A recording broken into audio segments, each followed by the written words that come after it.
This video is sponsored by SimpliSafe. There's no safe like SimpliSafe.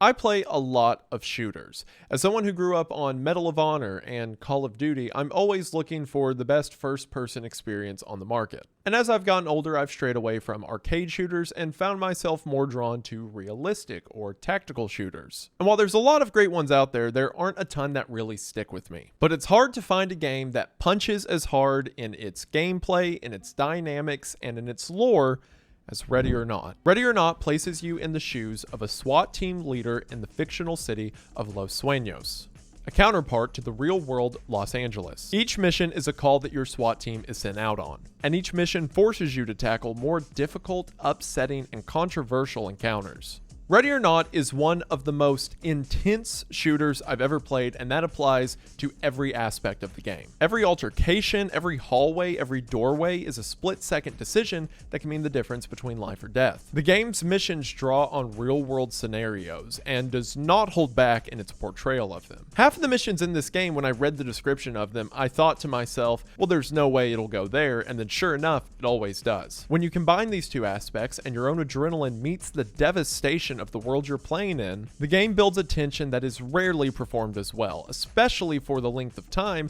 that the game manages to keep that tension. But in the midst of that, in the midst of the gunfights and the horrific settings, there's a conspiracy taking place in the background of these missions. A conspiracy that I want to talk about today. See, the game's lore effectively works on two levels. The first level is the one you come across naturally as you play the game. You'll see that certain suspects are tied to suspects from other missions we've completed. And as you figure out that story, you'll quickly find that there's another story happening in the background. A conspiracy that involves MKUltra, ex-CIA agents, hallucinogenics, and you, the player character. So I want to go through the missions of Ready or Not in chronological order, because the order that you play the missions when you normally progress through the game isn't chronological, it's based on difficulty. And the order that these missions actually take place in is very strange if you're familiar with the game. And as we go through that timeline, I want to talk about the details of the level that work, their environment, their world building, but all the while, I want to piece together the clues that paint a picture of what's happening behind the scenes. Ready or Not does a fantastic job at gripping your attention, doing something cool with it, and then continuing to build on that attention it's gained. So I want to talk about the dark stories and lore of the Los Sueños SWAT team and put together why all the pieces of this game, most of them controversial, work so well. A lot of you may have seen that I started working on a video game called Bellum recently. Or working on may not be the right word. I'm technically like an owner slash investor slash dev, I guess. I'll talk more on it later, but my main contribution is putting together a lot of the lore or world building elements of Bellum. So I went back and played a lot of the games that have an interesting environment that hooked me to see what they do so well. And when looking at Ready or Not with a more critical eye, it really is impressive how well it holds up, and I can't wait to talk to you about it. So if that sounds interesting to you, then stick around after the ad as we talk about mass shootings, human trafficking, and of course, the best way to break into someone's home. See, when talking about the best way to break into a house, the reason it can be frightening is because in the real world, people can break into your house. But now, fear no more thanks to today's sponsor, SimpliSafe. See, the problem with old school alarm systems is that they alert you after someone has broken in, which, great timing. By the time you find out about it, something could already be stolen, or worse, someone be hurt. But with SimpliSafe's Active Guard, crimes get stopped before they happen. That's because SimpliSafe's Active Guard uses a learning program to alert monitoring agents to suspicious individuals approaching your home. This allows them to see and speak to them in real time, trigger alarms and spotlights, and even request urgent police dispatch, all before the break-in even happens. This allows you to have total active protection both inside and outside your home. SimpliSafe's tech ignores familiar faces and alerts agents to threats based on information that you give the app.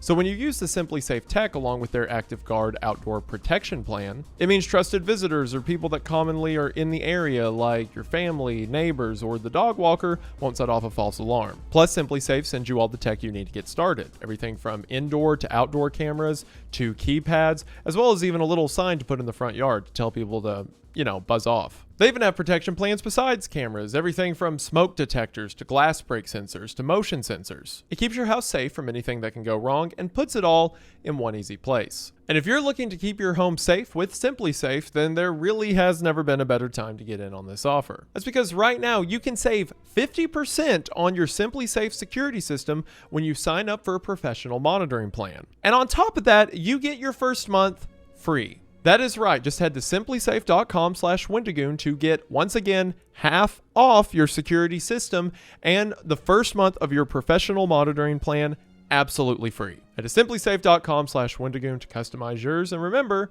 there's no safe like SimpliSafe. Thank you all so much for watching the ad, and thank you so much to SimpliSafe for sponsoring the channel. Their link will be in the description, and we are now back to the video. We are going to go ahead and get into it, but as always, thank you for watching. Also, since I brought it up, yes, I am now an owner/game dev in the video game Bellum, which I am super excited for. I'm working on it with friends of mine like Operator Drewski and Karmacut, who are both well experienced in the milsim space. And we're looking to build a game that is both unique and enjoyable to fans of the genre. The pre-sale for the game just went live, so I'll have a link to that in the description. If you pre-order it now, you can get 20% off, but I will say the game is still in very early stages, and as someone who is a fan of the genre, I understand that pre-sales have a habit of being disappointing and evil. So along with the pre-sale, I'm going to link videos of Karma talking about the game and showing gameplay footage of it. I urge you, before you buy anything, make sure it's something you're interested in and trust. We've still got a long way to go. You're in absolutely no rush. Take your time, but I'm excited to announce it now, and hopefully you all are excited to see what we do with it in the future. With that out of the way, let's talk about Ready or Not, a game that I will also have linked in the description, and I know for a fact is good and worth your time, especially because it's about to come out on console, so even you plebs who don't have a PC can get in on the fun. To clarify, this video is not sponsored by Ready or Not, but I have spoken to some of the devs, and they have been very cool and nice to me, so this video isn't sponsored unless you count kindness as payment. Now, for those of you that aren't familiar with Ready or Not, the game has had a lot of stages leading up to the current state it's in now. It was in early access for a long time. There were elements of the game that were added and then removed, and a lot of those changes affected the lore of the game itself. There were some levels that were added and then removed. There were entire factions, like a biker gang, I believe, that was in early stages of the game that have been cut in the current release. So because of that, to keep this video as clean as possible, I am only going to be talking about the lore as it exists right now. There's a lot of stuff from the past several years that I'm not as experienced with, and it's kind of messy to fit into the game's current state. And that also means that the game could have an update that makes everything I say completely wrong. At the time of recording on the most recent dev post, they're already talking about a couple of new missions that are being added to the game soon. So one of those may have a bulletin board in it that's like, actually Wendigoon was wrong about everything. And I'd be like, okay. But I believe there are enough elements currently in place for us to piece a story together. So let's start with what happens at the moment when you first load into Ready or Not. Or to be more accurate, what you load into after you complete the game, because normally as you work your way through the missions, more parts of the police station become open. But to get our setting out of the way, I'm going to go ahead and show off a fully unlocked police station. As mentioned earlier, Ready or Not takes place in the fictional city of Los Sueños, aka the City of Dreams. Los Sueños seems to be a stand-in for the real-world city of Los Angeles. It has several similar locations and communities that we're going to see throughout the game, but it does have some key differences. Like, for one, Los Sueños is on the southern border of the United States. And most importantly, Ready or Not takes place in a slightly different timeline than our own. Sure, it'll tackle a lot of topics and themes that we see in the real world, but in Ready or Not, everything is a little bit worse. And we see the first signs of this as we walk through the Los Sueños Police Department. In the current state of the game, if you walk out front of the police department, you will see a stage and podium. At this podium, as we can see from banners around the stage, a politician named Andrew Whitfield was giving a speech in his campaign for governor. However, what you'll also notice around the stage is that the road is blocked off and there seems to be reporters speaking out front. This is because right outside of the police department, Whitfield's speech was cut short as someone tried to assassinate him. You can actually see this attempted assassination in promo footage that Void Interactive put on their YouTube page. And breaking news. We've received reports of an attempted assassination on the life of Governor Andrew Whitfield during his re-election campaign rally. Situation critical, but stable. We are waiting to hear more from the LSPD as this story develops. But as we look around, this isn't the only signs of an upset city. We see remnants of a protest that took place during the speech, as well as buildup of garbage and a homeless man out on the city streets. Themes that will become more apparent as the game progresses. There's also posters and advertisement for some companies that will become bigger players as the game goes on, like MindJot and DeBanco, but more on those when we get to them. As we make our way inside of the police station, a couple of things become apparent. For one, you'll probably notice we're in quite an elaborate building for a police police station. In previous iterations of the game, the police station was much smaller, with the elements of it more contained. But as we learned from signs on the wall, the building we're in was previously a train station that was then converted into a museum. But now, as we see, the museum was further converted into a police station. A subtle clue that the need for a police presence within the city has gotten more severe over time. The other main thing that becomes apparent walking around the LSPD is that the police are not doing too hot. For one, we see signs that civil unrest has led to the police becoming more militant throughout Los Sueños. There's posters on the wall talking about how surveillance across the city has increased, how a higher level of force has been deemed to be needed, and political action is being put in place to give even more power to police stations in the country. But despite these new rules, the department doesn't have the manpower to match. As we pass by cops, they're sharing small talk about how they need to quit the job or how it's taking a toll on them. A note posted outside of the chief's room says that manpower is low, but they need people to double down and take on more shifts. The station has a massive memorial room dedicated to all of the officers that have been killed, several of them with fresh flowers or notes attached. A lot of cops are quitting or getting killed while on the clock. When we get to 911 dispatch, we can see that there's makeshift beds made behind the computers, with a whiteboard detailing shifts of who gets to sleep on the couch and who has to sleep on the floor. If we look at the emails that are on several of the computers pulled up throughout the department, we see resignation letters, internal affairs, talking about investigations on officers within the department, and the officer in the holding cell who has an email pulled up begging to find more room for the holding cells because they're running out of places to put people. There's even a psychologist who sits at the back of the briefing room and is around the clock trying to talk to officers before they head out on shift. It is rough in Los Sueños, and we're going to see why as the game progresses. I also just love how detailed the LSPD is in itself, how so many elements of it are thought out. Like, sure, there's the stuff that's usable. There's a firing range where you can test out all of your guns and loadout. There's a CQB room where you can practice breaching and moving through rooms. Or, fun note, if you're playing with friends, this is the only PvP zone in the game. So this just becomes a madhouse where you shoot your buddy over and over, and as soon as they die, they just disappear and respawn outside of the room and then run back in. So it's like you're fighting ghosts. There's even a room where you can practice non-lethal takedowns and arresting suspects. What's funny is if you just kill this guy, he'll respawn in a minute, so I guess he's also a ghost. And there's also a lot of pieces that are thought out even if they're not that important. Like, for example, all the posters on the wall encouraging morale, or this incredibly detailed fire extinguisher. There's even coffee machines in the department that you can use, but it took me forever to figure out how, because you have to select what coffee you want and then put the quarters in and then place the cup and then press the button to fill it and then put a lid on the cup and then you can drink it. It's a level of detail that I appreciate. Also, drinking the coffee gives you a slight speed buff. I don't really notice it, but I'm glad it's there. You can also play Pong on an arcade machine in the boiler room, and I absolutely decimated this computer every time. There's also a lot of signs around the department about the history of it, like display casings to the old SWAT team leader, a guy named H. Lincoln, brochures for a place called Watts Community College, several missing persons posters, things that will become tragically relevant later, and then an evidence room that's going to matter to us a lot, as when you complete missions with the highest rank possible, an S rank, you unlock evidence for those missions that give a lot of insight to the world the game is set in. To clarify, every mission has 3 pieces of evidence.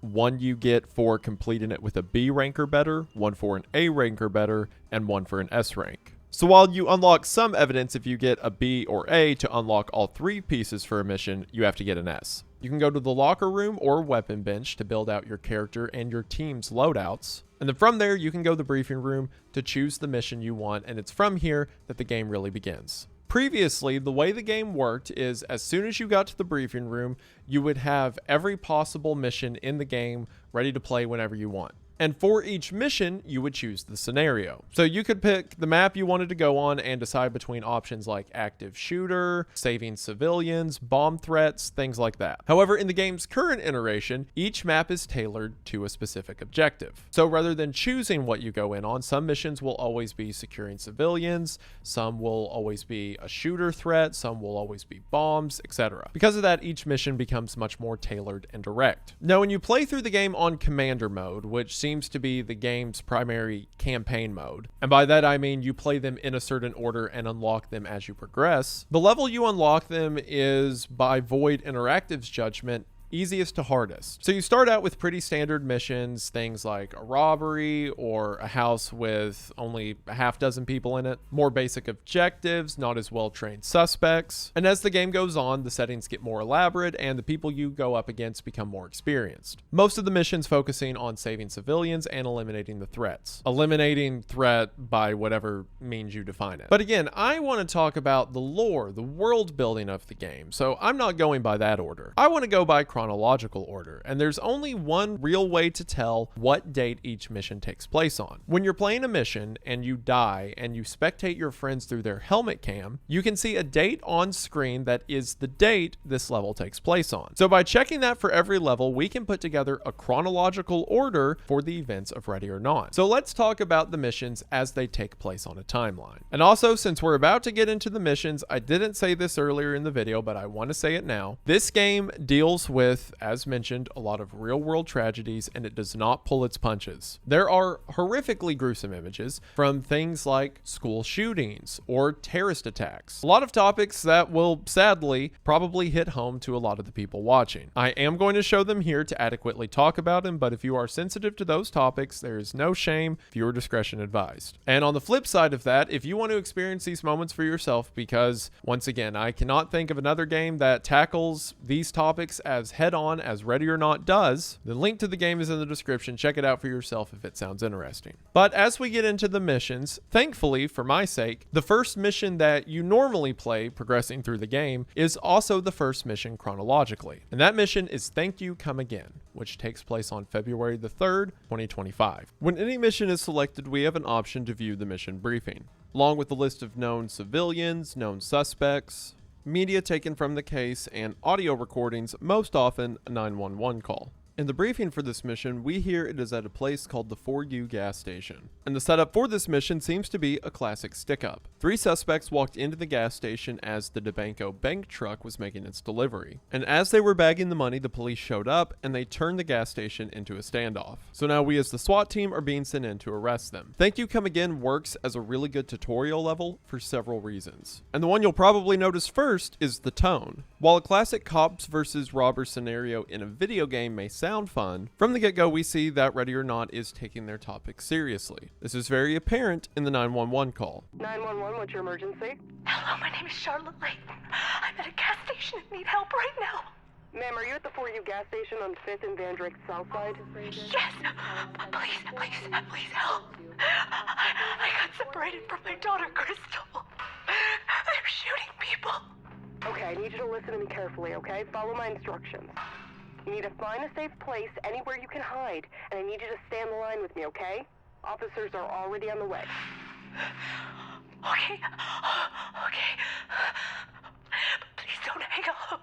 This may be the first level from the game, but the game is already establishing that in these scenarios, people get hurt. This is even more apparent as when we load into the level, we see a dead man laying on one of the gas pumps. We know from the briefing that this is a homeless man who the suspect shot as soon as the robbery began. And it seemed this man crawled over to the gas pumps and didn't make it. The tone is heavy off the jump. Regardless of the scenario, the game is already establishing that it's going to take itself seriously.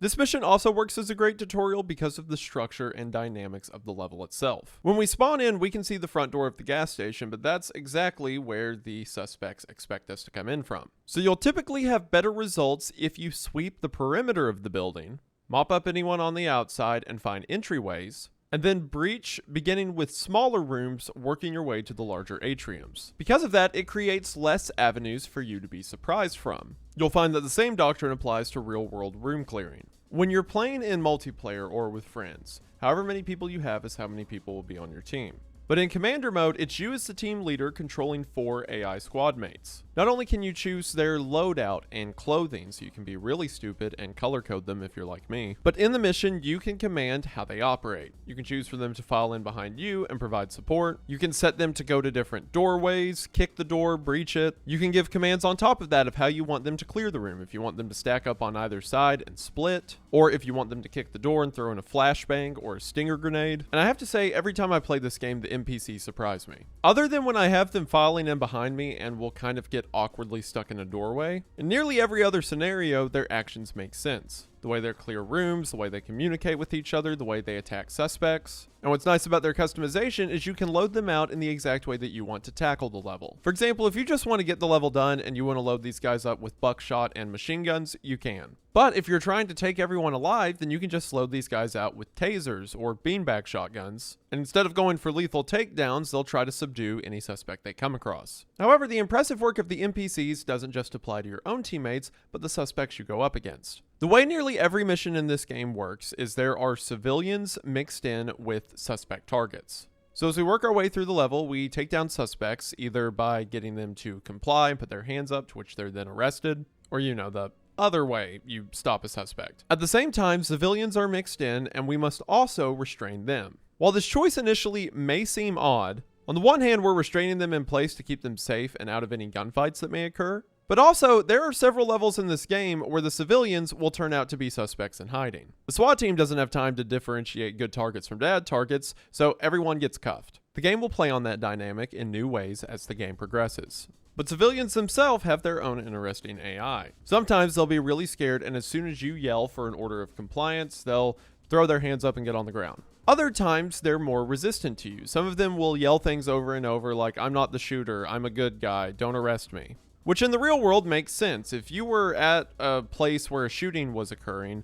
and the cops came to arrest you, you probably wouldn't be too happy about that. On some levels, they'll even pull out their phone and start videoing or taking pictures of you. At the same time, suspects will behave similar but in their own way. Sometimes if you hit them with a flashbang or yell for compliance once, they'll throw down their gun and put their hands up. But other times they're more hesitant. They'll slowly put the gun down, or they'll put one hand up in the air and bring the other hand down to the ground to lay down their weapon. These more resistant suspects, if you take your eyes off of them for even a moment, they may pull their gun back up and start shooting, or make a run for it and find a gun later. Because of that, your management of both civilians and suspects in certain spaces has to be excellent. You have to coordinate your team to stand on one side and be yelling compliance orders to one suspect while you're talking to another suspect. But if there's a civilian in the middle who's taking too long to give up, then you may not want to turn to that civilian, because turning your attention away from this suspect could mean the suspect starts shooting and kills the civilian and you. Because of that, as you navigate these spaces, you're constantly working out the mathematics of the best way to get through it. And because each mission, the civilians and suspects will spawn in different places, and then combine that with the set list of options you have, from kicking indoors to lock picking to sneaking around to going in the front, you can play the same mission dozens of times and get a different result every time. Another thing that this first level teaches you is that sometimes the intel is wrong. In our briefing, we heard that there were 3 suspects at the gas station. So you may be surprised the first time you play this level, after you've arrested 3, that you'll end up getting shot at by a 4th guy.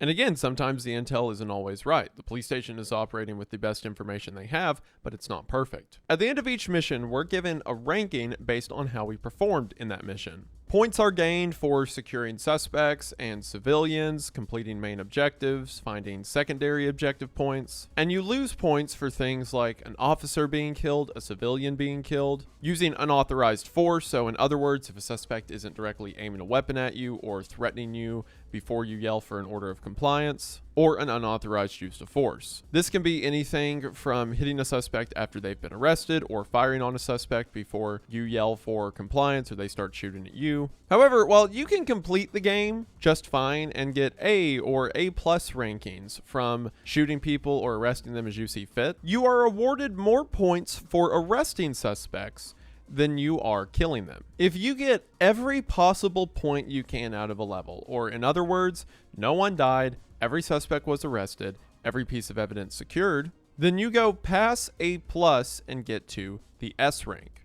S rank means you completed a level perfectly. With S rank unlocks, you get a lot of things like unique tattoos or wrist items for your character. If you complete the mission Valley of the Dolls on S rank, you get a Hawaiian shirt, which is, of course, the first thing I did on this game immediately. And by the way, yes, I have S ranked every mission in this game because I hate myself. As you begin to go for S ranks, the dynamic of the game shifts. You can't be as violent anymore. You have to be much more strategic with how you approach scenarios. You also have to take the game a lot more slow, as now you can't just shoot suspects, call it in, and move on. You have to get them to drop their weapon through tasers or pepper spray or flashbangs or beanbag shotguns. And then as they're surrendering, someone has to move in for the arrest before they change their mind. And now do that for every single encounter in the entire game. This may be easy on levels like the For You gas station, where our suspects seem pretty scared and are pretty willing to surrender, at least comparatively. But when you try this on some of the later levels, where you're going up against like private security companies or terrorist forces, ones that, due to the game's AI, are far harder to get to surrender. It takes a lot more pepper spray and a lot more taser. It can be a half-minute ordeal dealing with each suspect. And keep in mind, this is in the middle of a gunfight. My advice is use the beanbag shotgun. It is the only one that, regardless of the body armor or condition of the person you're going up against, causes them to flinch when you hit them in the chest. Now, the beanbag shotgun also has the downside of being the only less lethal gun in the game. As you know, with things like tasers or pepper ball rifles, it's impossible to kill someone because, you know, those are non-lethal weapons. The beanbag shotgun is a less lethal weapon. Very important distinction, because if you shoot someone in the head with the beanbag shotgun, you will kill them, as a beanbag shotgun is effectively just a beanbag that is moving a bit slower than a normal shotgun round. So when you hit people with it, it hurts a lot. It makes them rethink what they were doing, but if you hit them in the skull with it, that will probably be fatal. But regardless, it's the best way to do it because it's the only surefire way to make people freeze for a moment, allowing you to deploy a taser or yell for compliance or something like that. Do not equip all of your AI squad mates with it, maybe one of them, but equip the others with tasers or pepper balls because they will inevitably shoot someone in the head. Ask me how I know. All of these dynamics, from how you clear rooms to what weapons you use to what score you want to aim for, are on full display in Thank You Come Again, and again work as a great opener for the game. But the other area that Thank You Come Again works great at establishing is the game's lore. Because every detail of this map is well thought out, and that will carry on into later levels. For one, we see the DeBanco truck outside, the same truck that was making a delivery when the robbery took place. DeBanco was one of the businesses we saw advertisement for back in the LSPD. We see a bulletin board that contains things like missing persons posters, as well as a really terrifying notice to not let whatever this thing is eat here again. We see that there's some infighting amongst employees as someone seems to be stealing someone else's lunch. And then over at the lockers, we find a note that says, "Hope you enjoy the laxative sandwich." So whoever was having their lunch stolen got tired of it. In the break room, there's a phone on the table that is constantly ringing. It seems that likely a loved one of one of the employees at the gas station keeps calling them over and over to make sure they're okay. In the briefing segment, we saw that a mother was calling on behalf of her daughter, Crystal Layden, who is still inside the gas station. And we can find Crystal still alive, but hiding in one of the freezers in the back room. In the diner that's attached to the gas station, we see a dead veteran. And next to him is his dead dog. And lying right next to the veteran is a jammed pistol. So this lets us put together context clues of what happened. A veteran was visiting the diner with his dog when the robbery took place. He tried to stop the robbery, but as we can see, his gun jammed and the suspects killed him as well as his dog. On the table the veteran was sitting at, we can see that he had a protest sign. A protest sign protesting something called the anti-vet bill. Keep this in mind as it will matter a lot in future levels. On top of this, we also see more elements that paint a very dire condition of the world that Ready or Not is set in. For one, the police cars that are parked outside all have cages around the cab of the cruiser. This once again points to the idea that the police are desperate and running into a lot of problems constantly. Back inside, on some of the signage we can find, we can also see that the United States is currently on its 52nd president. Now, I don't know if you're keeping up with this at home, but the game is set in 2025, and it is also 2025 right now, and we only have 47 presidents. That means in the world of Ready or Not, an additional 5 presidents either step down or, considering the LSPD opens with the image of a politician being shot at, were assassinated. However, the most troubling image in this level to me is the one of the store manager. In the briefing and in the 911 call, we heard the manager, a man named Varma, as he made a 911 call as the robbery began. Well, if we make our way into the back office, we can see what became of him. The suspect shot him in the head, his body lying slumped against the wall. On the phone next to him, we can see a contact name with a heart next to it, calling over and over. Calling for a husband that will never answer again. It's mentioned in the briefing for this mission that Varma called in late to work this day. And as we can see, he clearly wasn't in on it, so a lot of people derive from that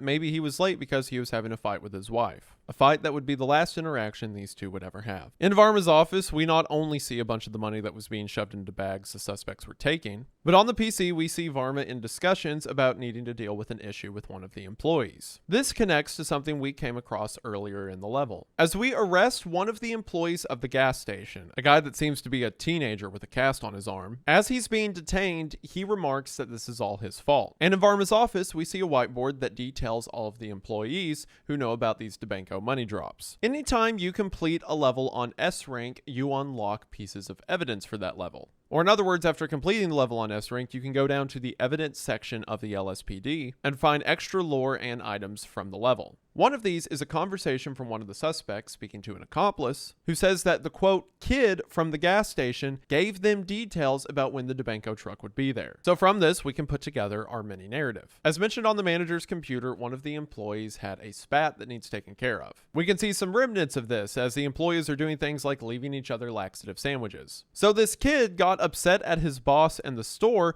and decided to tip off a group of guys who were looking to rob a store. He gives them the information, not recognizing how violent they'll be and that people will get killed. And by the time we arrest him, he's regretful of the situation he's caused. Regardless of this regret, it's too late for the manager and the veteran in the diner. Lives have been lost because of a decision made in a moment of anger. And what I really love about Ready or Not is pretty much every mission has a little dynamic like this. There's clues, there's evidence painted around that lets you see how this event came to be, but they're posed in such a way that you may not even notice on your first few playthroughs. You're focused on saving the civilians and getting the bad guys, but then as you're starting to put together the things you're walking through, things start to click. Again, that's one of my favorite parts about the game. Everywhere you dig, there's more places to dig. Like for example, at the moment, Ready or Not does not have a difficulty system, although they're adding one shortly, I believe. But it already has a makeshift difficulty system based on how you want to approach the level. Like you can go in full body armor, put all your guys in body armor, and bring heavy rifles, and most of the levels will be a breeze. But then what if you're trying to go for S rank, so you're using less lethal ammunition? Well, then the game becomes harder. What if you don't go in full heavy vest body armor? What if you go in light body armor or no body armor? Then the game's combat becomes more advanced. You're not just shooting people and then leaning around corners to shoot other people. You're figuring out how to bound back, how to push through objectives, how to circumnavigate obstacles. You have to learn how to use more tools like tear gas or flashbangs. Your guns won't cut it on their own anymore. Like for real, if you feel like this game's too easy or you've beat it too many times, do a beat cop playthrough where you ditch the body armor and just bring a shotgun and pistol and see how far you get. But just as that's how the game continues to progress with its dynamics and gameplay, it does the same for its world building. Like sure, on initial playthrough, this is just a gas station with some guys robbing it. We're going to stop them. But then you see all the pieces of what happened here. You see the civilian you're arresting who gave the information to the suspects that caused the robbery to take place.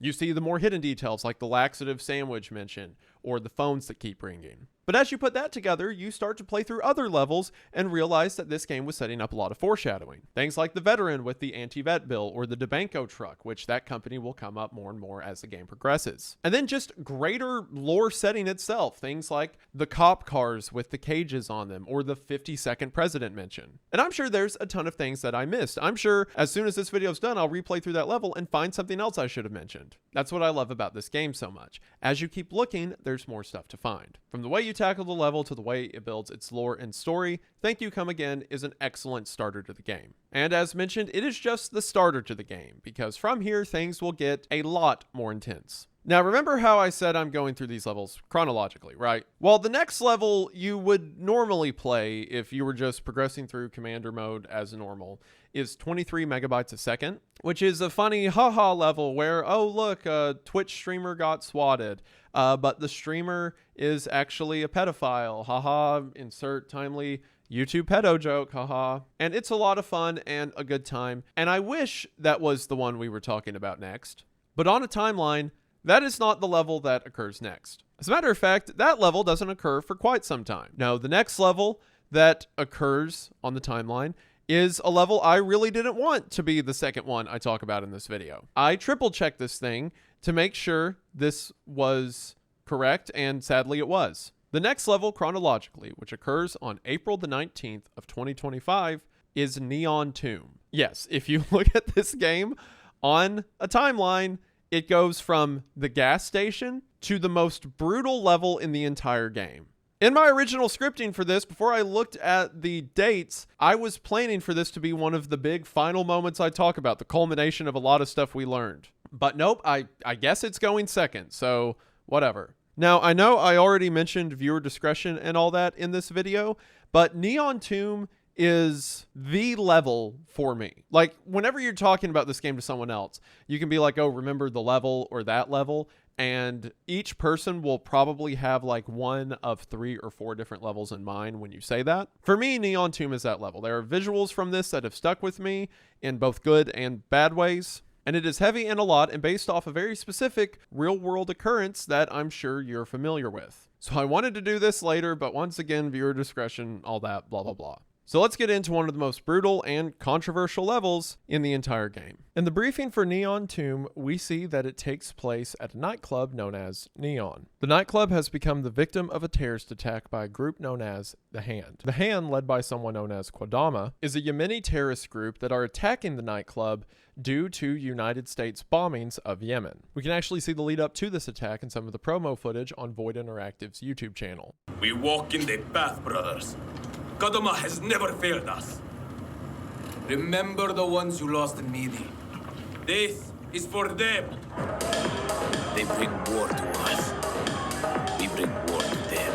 It seems the Hand orchestrated this attack as a form of payback against the United States. We also hear in the briefing that there was a live performer tonight, so the club was packed beyond its normal occupancy. And listening to the 911 calls, they're pretty rough. Your emergency. Hello? This is 911. What is your emergency? Help us! Ma'am, is everything all right? Can you tell me your name? Oh, God. They're shooting everybody. Run! Run! Over here! Over here! Are you there, ma'am? Hi! Shit! Oh, my God. Yes! Help us! You need to help us! They're shooting us all! Now, this mission uses several subjects that have happened in the real world. Like, for example, it's mentioned that the terrorist attack is being live streamed, very similar to the New Zealand Christchurch shooting. But obviously, the most relevant real world attack that coincides with the game is the Pulse nightclub shooting of 2016. On June 12th of 2016, a man named Omar Mateen entered the gay nightclub known as Pulse in Orlando, Florida. He would open fire and end up killing 49 people and injuring 53 more. Right before Mateen committed the attack, he called 911 and effectively gave his manifesto. He swore allegiance to the leader of ISIS and said that what he was about to do was in response to the U.S. killing of Abu Wahib. Wahib was a jihadist fighter in Iraq that was killed in a United States airstrike. And before Mateen was killed by police in his conversation with the negotiator, when asked what he wanted, he told the negotiator that he wanted the United States to stop bombing Iraq and Syria. So obviously, from it being a gay nightclub to the terrorist force that is responsible, as well as their motivation for the attack, it's no question that Pulse is the main influence for this mission.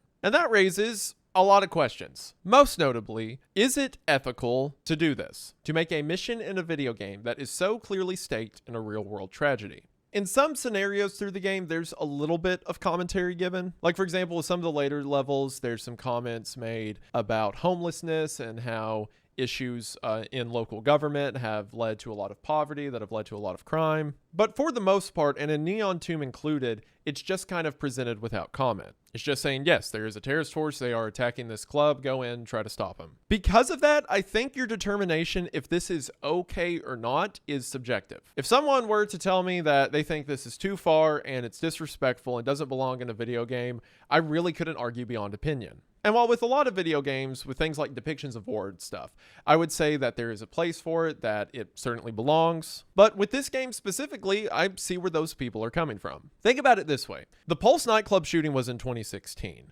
9 years ago. There are several people who were maybe even at Pulse nightclub or had family or friends that they lost in the shooting who probably have seen this game. If you lost your spouse or your sibling or a friend in a tragedy, and then you saw that tragedy depicted in a video game, you might not feel great about it. Sure, they're not using specific names of victims or names of locations, but we all get where it's coming from. And I'll be honest, this mission specifically has made me feel more conflicted about its inclusion in a video game than I think really any other video game I've played. Like, there hasn't really been another game where I've gotten done with it and been like, man, I don't know about that. And it's not even necessarily the way the game builds it as much as it is my interaction with it. Like, I'll pose to you my experience with this for an example. We'll talk about the specifics of the level in the instant, but the first time I played through this level, it was insanely impactful.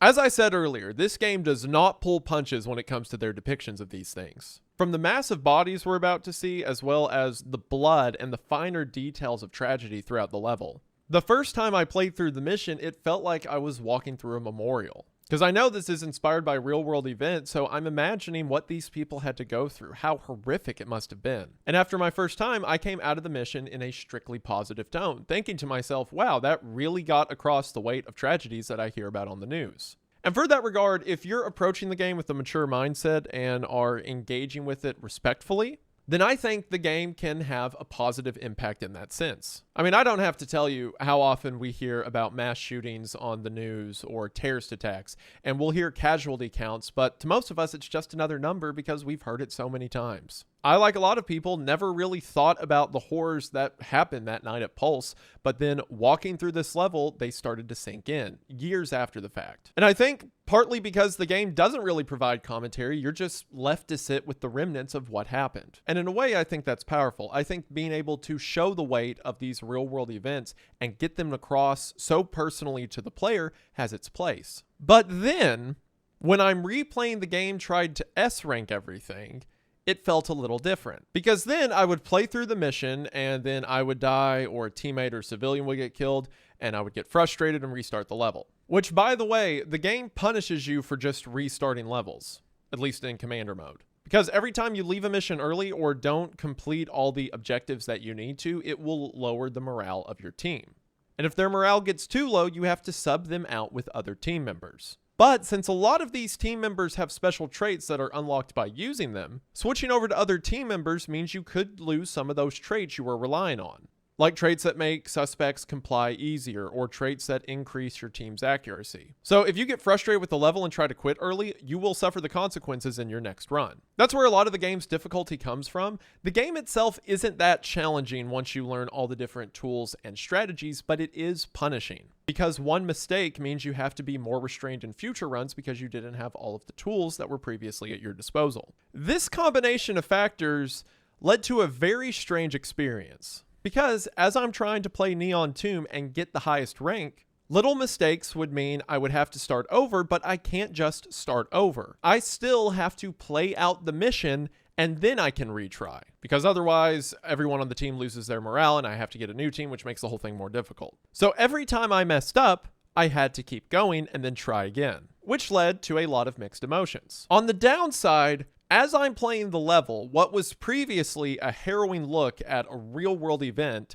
became a video game. I started to figure out how the AI kind of moved around corners. I started to learn what certain targets look like. Because I got used to rooms that enemies would appear in most often, I would just flashbang or throw a stinger grenade, move in quickly, and then readjust my strategy of how I move through the next rooms. Because of that, what had heavyweight the first time then just became set dressing. Piles of bodies went from something heavy and devastating to a barrier that I could use as cover moving around targets. The humanization I previously had of what I was seeing became objectification. And by the time I finally got an S rank, I was pumped because it took me several hours to do it. But then I felt almost guilty for having completed the level and getting an S rank and stuff because it had just become another hard level in a video game. And it's there that I think a lot of the criticisms are fair. If you or someone you know was hurt in a tragedy and then you see a Twitch streamer or YouTuber playing the level over and over trying to get the highest score possible, and every time they don't, they just reset. I get how that can make you upset. At the same time, I fully believe that in art and in media, there should be no bars, right? People should be allowed to depict whatever they want and say whatever about it they can. That's what makes art so cool. But because it's a level that's meant to be repeated and retried, it loses some of that value. So in that regard, I think that criticizing this game is more fair than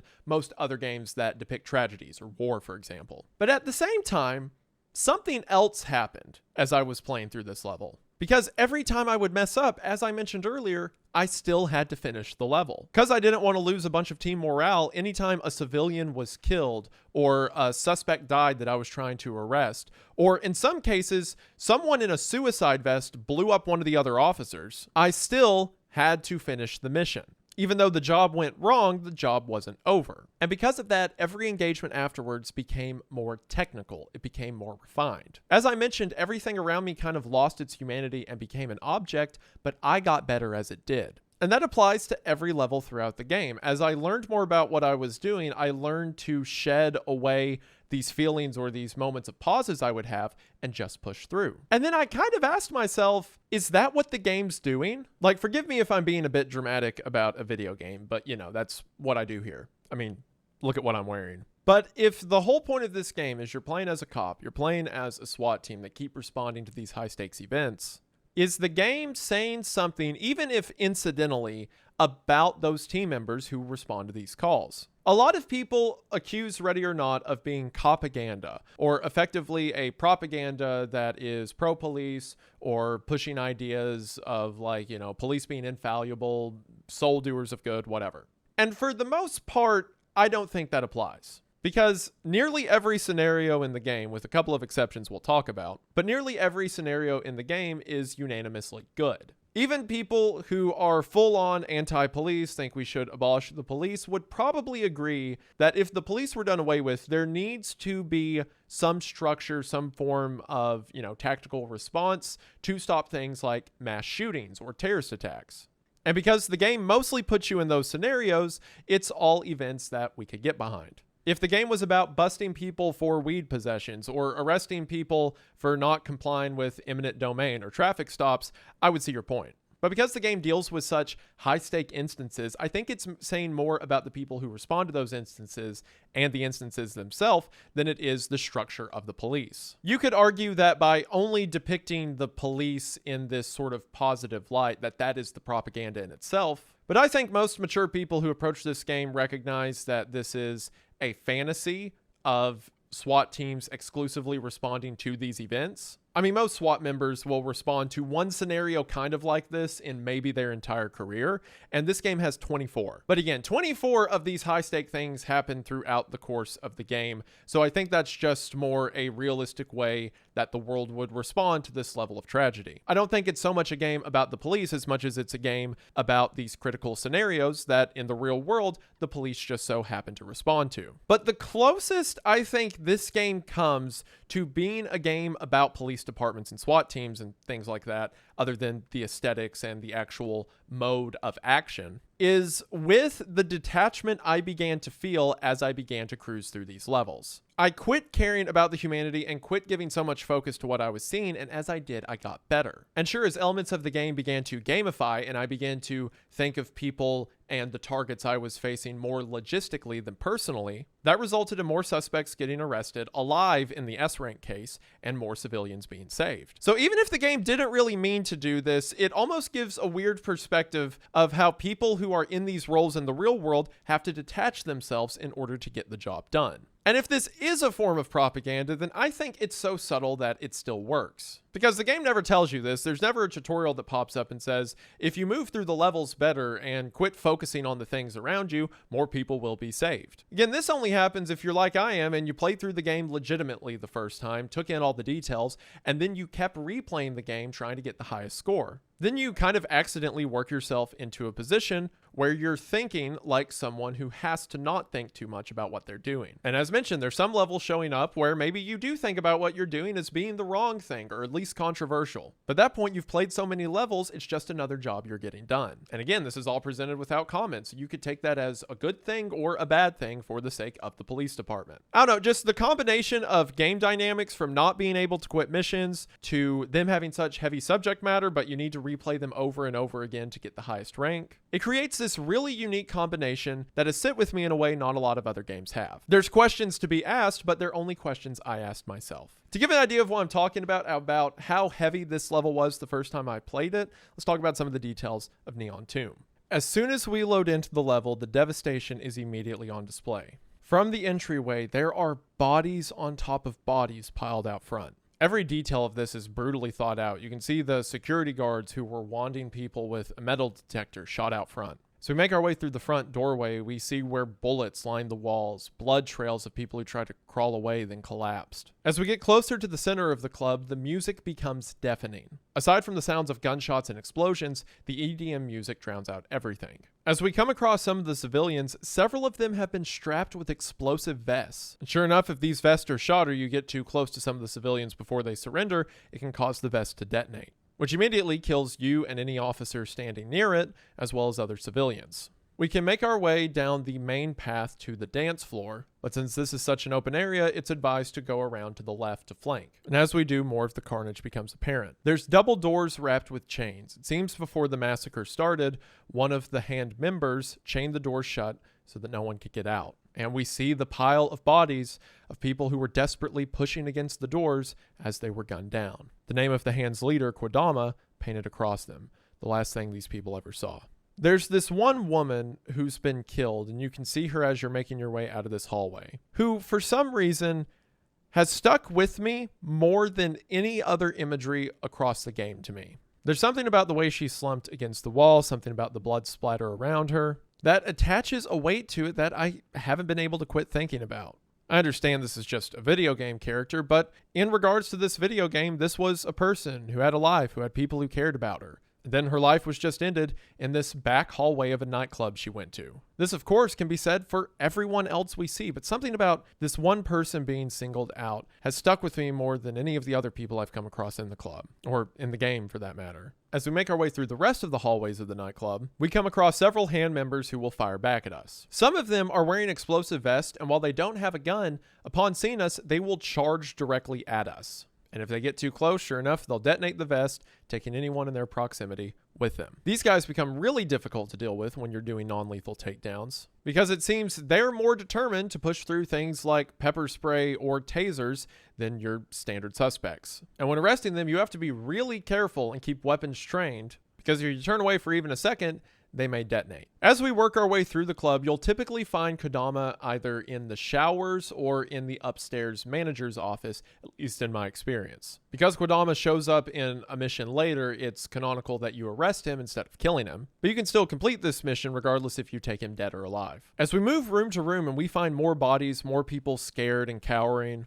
we keep securing civilians and taking out hand members, all the while the music continues to blare. If you make your way up to the second floor of the nightclub and get to the DJ stand where the music's being played from, also the dead DJ lying next to the turntable is an artist known as Live Rat, from what we can see on like posters throughout the game and in the game's lore and stuff, which is obviously a Deadmau5 reference. And if we go up to the table, we can turn off the music. And when you turn off the music, and it's quiet in the nightclub for the first time, all that you hear is people crying and cell phones. LSPD!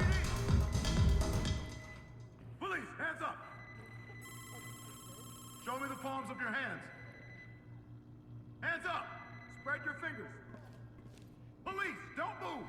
Whatever hallway you're in, wherever there's a pile of people, you will hear their phones ringing constantly. And this is actually a real-world thing that is reported across mass tragedy instances all over the world. Back in 2013, CNN ran an article about this very occurrence. For example, in a Brazilian nightclub fire that killed 230 people, a CNN affiliate is quoted as saying, "While we were there, we saw the cell phones were ringing.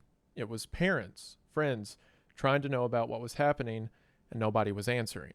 Jim Crabtree, a registered nurse who helps train emergency services in Los Angeles County, is quoted as saying in the aftermath of tragedies regarding phones, "It starts ringing and it becomes an instant reminder that this person is human, that they have friends and family who care." And a psychologist named Christopher Flynn, who wrote about the Virginia Tech shooting while describing the aftermath of the shooting, said, "As police and rescue workers removed the bodies of the deceased and evacuated the survivors, they reported haunting memories of cell phones ringing in body bags as parents and friends desperately called their loved ones." I had never heard of this event before. That's one of the only things you hear in the aftermath of a tragedy until I played Neon Tomb, thought about it, looked it up, and found all of this. It's very apparent that Void Interactive spoke to a lot of people who had a lot of terrible experience in these events. If you're going to depict something like this, then you better depict it. You can argue that it's not right to show these things at all, but what a disservice it would be to show them half-heartedly. To just have mention that people were killed, or that it's just about getting the bad guys. But Ready or Not does everything it can to build out every horror imaginable in these scenarios and then make you work within it. You can argue if it should be depicted or not, but in their depiction, you can't argue that they're not dedicated. A lot of the hallways in Neon Tomb work like a maze. There's a lot of different angles of sight to some balconies and some atriums, especially in the shower area, but eventually the mission's complete and at least some of the victims are saved. In the evidence that we get from completing the mission with an S rank, we can find a phone that was found on site where the user was sending a goodbye text to someone on the other end. We find one of the hand members' masks with writing on the back in Arabic, as well as a manifesto from the hand. This mission is heavy, it's a lot, and I completely understand if it turns you off to the game. But I think if you come to the game wanting to feel something new,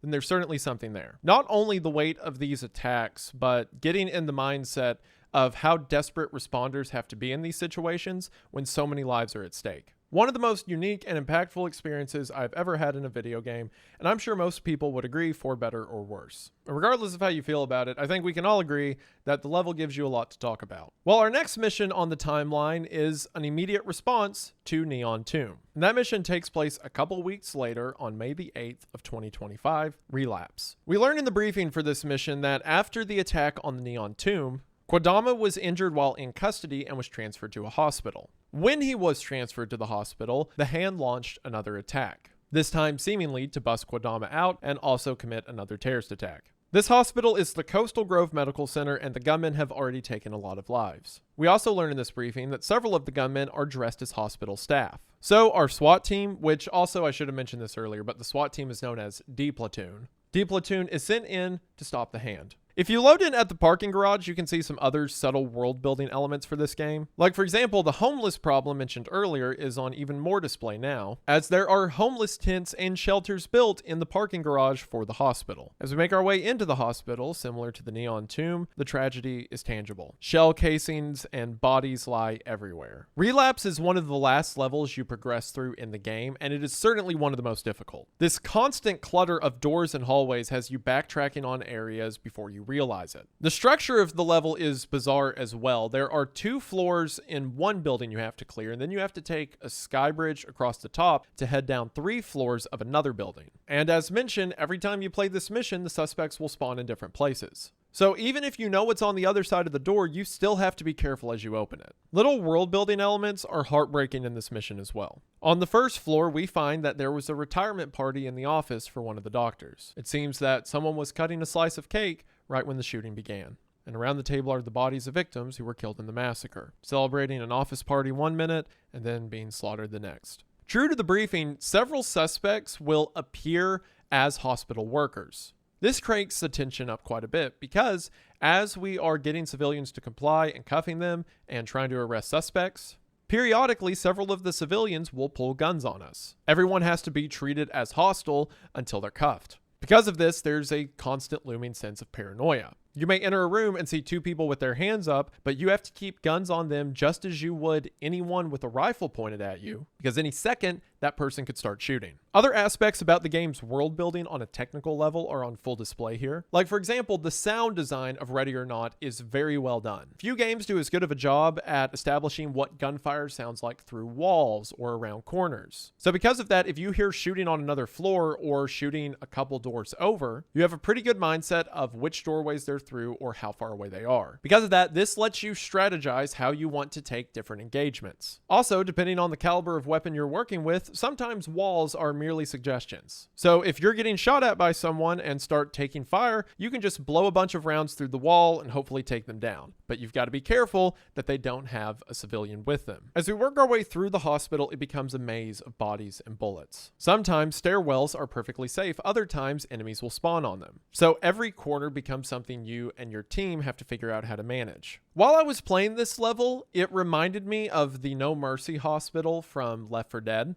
And I'm a huge fan of Left 4 Dead, played those games a ton. So as I'm working my way through these corridors, it reminded me a lot of the hallways and structures from that game. And while thinking about that, it made me think that one of the reasons that I think I like Ready or Not so much is because of how similar it is to the level concepts of Left 4 Dead. I mean, think about it. Left 4 Dead doesn't have that many levels, at least for a game that is played as much as it is. But the reason those games are so replayable is because every time you play through a mission, there will be different enemy types spawned in different places, so each game is a little bit more unique than the last. Similar to Ready or Not, I've cleared through these structures dozens of times apiece, but each hallway still brings tension because I don't know if someone's going to be around the corner. It's the same game philosophy of creating a well-structured map that allows a sandbox for different events to happen in. There may be hallways you get into massive gunfights with where you're having to provide cover or bound back or circle around, then the next time you come through, no one's there. There will always be the same number of suspects and civilians, but where they're placed is randomly generated. Add to this patrolling enemy types or enemy types that take hostages, and you have yourself a unique gameplay experience. As we make our way up to the higher floors of the hospital, we can see that the hand has rigged explosives around the support columns of the hospital. There are 2 of these, one in each building, so as we clear rooms of suspects, we have to defuse the bomb. Which if you don't defuse the bombs within, I think it's 25 minutes from the mission start, they will blow up and your game just ends.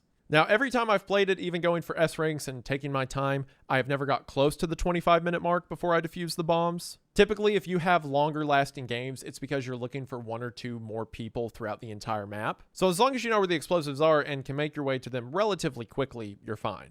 Also, one of these explosives is in the pediatric wing. And that's when I realized that is the one thing that Ready or Not will not do, which is a good thing, to be clear. Like, this game has it all. I mean, we just got done talking about Neon Tomb, one of the most intense levels of anything I've played. And there's some instances in the game where we're going to have full frontal nudity. I mean, you're not going to have them. I'm going to censor them for the video, but if you play through the game, you'll run into it. It's not sexual or anything, but there will be a naked suspect at one point, and as we're going to talk about, some naked victims. But the one bridge it will not cross is children. You won't see any children in person. There are places where children are implied to be in later levels, but thankfully the game has no dead kids, which I appreciate. But inclusions like the bombs being strapped to a pediatric wing and everyone in the area being dead is a reminder that in the real world, not only adults would be victims to these kind of things. As I made my way through the sky bridge for the gameplay of this video, I triggered a gunfight that highlights a lot of the higher points of the game. As I'm going across the sky bridge, I take fire from a window way down on the floor that I'm making my way into, too far to immediately ID the target, so I just run for cover. As me and my team breach that doorway, we take out that guy, but as we pass through the atrium, we start taking fire from an open hallway to our right. So the team begins to shift over towards the direction of the guy we just took down as others provide cover fire. I have the option to tell the team to fall back, to tell the team to push on to the next point of cover,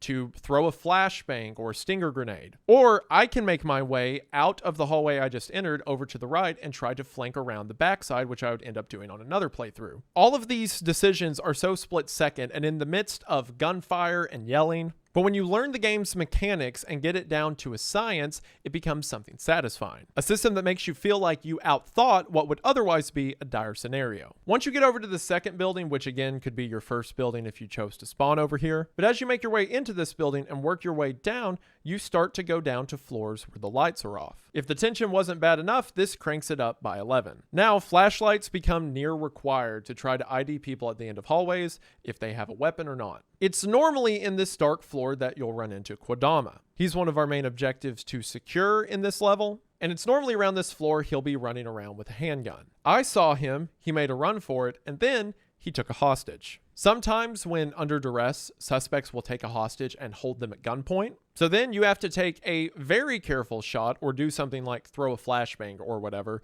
to subdue them. Well, you only get full points for this level if you take Kodama alive, but yeah, I was tired of that.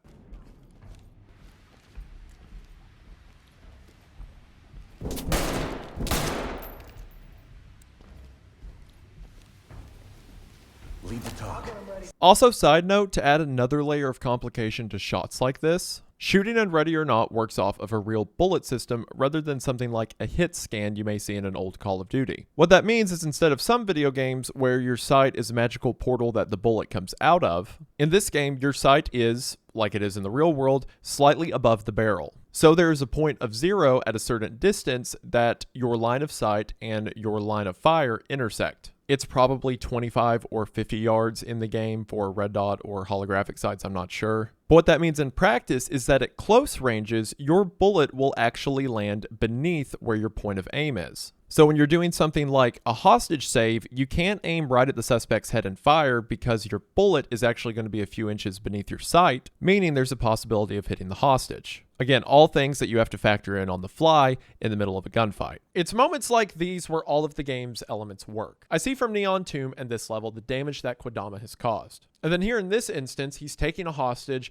and trying to use them as a body shield. So taking this shot and keeping the civilian safe feels satisfying in a rewarding way. So many tactics and game elements came together for that exact moment, and when the time came, it paid off. Of course, immediately after this, I choked and died, but that's not important. Also, just to further state how much you can do in this game, the second time I came to this first room where the explosive was located, I just threw CS gas to cause the suspects to either give up or clear out from the areas they were holding down. So again, it's the same scenario I'm familiar with. I can just approach it in a totally different way. There's also this dude in the bathroom who I shot into the void, and then when I arrested him, he just disappeared off this mortal realm. I also used another really cool tactic on this run where you can split a breach. So normally your team of 4, all 4 together, is known as Gold Team. So you can make Gold do specific things like move in a group or split on either side of a door. Or you can get more specific and split them into 2 fire teams, Red Team and Blue Team. So you can have Red Team do things like search a room and maintain that position, and then take Blue Team with you to clear out another area. Or alternatively, and this is a really cool feature, you can queue movements. So you can select Blue Team and pick a doorway and have a command for them to kick it or throw in a flashbang, but you can tell them to wait, and then you can take Red Team to another door and give them the same or different commands.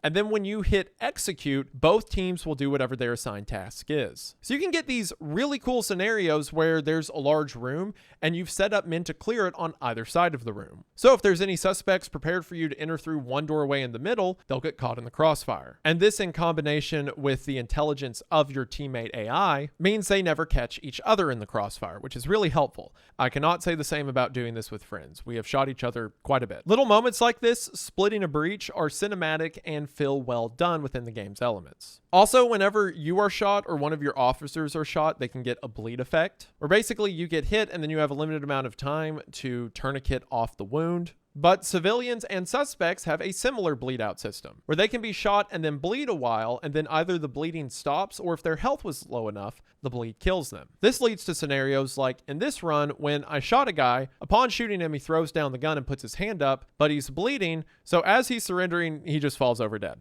So mission accomplished, I guess. If you make your way all the way down to the lobby of this building of the hospital, you can find an answering machine on the desk, and when we play the voicemail on the answering machine, it's from a disgruntled veteran who is upset that the hospital is continuing to charge him for his healthcare. He says he's done paying it and that the people who are making these veterans pay for their service to their country will pay themselves. Again, combine this with the veteran and his sign that we saw back in the diner of the first mission, and there seems to be a subplot developing about veterans becoming disgruntled with the way they're being treated. In the evidence you get from this level for S-ranking it, we can see a plan from the hand to bust out Kodama, as well as a letter regarding the hospital's current state. Again, more signs that things in the world of Ready or Not are not going well. And with that, we have the end of our hand subplot. Again, typically when you play through these missions, these occur much later in the game. Neon Tomb is a little past the halfway point, and then Relapse is like the second to last mission in the game. Again, not counting the DLC. But for us here, this is going to be the last time that we see this group. It seems they were a group that was upset with the United States and wanted to hurt a lot of people, and they did just that.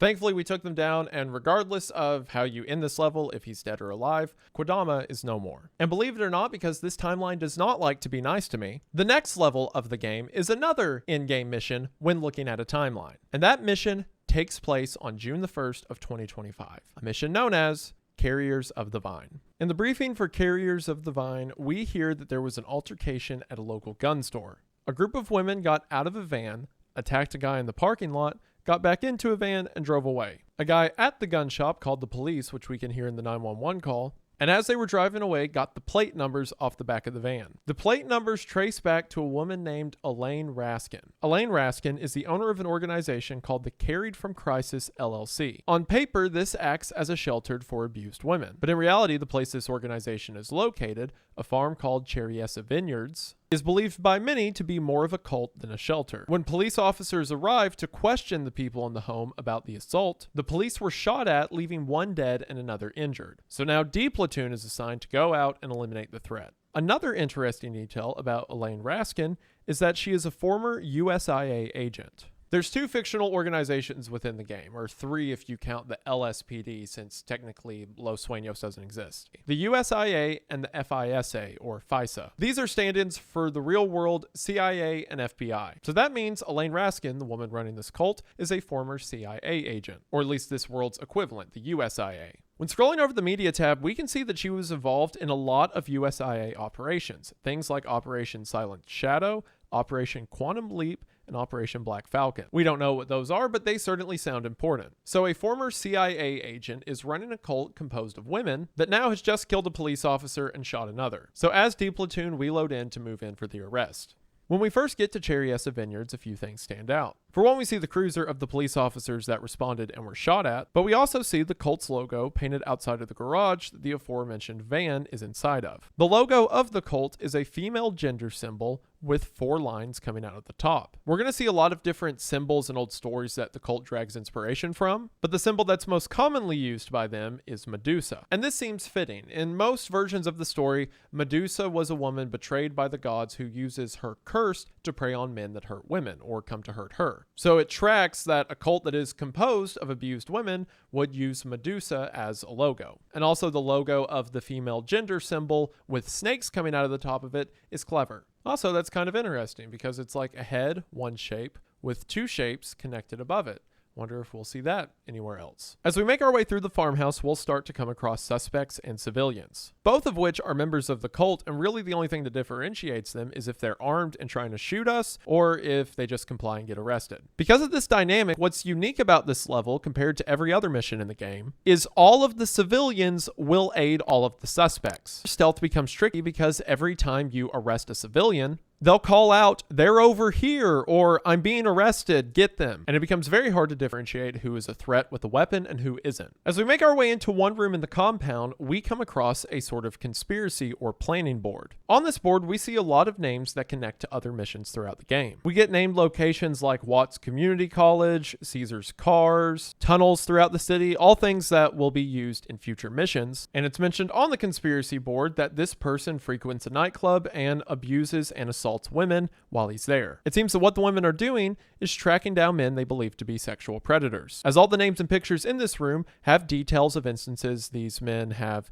came onto women or tried to drug them or molested them, as well as plans for how to kidnap them and bring them back to the farms. Along with that, on the walls throughout the building, we can see affirmations of revenge. Some of these are just positive affirmations like "you are not your abuse story, you're stronger than that," but others speak of a direct cleansing through violence, the thing that seems to be this cult's objective. In the briefing for this mission, another target beside Raskin that is believed to be on the property is a woman named Eve Nader. She's been missing from her family for some time and is believed to now be a part of this cult. Well, as we make our way into the art gallery of the compound, we see a lot of Eve's artwork up on the walls. A lot of this artwork is, frankly, really cool. A lot of expressions of abuse and visualizing trauma, as well as imagery of reclamation of that trauma. Again, using Medusa as a symbol in a lot of these works. The modified gender logo hanging from the ceilings as stick effigies throughout the compound. This is one of the only missions in the game where I feel for the suspects. I mean, most of the time, the groups we go up against are like the Hand from the nightclub and the hospital. These guys are just executing civilians. I don't care how much force I meet them with. But here you see on the conspiracy board what a lot of these men that they have kidnapped have done.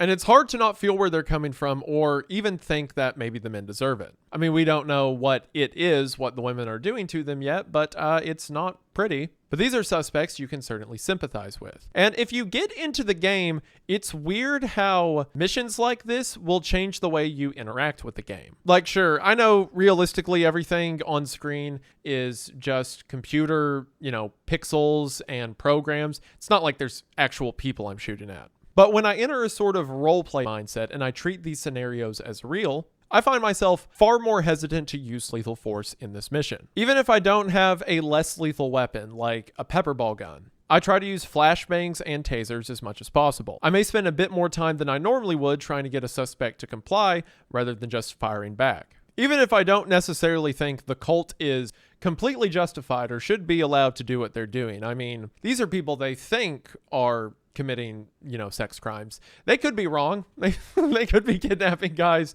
who just look like the dude they're looking for. But regardless, I find it hard to be as violent in this mission as I do some of the others. And again, it kind of makes yourself, the player, ask some questions about it. If I'm this capable of saving lives all the time, shouldn't I do that in any scenario? If I am putting myself in the roles of a SWAT team member who is trying to keep the peace, shouldn't I try to not shoot people? But that question never comes to mind when I'm doing something like stopping terrorists at a nightclub. As we fight our way through the gardens and we reach the back of the compound, for one, we can find several freshly dug graves. And as we continue our way to the end of the mission, we see where these graves came from. There's an old church at the back of the compound, and as we enter the basements of it, we can see what the cult does with the men they capture. There's several cages and chains lined against the wall. Several torture implements like knives, scalpels, pliers, and scissors adorn tables with bloodstained marks all around them. I'll let you imagine what the cult was probably cutting off. And at the very back of this church is a giant statue, or more specifically carved tree, in the visage of Medusa. The women of the cult would not only kill the men, but offer up their blood as a sacrifice. There's something harrowing about standing in front of the size of this sculpture.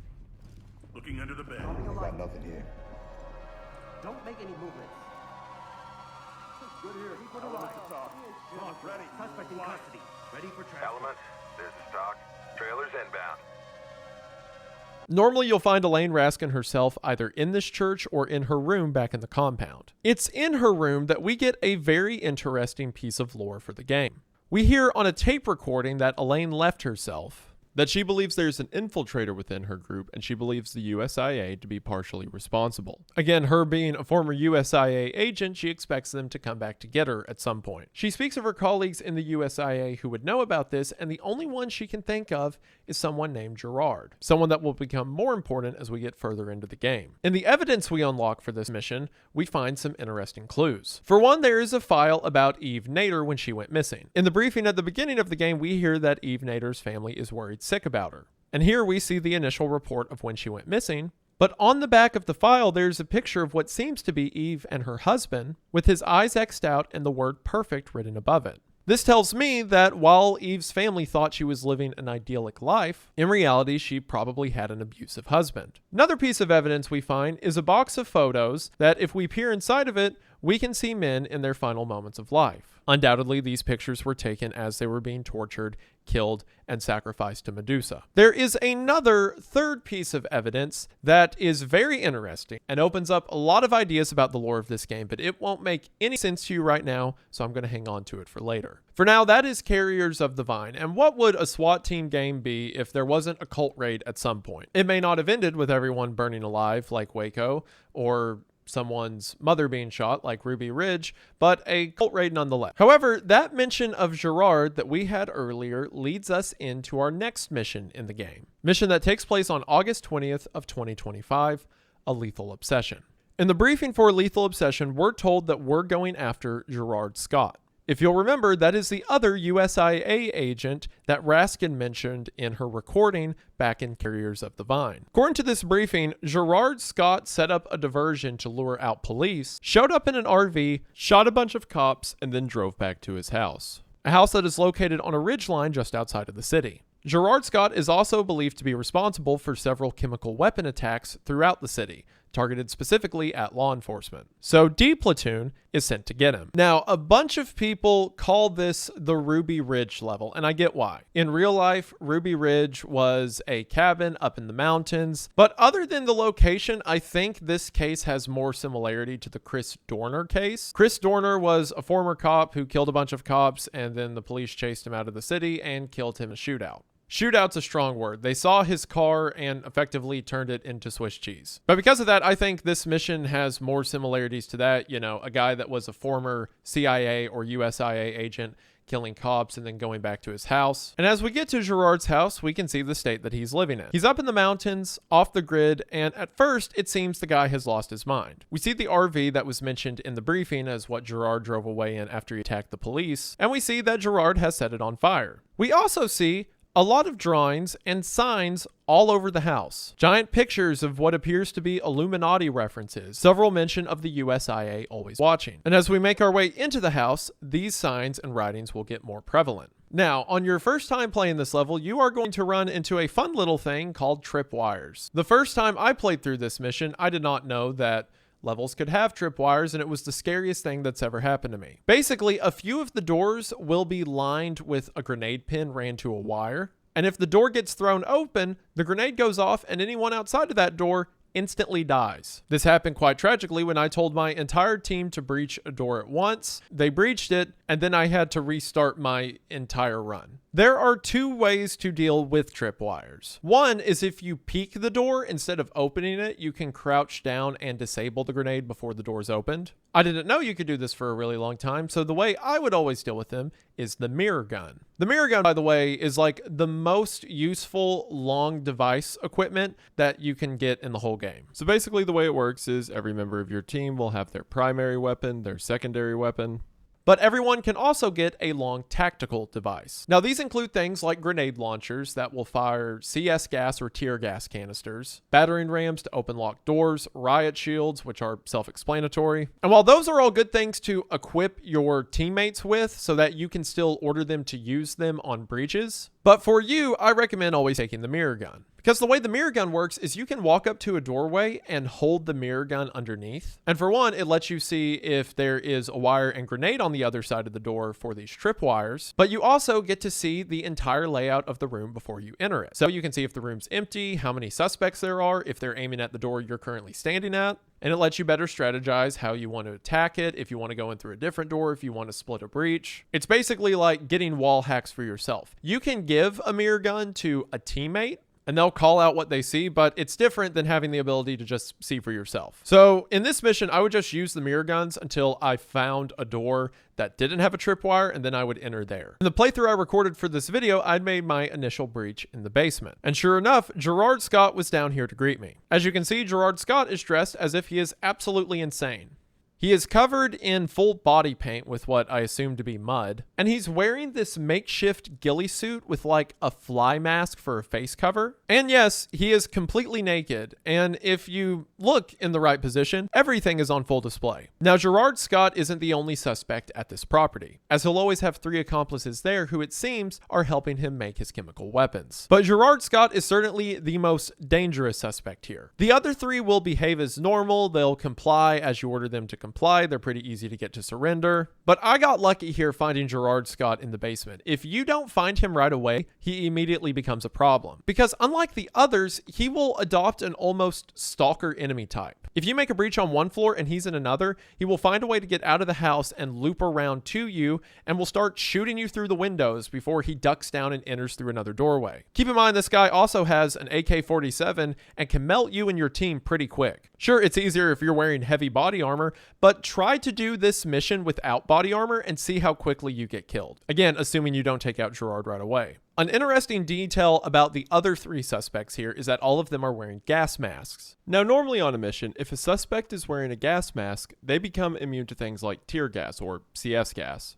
But here, they're still susceptible to it. Given that and the ragtag way their gas masks are built, it seems that these are improper gas masks just made to help them with the chemical creation. And because they're using low tech, they're still susceptible to gas-related weapons. Just a fun attention to detail thrown into the game. After everyone's arrested, if we make our way through the house, we can see the bizarre state that it seems Gerard was living in, both in his house and in his mind. For one, looking in the basement, we can see that the chemical weapons Gerard were putting together was ricin-based. And it seems he was planning to launch more attacks on police departments throughout Los Sueños. On nearly every wall of the house, Gerard has written messages for himself. Actually, looking back on it, Gerard's biggest influence was probably Ted Kaczynski. A lot of these things written on the wall are things that we've already seen before, like the drawings outside of the Illuminati and the USIA is always watching. But some of the other notes get more specific. There's diagrams of federal agents and normal cops, with illustrations of where to shoot them, what parts you can hit to kill them, and what parts won't stop a bullet. In the Ryson room, there's not only directions on how to build these weapons, but he has diagrams on how effective the doses are. How he's already tested them out on several animals like cats and birds. And the only animal on the diagram he hasn't tested it on yet is feds. I guess we were supposed to be the guinea pigs for that. Also, as we walk through the basement, we can see the remnants of this, as there are a ton of dead animals in cages that he was testing these chemical creations on. One of the most persistent noises you'll hear down here are the flies buzzing around the dead bodies. However, as we look at some of these writings, some of them get a bit more detailed. For one, he mentions police as being a part of a godhead. And there's several writings on the wall that bring a supernatural or almost religious influence into the things he's talking about. Like, for example, on one diagram, he talks about how he needs to remove the satanic orbital fluid from his eye. And a lot of the imagery we see on the wall is specifically about eyes, them being a sort of gateway through which these visions can be perceived. And while we can write a lot of this off as just crazy talk from someone that's lost their mind, on some of the things we see, Gerard seems to be right. See, in the living room, he has amassed a lot of stolen documents from police departments as well as organizations like the USIA. And it seems he was doing a sort of investigation up here.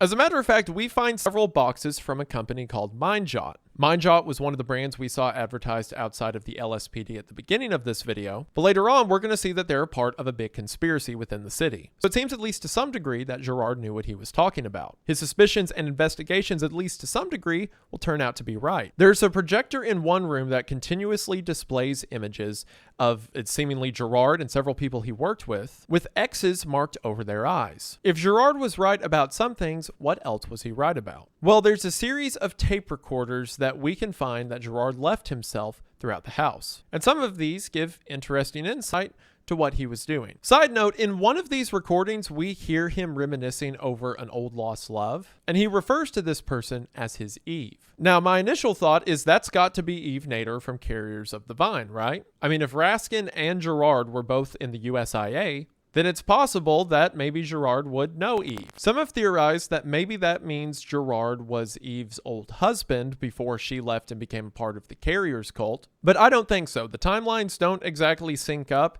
and also we see a picture of what's assumed to be Eve's ex-husband, and it doesn't look like the old pictures of Gerard we can also find. But maybe Gerard got to know Eve after she joined the cult and fell for her. That, or he just generally means an Eve in like an Adam and Eve type sense. I mean, the guy is crazy to some degree. I think he was right about some things in his investigation, but, you know, satanic orbital eye fluid, probably not.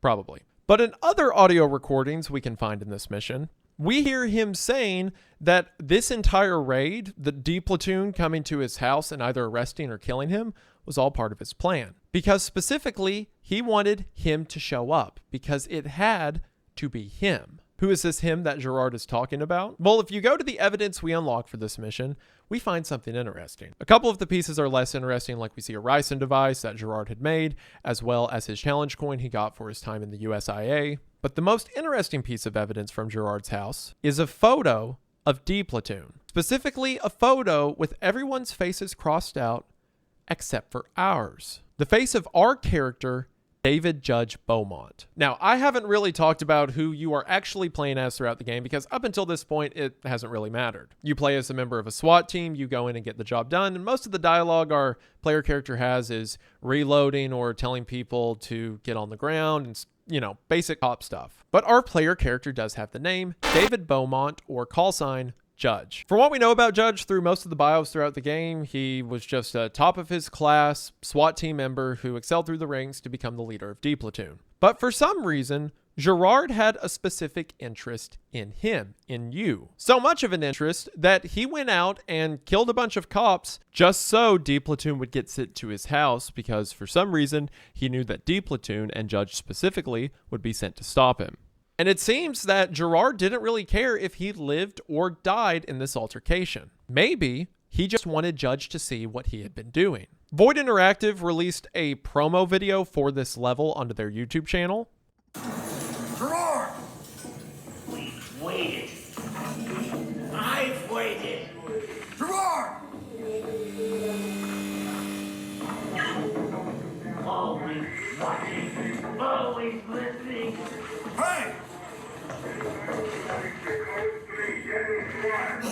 did you do?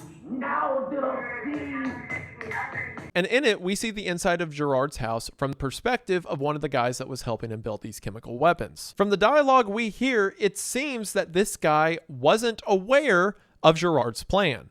This is right after Gerard shot the police, and he runs to Gerard asking what he's done. And Gerard simply responds, "If I couldn't come to them, I'll make them come to me." Whatever was in that house, it was worth Gerard dying so that Judge would see it. But what are we supposed to see? And that's a topic we'll keep talking about as we continue through this game. Now, I don't think it's too far out there to mention that it is very clear to me, at least, that this is drawing some connections to MKUltra. MKUltra, for those of you that don't know, short version, the CIA did this is real world, by the way, not the video game. The CIA did a bunch of experiments involving things like hallucinogenics, trying to see if it could make people more susceptible to orders, if it could unlock new gateways of the mind, new forms of thinking. And there's a lot of evidence supporting that a lot of real world tragedies we experience, things like the Manson cult, were the long-term effects of the CIA dosing people with LSD to see what would happen. And a lot of the language we see from Gerard in this level, talking about gateways to the mind and unlocking your third eye, are all bits of common language that are seen in MKUltra. So I think Gerard, and more than likely Raskin, were either experimented on or aware of whatever the USIA's equivalent to MKUltra was. As a matter of fact, when we start this mission, there is a radio on a park bench. If we listen to it, we can hear the person on the other end of the radio talking about your standard conspiracy theory stuff, but then he specifically mentions something called the MLO. You know, I would consider no other perpetrator than the MLO, child of the USIA. Now, we don't know what that is yet, but hold on to it for now. With that, we move into our next mission on the timeline. Mission that takes place on September the 29th of 2025. Twisted Nerve. Now, this mission actually builds off of something learned in the first mission of the game. When we did our raid on the 4U gas station and some of the lore, we learned that the people involved were committing the robbery in order to get money for meth. And in the briefing for Twisted Nerve, we learned that the reason we found this place is because the address to it was written in one of the pockets of one of the suspects from the 4U gas station. On top of that, we also learned in the briefing that recently the police picked up someone they believed to be a vagrant lying outside of the address. But when the police checked him out, they realized that in reality, he was tortured and on the brink of death. This guy, whose name is Reese, would give a full account of what happened to the police, which is actually the audio call we can listen to for this briefing in the place of the typical 911 call. Reese says that he was previously a dealer for the people manufacturing meth within the house, but while he was dealing, he fell in love with one of the prostitutes who worked out of that house. So his plan was to pocket a bunch of the money for these deals, take her and her son, and run away. But the people running the operation found out about this and tortured him in the attic upstairs, before throwing him out on the street, believing him to die soon when the police found him. There's also a really strange detail in this interview. Reese says while he was being tortured in the attic, he saw a vision of the woman he wanted to run away with up there with him in the attic, even though she wasn't there, and according to him, she couldn't be. From this implication and the fact that we don't hear from her again, perhaps this woman was killed, but regardless, he saw her up there. Disregarding this for now, we know this house to be a place where meth is being manufactured and sold, as well as a distribution angle for a prostitution ring, and people are being tortured and possibly killed there. So we should probably stop all that. So D Platoon is sent in to dismantle the operation. Another cool callback to the 4U gas station is in that mission, we saw several signs talking about a protest of a local garbage union. So basically, all of the people who work in the waste management industry throughout Los Sueños are currently on strike. And we see the ramifications of this as soon as we load into the level, because the streets are absolutely covered in ridiculous amounts of garbage bags. They crowd the streets, cover up parking lots, absolutely fill the sides of garages. Again, this city is rotting and it's starting to seep out at every crack. As we make our way up to the property, we can see that it's two structures. One of which is a normal house, or was a normal house before it became so run down, and the other is a house with a massive fumigation tent on it. In the briefing for the game, we hear that this house was owned by a family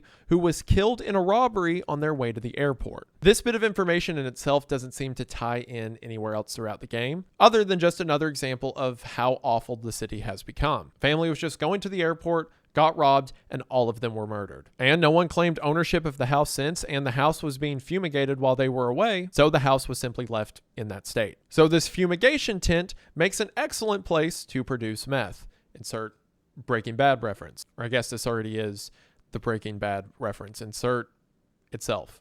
Now, this level is a lot of people's favorite level in the game because of how absolutely chaotic it is. Everyone you run into in this level is either making or selling meth, or they're victims of prostitution, or homeless, or there to buy. And it is hard to tell any of them apart from the other. They're all dressed the same, most of their clothes are tattered. Some people will walk around with a knife and as soon as you yell for compliance, just drop it. Seemingly as if they were civilians who, in this place they're living, just walked around with a knife for their own safety. In other cases, you will see people who appear as civilians at first, and then you'll turn away for a moment and turn back, and they're charging you with a knife. And if you shoot them, they will just walk through the bullets. Again, a lot of these people are high out of their minds, so good luck. Don't even try to come into this level with pepper spray. You will sit there and spray, and they'll flinch for a moment, and then just start eating it.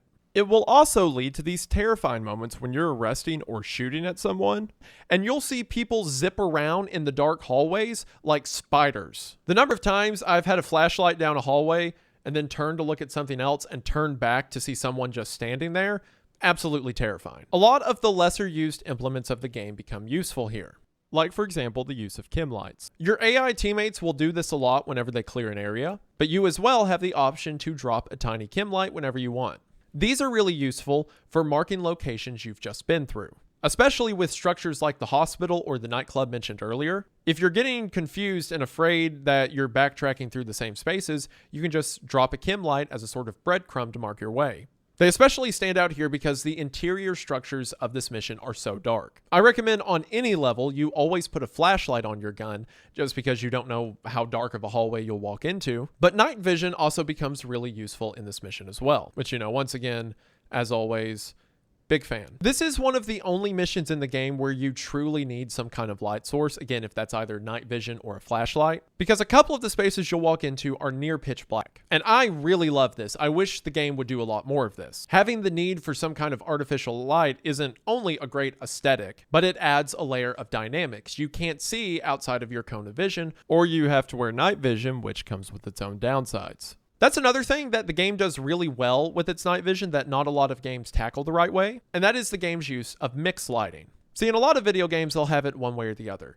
Either night vision is a superpower that you turn on and immediately everything becomes like daytime and it's like someone turned on the sun and everything is equally highlighted. Or if there's any artificial lighting at all, it kills the night vision and it becomes almost useless. When in reality, modern night vision kind of works in between. See, night vision works by absorbing ambient light and magnifying it for your eye through photon tubes. Because of that, to get the best use out of night vision, you kind of have to find an in-between.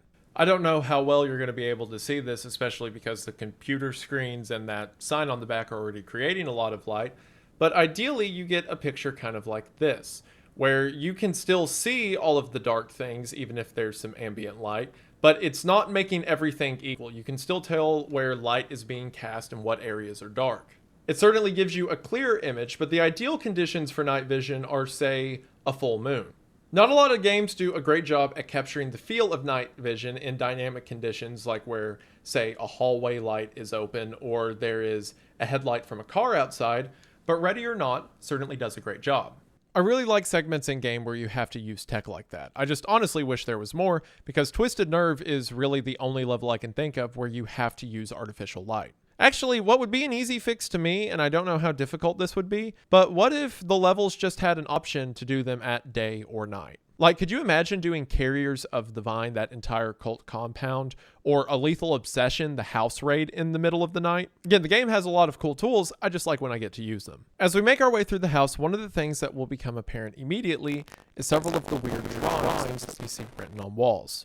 A lot of these are weirdly reminiscent of what we heard Reese talk about in the confession. These ghostly, tattered faces drawn in scribbles. And as we continue to make our way through the house, we see more signs of concern. On the second floor, in the same room where we find a lot of the money that the manufacturers have made, we see a diagram for tunnels and an escape route out of the city. It seems this operation is much larger than just this one location. It's up here that we find a room that is tragically the most heartbreaking part of the level. Most levels will have a moment to them. In some levels, like the Neon Nightclub, the entire mission is that moment. But in other missions where the level is more straightforward, there will still be a gut punch mixed in somewhere. As we make it into one of the rooms upstairs, we see that it's a little girl's bedroom. This room is far different than any of the rooms in the house. Most of them have dilapidated walls and crazed drawings made on them, but this room is covered in stuffed animals and kids' drawings. And most tragically, there's a little girl convulsing on the bed. Next to her is a needle, and it seems that the young girl is overdosing. When I was a kid, my family and I did a lot of outreach ministries for our church. We would do bus routes where we would pick up kids, take them to vacation Bible school, stuff like that. And while I never saw it specifically, I don't think it happened to any of the kids on our route. I remember hearing several instances of kids from poverty-stricken areas like trailer parks who would go to the hospital or would have CPS called on them or police investigations get started because they had overdosed or had a negative reaction to drugs because their parents were using them as guinea pigs. And it seems that is exactly what's happening here. We can call in the girl to command or talk as it's known throughout the game. But there's nothing we can do now. There's still an active gunfight, and we still have to make the situation safe for paramedics. So all we can do for now is just call it in and keep moving. Also, in recording this segment, as I was looking at the little girl, we started taking gunshots from the backyard of the house. Please, don't move!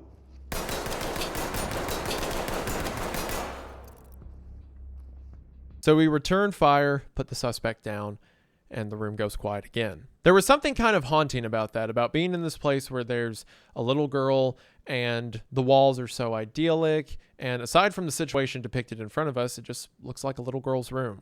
Only to then erupt in gunfire as glass shatters and shell casings fly out. The juxtaposition to the room, of course, more than anything, identified by the girl convulsing on the bed. On the floor in the girl's room, we can see various drawings she's made, several of them depicting the disturbing circumstances that she's living in. Also, in earlier versions of the game, next to the girl's bed, there was a condom on the floor. And while it's still technically there, you can see the corner of it, even though it's covered up with stuffed animals. And someone coming to the game now would have no idea what it is. Tragically, I'm sure that implication would apply to real-world circumstances of this situation. Most situations like this in the real world, like with my own experience I talk about, have orders of effect too horrible to forget.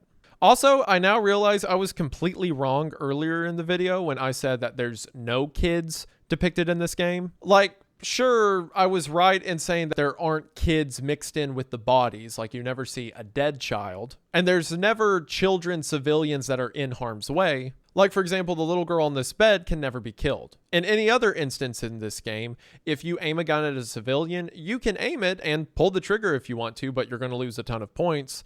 And you can accidentally kill civilians a lot. Ask me how I know. But anytime a weapon comes near this girl, your officer will always, or judge, since we know he has a name now, judge will always put his gun down.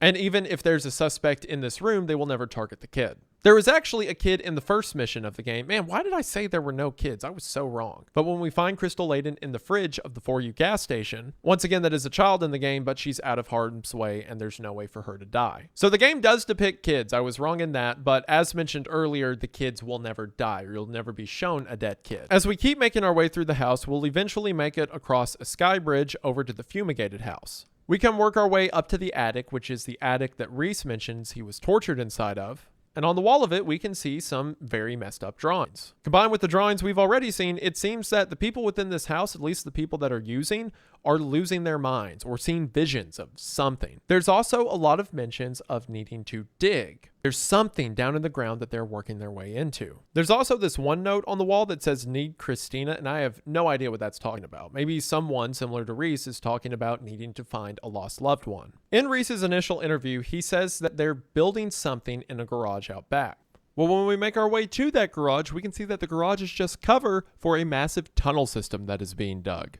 There's a destroyed house at the top of the hill that when we make our way to it also has a tunnel system. But as we get to that tunnel system, the writing on the walls becomes dramatically intense. People becoming obsessed with the idea of digging down to something they believe to be underground. Drawings of weird shapes of insect-looking creatures. As we get down into the tunnels, there will normally be a few suspects down here. And every single time I have played this mission, it is terrifying. Suspects will talk to themselves. They'll sprint from left to right. You'll see them one moment, they'll shoot at you, and then they'll duck through the zigzag of tunnels to come up behind you. If you really want to make the game terrifying, you should turn off your mission indicators. So anytime you complete an objective, the points for it will pop up on screen. And every mission has the objective, bring order to chaos, which effectively means take down every suspect in the level. So once you take out the last guy by either arresting or killing them, you will get a notification that lets you know mission's all clear, you can take it easy and find the last few civilians or get the last pieces of evidence. But if you turn off that indicator, then you'll never know when you've taken out the last guy until everything else is completed. That means while you're looking around for the last gun someone dropped, because anytime a suspect drops a weapon, you're supposed to secure it or make it safe for evidence. So the mission won't automatically end until you've done every possible thing that can get you points. After you complete all the main objectives like securing civilians, grabbing the main evidence, you can vote to end the mission early, but again, if you want all the points, you have to stick around and get everything. So if you turn off the mission indicator that will tell you when you've taken out everyone in the level, then you will remain as tense as can be all the time forever. You will not have a moment of relief when you're down in these tunnels and shoot someone, then you get the indicator that it's all clear. You'll shoot someone and then think there might be more out there. Again, it's another layer of difficulty and tension you can add to the game if you want to. And also to add to my fear, the one time that I played this game with my wife, as soon as I got her down in the tunnels, she shot me. I'm lost. I'm right here, see me? It's really dark. It is really dark. This is why you always bring flashlights, because turn off your flashlight real quick.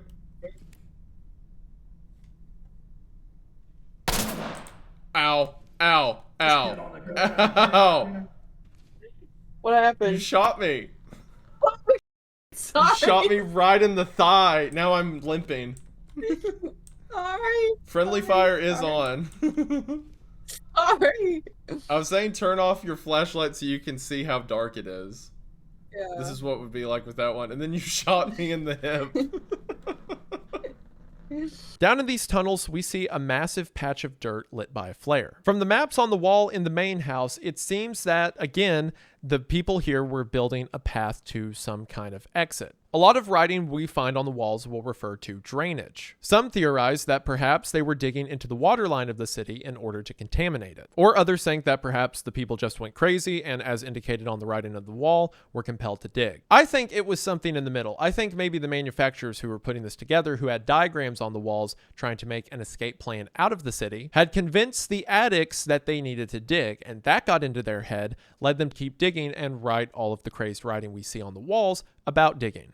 And in the evidence we find for this level, we can see that it was part of a greater operation. In a Snapchat conversation found on one of the phones of the suspects at the house, we can see a conversation in Spanish that alludes to a larger tunnel system that this dealer was getting supplies from. We will see this in another level later on in the game, but for now we know that everything we saw in Twisted Nerve was a part of a larger operation. In another piece of evidence, we see a drawing of a man on fire and the year note of 1997, and the evidence description says this is probably in reference to a large fire that occurred in this neighborhood in 1997 and killed tons of people. Again, another piece of history outside of our real world that indicates the people in this area have had it quite rough for decades, leading to a lot of the desperation and crime we see now. Twisted Nerve is a lot of people's favorite level because of how chaotic it is, how the dark areas push you into adapting new techniques. So this is the mission that hooked a lot of people into the game, and for good reason. But with it out of the way, we move into our next level of the timeline that takes place on October 1st of 2025. It's one of the first levels to put together a lot of stuff that we've seen hinted at up until this point. And that mission is Ides of March. In the briefing of Ides of March, we hear that a senator named Cornelius Fremont was just shot while giving a speech. We learn that Fremont has been very controversial as of late, as he has proposed a bill that cuts funding to the VA, meaning that military veterans with disabilities can no longer get funding for the care they need. This explains a lot of the world-building elements we've seen in the game up until this point. All the protest we've seen about stopping the anti-vet bill, the message we found on an answering machine in the hospital when a veteran said he's no longer paying for his bills, It all circles back to Fremont cutting funding to the VA. So it seems that a group of veterans have decided to do something about him. A group known as the Left Behind, which is labeled a domestic terrorist organization, is composed of former United States veterans and seems to have formed in order to take down Fremont and those who propagate this bill. So they have gone up to the 12th floor of a nearby hotel and took the shot on Fremont as he was giving his speech. In one of Void's promo videos, we can actually see the lead up and taking of this shot. We demand that the legislation be thrown out. We have made preparations in the event that it is not thrown out and will use...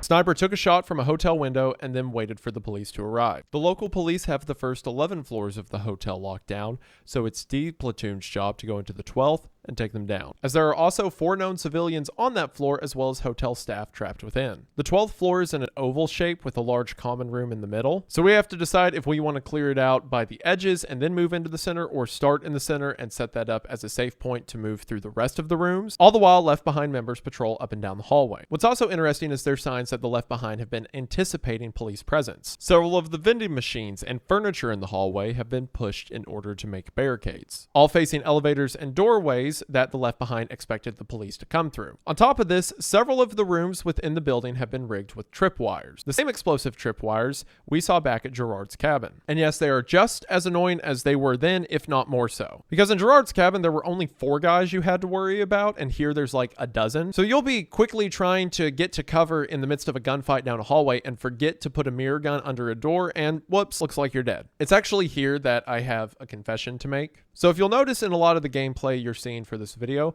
my character is wearing a diamond-studded watch. And that watch, which I believe is called the Developer's Ruined Watch, is the hardest to obtain item in the game. Again, a lot of the aesthetic stuff, like some of the clothing and the tattoos that you can put on Judge's left arm, are all unlocked by completing different missions with different scores. And the same can be said for the wrist items. Most of them are obtained by completing levels with A or A+ rankings, I believe. Well, the Developer's Ruined Watch is unique in that it is not for completing missions with a certain rank.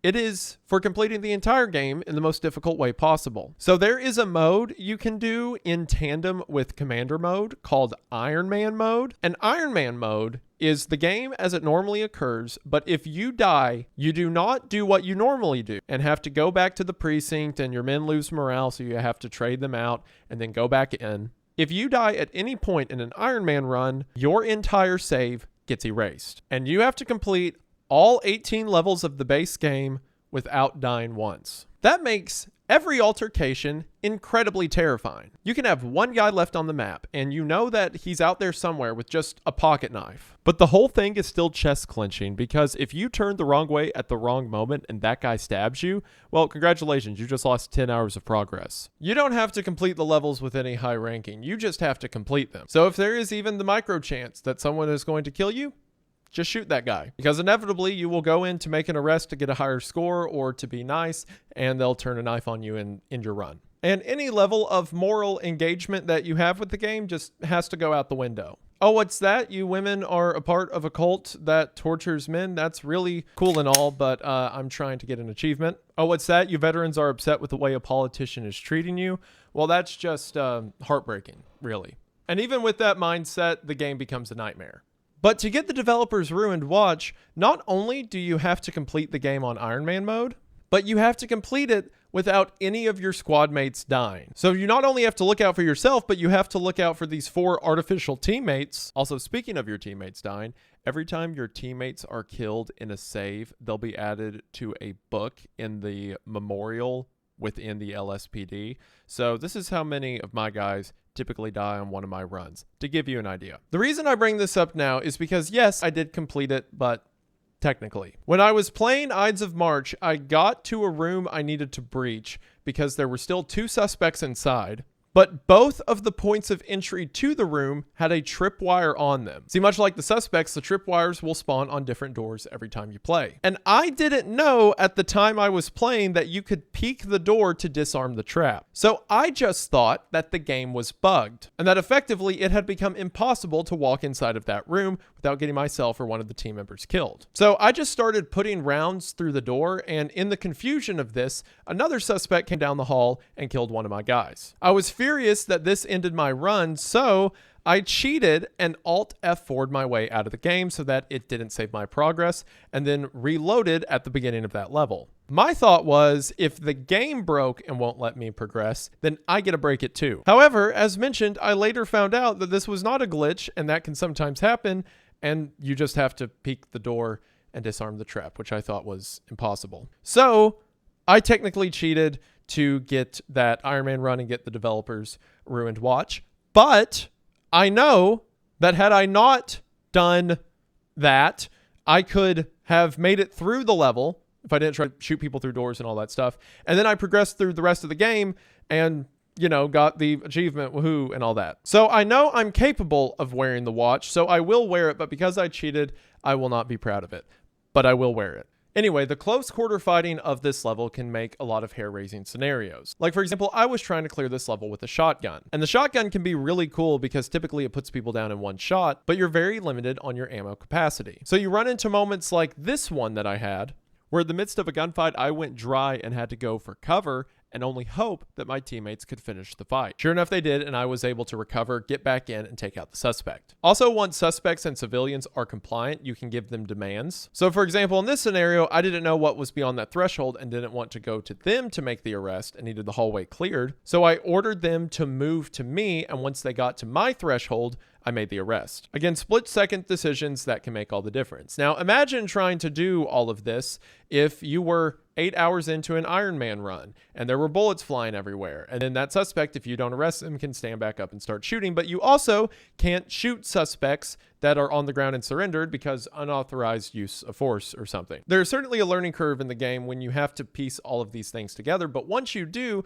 you get some pretty cool results. As we make our way through this level, the world building around the Left Behind stands out in every aspect of them. For example, the guys who are going up against are veterans who are disgruntled with Fremont. So a lot of them will have heavy firepower and their accuracy is higher than some of the lower level thugs we see throughout the game. Some of them will still have a military haircut. Others will look disheveled with long beards, perhaps homeless. Most notably, several of them will even have amputations. People who relied a lot on the VA and are now told that their country can't support them. But thank you for your service and all. Also, fun fact, if you could call it that, or more attention to detail, shooting one of the amputees in the amputated leg does not register as a gunshot. So they thought to factor in the fact that that wouldn't take them down. Also, similarly, because all the suspects we're going up against in this level have military training, CS gas or tear gas doesn't have as much of an effect on them as it does other suspects throughout the game, given that most of them would have went through tear gas training while in the military. Across the wall in several of the rooms, we see graffiti. Graffiti from the veterans saying that they're still human, that they fought for the country only for their country to betray them. I have less sympathy for the Left Behind than I do some of the other more sympathetic factions throughout the game,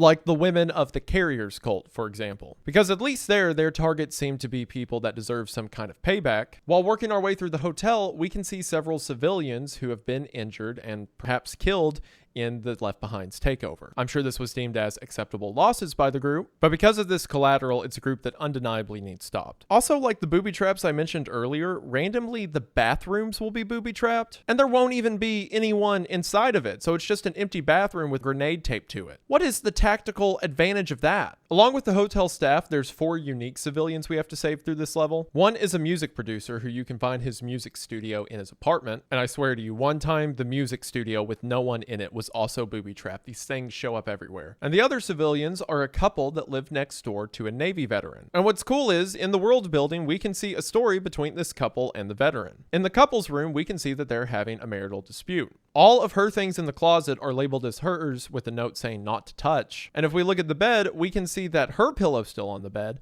but his pillow has been moved to the couch along with a set of blankets. Her prescriptions and pills are in the master bathroom, but his are on the couch next to him. He's had to move all of his stuff out to the living room. We can find a note in the utility room that adjoins the naval captain's room to theirs, and in their note to each other, we can see that one of them is demanding the other to have the dishes done by the time they get home. And on another note, we see a note from the husband threatening the naval captain to stay away from his wife. But if we look through the naval captain's room, we can see that he is doing the opposite of that. If we go to his bathroom, we can see that she left him a note saying that love is only a door away, and there is a romantic candlelit bath running next to the sink. On top of that, on the naval captain's nightstand is a bunch of condoms. Again, just little details that make the world feel so much more lived in. In the midst of a story about veterans being upset that they're having their funding cut and an assassination attempt, we get this little affair storyline that is blink and you'll miss it if you're just focused on carrying out the mission. But again, as with everything else in the game, there's more there if you want to keep looking. Ides of March is always one of the more enjoyable levels of the game on replay. And also the title of the level works so well with the level's theme. The Ides of March is a term that comes from the assassination of Julius Caesar. And here, much the same, we see Caesar's or Fremont's men turning on him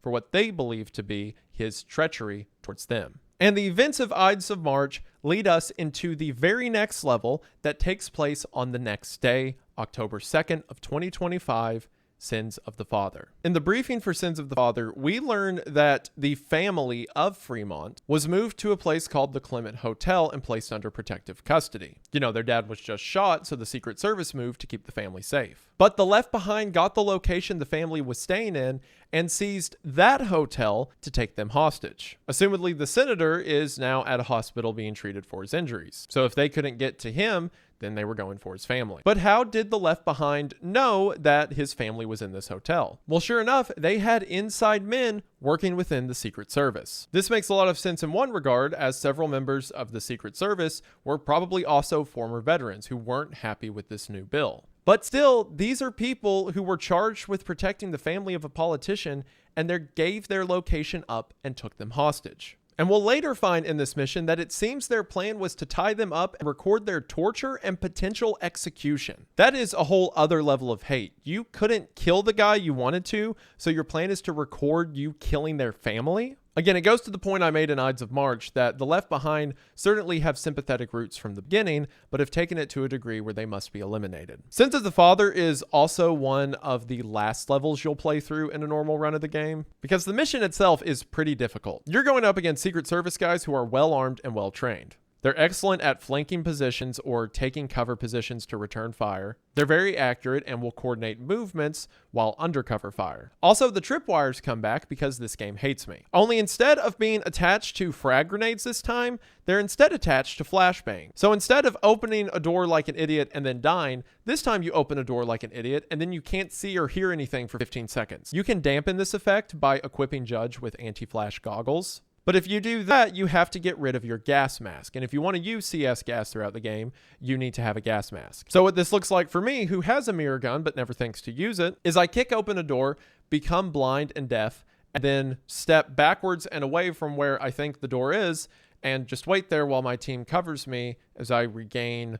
the ability to see, and then continue through like it never happened. Typically, when clearing structures, the best doctrine, and also what works best throughout this game, is to clear buildings from the top down. You always want to have the high ground and be shooting down at someone rather than someone else shooting down on you. So for me, I always start this mission from the rooftop. As we make our way down from the rooftop, we can already see one of the hotel staff who's been killed and left for dead in front of the elevator. Again, collateral to these guys means nothing if it's in the way of their objective. Also, immediately after, I had an awesome start to this mission. For one, unless you change it, the default key for use things like, open doors or call in evidence is F, but the button to yell for compliance is also F. This normally works because typically if you're looking at someone and trying to get them to surrender or get on the ground to be arrested, there's no doors or anything in the way to mess with that. Unless you're like me and at the beginning of the mission, see someone who you want to comply, so you press F, and instead of asking them to comply, you just shut the door. And then when you open the door again, they now have a gun pointed at you and you almost die 13 seconds into the mission. And then immediately after doing this, I got tripwire flashbanged. Truly, Judge is the apex of the LSPD.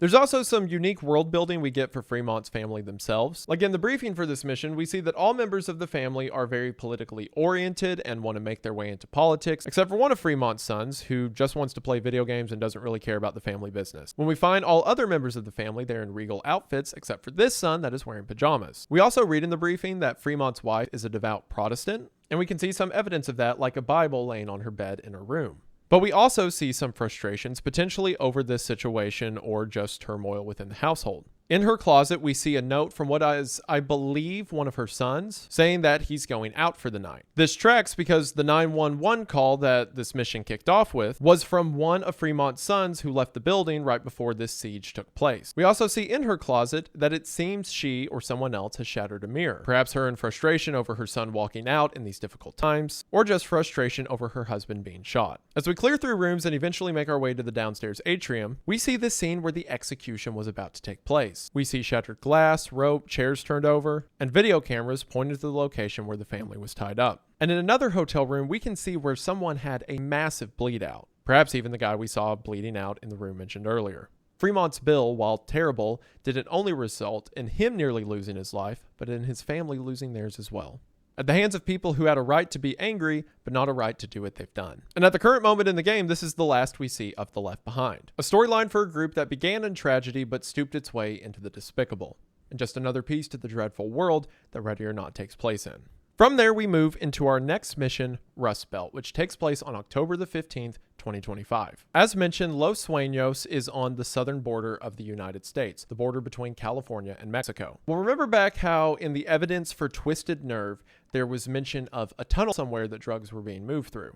Well, in Rust Belt, we get sent to those tunnels. In the briefing, we learned that an informant within narcotics tipped the police off to a massive tunnel that is being used to traffic people and drugs. So D Platoon is sent in, as always, to stop it. When we load into this level, which is right on the Mexican border, we can see that behind the property this tunnel is located is a massive border wall. Again, this is a world where crime has become much more intense than it is in our timeline, and things like the police and borders have become much more militant. As we make our way up to the property, there will be a few suspects, cartel members, and civilians outside. The civilians seem to be people who were being trafficked through the tunnel. As we make our way into the house that hides the tunnel, on the table, we see a lot of fake passports and IDs that are dealt out to the people being trafficked through the tunnel system. Also in this house, we see some butterfly imagery.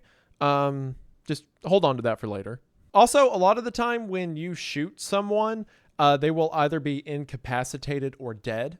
And if they're incapacitated, that just means they're bleeding out or they're on the ground or they're unconscious or something. You still need to zip these guys up because in some levels, incapacitated people will wake back up and become an enemy again. As I was recording this part of the game, I had shot someone outside and they were incapacitated. And a lot of the time, as people get shot, even if they're out of the fight, they'll still be alive and screaming a lot while they're on the ground. So the entire time I'm recording me walking through this house, you just hear someone dying very loudly outside.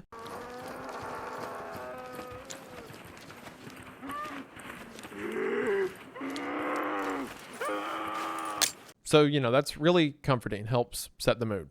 When you enter this house, the most striking thing you'll see is the entrance to the tunnel system. Rust Belt occurs later on in the Ready or Not normal mission set because it is a challenge. Most of the time in the real world, cartel tunnels are pretty small because, they're trying to dig them out discreetly and a lot of the times by hand.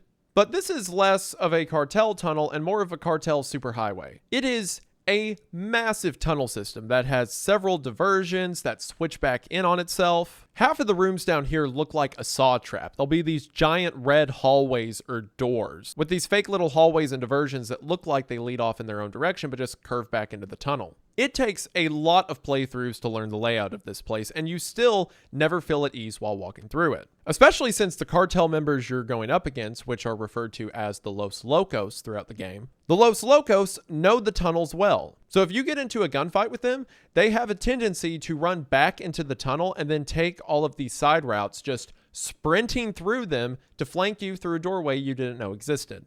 Because of that, you're never really safe. Even if you set in a room and think that you're okay, if you start a gunfight in one direction, one of those guys is probably going to come around from the back in a place you didn't even know they could come from. Add to that the fact that the tunnel has a lot of low light areas that require a flashlight, and this entire mission becomes a nail biter. I should also mention that I played this mission with my buddy who was in the military, and this was like his first introduction to the game. I told him all the different levels we could do, and he's like, oh, cartel tunnels, that sounds fun. And as soon as we got down there, again, it's multiplayer, so there's no AI squad mates. It's just me and him. And the entire time, every time we went through a new doorway, he would just stop and be like, we shouldn't be doing this. This shouldn't happen. It is tactically impossible. Let's leave. Let's just open it. Imagine IRL being like, all right, boys, go on in. Honestly, God, Isaiah, I could see us in some wacky set of circumstances where we have to do some shit. Ooh, God, we need a lot more dudes for this.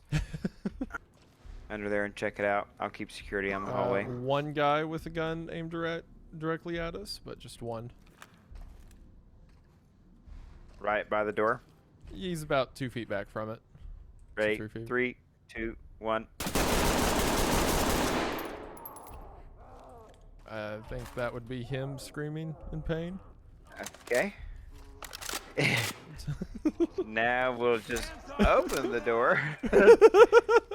I think I don't think the door works as a door anymore. I think we can just kind of like step into it. That didn't go well for him. That did not go well for him at all. And as mentioned, this level is tense. But believe it or not, my main complaint for the level is I wish it was harder. In that, I wish the game took advantage of the low light situations. As I mentioned, there's a few dark corners or hallways that having a flashlight is really useful, but it's never dark enough that you can't see where you're going. But I would imagine that a cartel tunnel, I know they hang lights in those things, but there's got to be areas of them, if you don't have a flashlight, it gets pretty dark. And there's never a spot in this tunnel where it gets really dark. You could make that mean the suspects have a harder time spotting you in the darkness, which gives you a bit of an advantage, but then it would force the player to use like night vision or a flashlight. Again, the game has so many cool tools, just make me use them. Also, speaking of tools that are in the game, if you'll see in the footage, I used a 308 when I was running this mission, and calibers in this game matter a lot. If you're using things like pistols or pistol caliber carbines or SMGs, it'll typically take a lot of shots to put a target down. But because the gun is so controllable, it's feasible to do just that. Well, if you get up to full caliber rifle rounds like a 308, sure, the gun is harder to control from a handling perspective, but when you shoot someone, you shoot them. You will fire one round to the chest and they will immediately drop to the ground and start screaming. It is incredibly brutal and dramatic, but if you're scared, it's nice to have a safety stick. Also, remember how I described earlier you can do things like split a breach where you set part of your team to one door and they wait for your command? So what happens, hypothetically, is you set one team up on a door and then you take the other team with you. So when you breach that door, half of your team breaches with you, but the other team is still waiting on a door to the room you're in. And then after you're already in the room and then decide to hit execute, your remaining team takes that as a cue to scare you to death by kicking open the door and then immediately blinding you with a flashbang.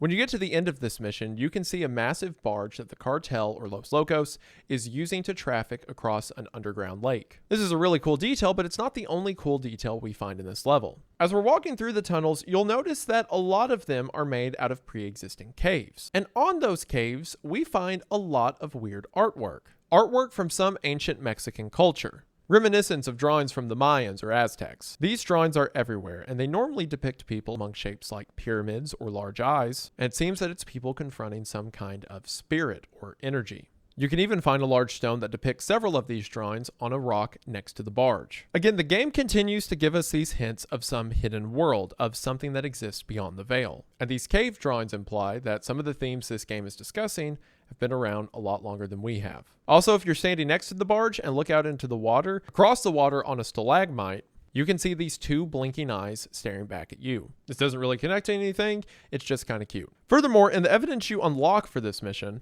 we find a rock with more of these drawings on it, but we also see an internal note within Los Locos saying that if anyone hears a child crying, to ignore it because no children are moved through the caves. Now, this may just mean that they're actually moving children through the caves, and if you hear a child crying, just mind your business. But it could also mean that several members of Los Locos keep saying they hear children crying throughout the tunnels and caves, but as the note says, there's no child to be found. Again, similar to the guy saying that he saw a woman who couldn't have been there, there's continued hints of something existing behind the veil of what we see as we just play through the game.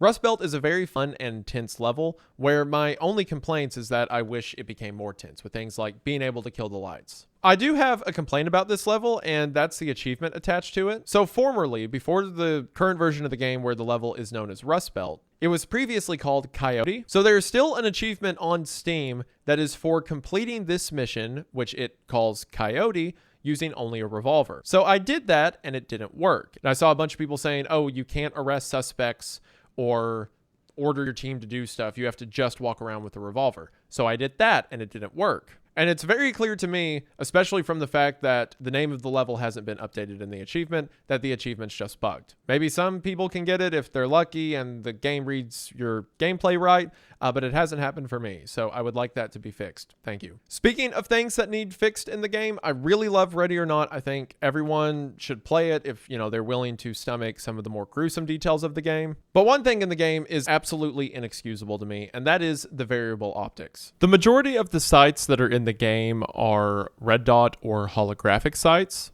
Sights that have no magnification, just put up a dot or a reticle as a simple, quick means of aiming your gun.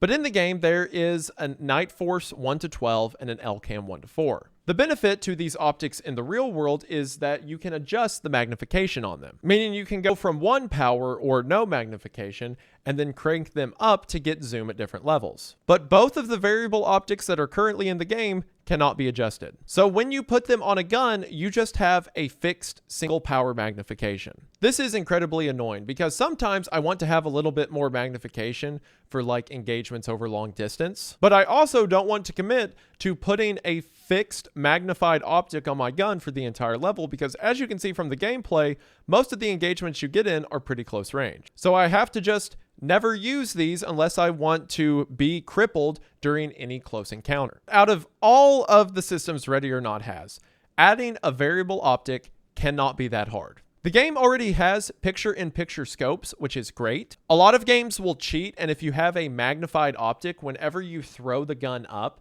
your entire screen zooms in, so even outside of the scope, the whole world got closer. But picture-in-picture is the way it works in real life. You bring up the scope, and everything in the scope got magnified, but the rest of your eyesight's the same. So you already have that right, just put a button on the keyboard where when I press it, it does the same thing a red dot does and just takes me back to no magnification. You all add so much cool stuff in the game. Please make these work the way they do in real life. I'm begging you. And if you're gonna have an LCAN 1-4 in the game, but it doesn't have the 1, so it's just an LCAN 4. If you wanna have a fixed 4 power optic in the game, just add the ACOG. The ACOG is like the quintessential ideal SWAT team fixed powered optic. I love the ACOG so much. It's my favorite optic and it always gets done dirty in video games. It makes me sad.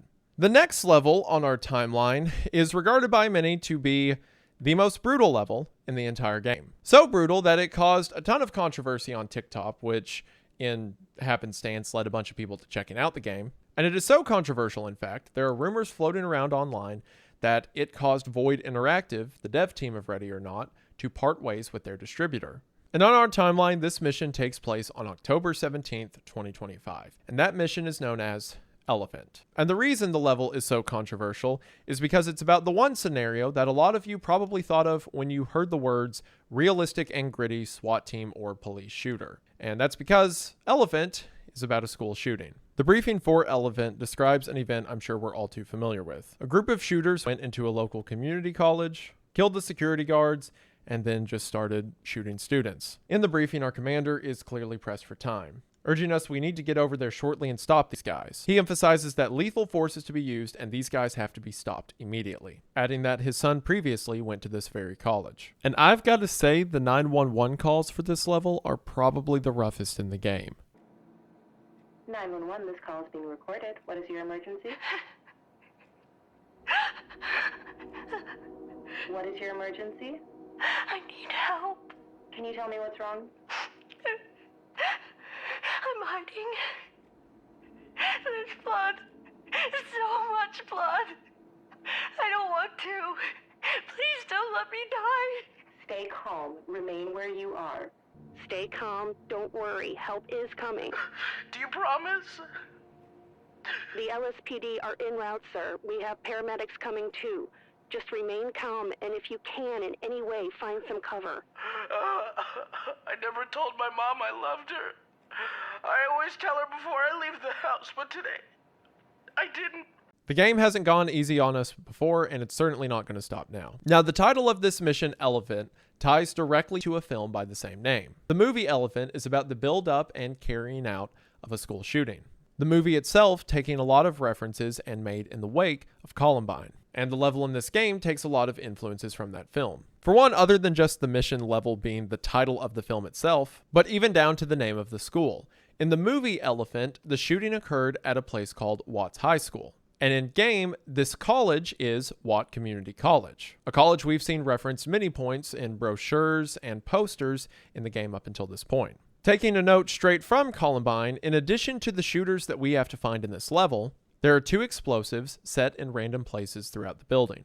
This is not from the movie Elephant, but is a tie-in to the real-world incident at Columbine, in which Dylan and Eric rigged explosives to blow, and although they never did, it seems their plan was to blow up portions of the school during the massacre. If the 2 explosives are not diffused within 10 minutes this time, the school explodes and we get an immediate mission failure. Now, excluding the DLC, this is our only active shooter scenario in the base game. Active shooter scenarios used to be one of the scenarios you could pick when you chose what kind of mission you would go into on each map. The difference is, typically when we play through a level, there is a random sprinkling of civilians and suspects throughout the map. And while you have to worry about civilians getting caught in the crossfire, the suspects aren't actively trying to kill the civilians. So because of that, you can take your time. You can go to each door, you can plan it out, you can set your breaches how you want. But in an active shooter scenario, the suspects are hunting down civilians through the hallway. So you, if you're trying to save the civilians, are in a race against the clock to make your way through the structure as quickly as possible to stop the shooters before they can execute anyone else. Because of that, you have to play this mission different than you play any other mission in the game. You cannot take your time, you cannot think about what you're doing, you have to bust through doors and clear rooms as quickly as you can. Because if the mission's been going for a couple minutes and you haven't stopped all of the shooters yet, of which there are always 4, they'll start killing more students. It's here where you really feel the weight of a lot of the game's elements closing in at once. As mentioned earlier, the game does a great job with its sound design. Typically, if a gunshot happens somewhere, you can tell exactly where it came from, and it makes sense in the way the sound transmits through walls or around corners. So because of that, as you're sprinting through the hallways and you're taking out suspects and there's always one guy you can't seem to find, when you hear that gunshot in the floor above you and get the pop-up that a civilian's been lost and points have been deducted. Okay. They just killed a hostage. Regardless of how many times I play this mission, it still bites. There's something about this level. I mentioned earlier when I played Neon Tomb, it got to the point where I played it so many times that the effect of it kind of wore off. Every time that I play Elephant, it still pains me a bit when I hear a gunshot go off and it says another student has been lost. It's also weird in these scenarios because I find myself oddly angry against the people I'm going up against. And I mean, obviously, you would be angry if this was real world trying to stop shooters, all of that. But I mean, me fully recognizing that this is a video game with pixels on the screen, no one's really getting hurt. Every time I'm playing this mission and I hear a gunshot go off and a student gets killed, when I find the shooter, I unload on them. Now, a lot of that may be the fact that I'm trying to get a high score. I'm trying to go for an S rank. But it's one of those moments where the theme of the game and the things that are happening on screen work hand in hand. I get upset for multiple reasons. I get upset because I'm going to have to redo the run, but there's also a part of me that can't separate the idea that that's someone that lost a life. Similar to the phones ringing, that's someone that people cared about. And it puts me in a position that when I find them, it feels good to pull the trigger. Now, that being said, similar to what I talked about with the Neon Club earlier, I understand if you think this is a bit much.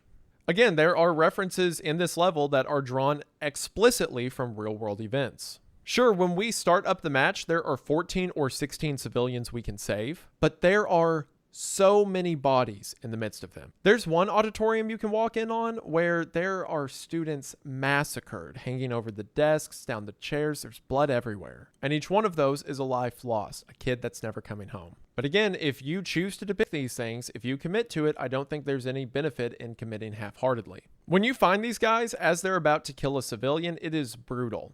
The person's typically screaming, begging for their life as they level a gun to their head and pull the trigger. The shooters, when you find them, are also vicious. They will open up with full auto fire and will not let off the trigger. If you have your whole SWAT team, they tend to not be a threat, but a lot of the time, the best way to get through this level to save as many civilians as you can is to split up your team. Again, this is of course easiest with multiplayer if you can have several different players going through different floors and classrooms. But if you're playing commander mode with the AI team, the best thing to do is to split your team, send some of them through one doorway, the other team through the other. And then that works in a way when they clear out those end hallways, you can then call them into you. And then as they make their way through the school to get to you, they'll pinch off any shooters that are in the hallways in between. There's also this really evil interaction you can get while playing this level. So a lot of the time as you're running through the hallways, the civilians will call out to you, saying things like, "I'm in here," or "They went that way," or "Please save me." And then you'll open a door to see a student there. But sometimes you'll hear someone call, "Help me," or "Please save me." And then you'll turn the corner to see that that's the shooter. The shooter was calling for help to lure you into a trap and gun you down. The awfulness of this level drips through every piece of it. This is the only level in the game, to my knowledge, that has an undefeatable negative effect on the morale of your team. Now, that doesn't mean that every time you get done with the level, your team's morale will be low, as you can arrest suspects or save the civilians, and you bring the morale up enough to counter that diminishing. But it's like every time you play this level, you're set with a morale penalty to the rest of your team, implying that the things they've seen will unavoidably have a negative effect on their mental health. When you unlock the evidence for this level, even the evidence boxes tell a story. As the person who's been writing on every evidence box throughout the game to this point has simply written on this one, "My little boy," followed by the phrase "F it," over and over again. Again, from just little touches like that, it's hard to deny that the team did their due diligence, that there was a respect to the topics they're covering. Now, if you think these topics shouldn't be covered in a video game at all in the first place, I'm not going to fight with you on that, but you can't argue that the team wasn't dedicated in their depiction of it. In those evidence boxes, we see antidepressants that the shooters had on them at the time of the shooting. We see a backpack of a young girl who attended the college, never made it home. And we see a social media post made by one of the shooters right before the shooting took place. A manifesto dictating what he was about to do, although it seems no one stopped him. Although in a slightly more lighthearted comment, we can see the comments on this social media post and see a bunch of people calling them a loser and making fun of them, which makes me feel a little bit better. This is also one of the hardest missions in the game to S-rank. And again, it feels weird after talking about the subject of it to talk about the video game aspects of it, how to get the highest score. But I don't know, it does such a great job in its depiction, or I guess a tragic job in its depiction, that even as I'm trying to get higher and higher levels, the weight of what was happening was never really lost on me. Like I said, I'd be upset that I had to start over, but I was equally upset that I couldn't save that person. But when you are trying to S-rank this mission, it is brutal. Because not only do you have to make sure that all of the civilians make it out okay, but you also have to make sure that all of the shooters are taken alive. And while it can be easy and quick to just shoot someone, drop them, and then move on, to take them alive, that means you have to hit them with pepper spray or a taser or a beanbag round. Get them to drop their gun and comply, and then arrest them, and then you can move on. Because of this, if you want to do the level with any speed, you cannot run it by yourself. You have to have your AI teammates there to make the arrest after you get the suspect subdued. Which I will say the AI teammates are really good about that, about auto-seeing evidence or people who are surrendered and detaining them. But because you have to have your AI teammates with you, you can't send them off to other parts of the school, meaning you have to run through every room yourself. And it eats up so much time that a lot of the time it's dependent on RNG if it's even completable on S rank. Because if you get a bad spawn where all 4 of the suspects aren't in the hallways and are instead in these one-off classrooms, you don't really have time to check every classroom, you just have to run through the main ones. And then if you don't see them there, you might take down 3, can't find the 4th guy, only to find out that he was hiding in a bathroom, and then sure enough, he's shot a civilian. Keep in mind, as mentioned earlier, these guys have a lot of firepower, so even when you do come across them, it's not a surefire win. Because again, if you're trying to take them alive, and say you have a beanbag shotgun, you have to take the time to not hit them in the head, make sure you get a body shot. A lot of the times you'll shoot them, try to get them to comply, and as soon as they get over the effect of the beanbag round, they'll pull their gun up and start shooting again. Also combined with this, the fact that the game does not have a sprint mechanic. Now this may sound really annoying and it takes some getting used to in the beginning, but most of these missions are so tight and you always need to have your guard up that you kind of get over it. Instead of a sprint mechanic, the game has a low ready mechanic. So typically your gun's up in your shoulder, always ready to fire or aim down sights. But if you tap the spacebar, Judge switches into a low ready position where the rifle or gun is placed down. When you're in the low ready position, you'll move faster, but if you come across someone, you have to tap spacebar again to bring the gun back up and fire. So all of these mechanics work in on themselves, especially in this level. If you're going for an S rank, you have to be in a low ready with your teammates on you, going through the halls as fast as you can. And when you find someone, you have to quickly throw the gun up, fire as many times or hit them with as many taser rounds or pepper ball rounds as it takes to subdue them. Move close to them so that your teammates can arrest them, and then after the arrest is made, put your gun back down and keep moving. It is challenging, and there is no way in the real world there would ever be a scenario where there was an active shooter killing students and the police wouldn't be encouraged to use lethal force. But again, you can use lethal force and get A or A+ rankings, but an S ranking is to get every possible point out of the level you can, and to do that, you've got to take people alive. Which creates a really weird internal feeling when you're trying to complete the level on an S rank, and then you find the suspect and have to still take them alive. It goes against everything you want to do and makes you ask some questions about the scenario you're in. I think most people would agree that rage in this scenario is justified, and maybe it's okay if it feels good to pull the trigger. But where's the line for that? Clearly in some of these levels, I feel more hesitant about killing suspects, but in other levels like this, not so much. If the game is saying anything, it is encouraging you to ask yourself questions about how you interact with it. And of course, it's a video game. You can just treat it like a video game, go through the levels, get the high score, play the fun moments. But if you approach it like a gritty or realistic shooter, then a lot of these questions start to come to mind. It's one of the reasons that I think the game itself is so intriguing. Like I said, to a lot of people, this was the level. This is the heaviest moment in the game to them. And for me, it's certainly a close second, but I feel like Neon Tomb still takes that title. Maybe it's just because it was the first level I played, but there's something about the disconnect between the music and the colors and the bodies and the blood. But where that one strikes me as more tragic, when I play through this level, I'm just so desperate to stop the bad guy. It's weighty and it's a lot, but you can tell from the development team that there's certainly a dedication to that weight. So with that heavy mission out of the way, let's talk about another heavy mission, but not heavy in like a moral or like controversial way, heavy in that it makes me mad. And that is the next mission on our timeline that takes place on October 25th, 2025.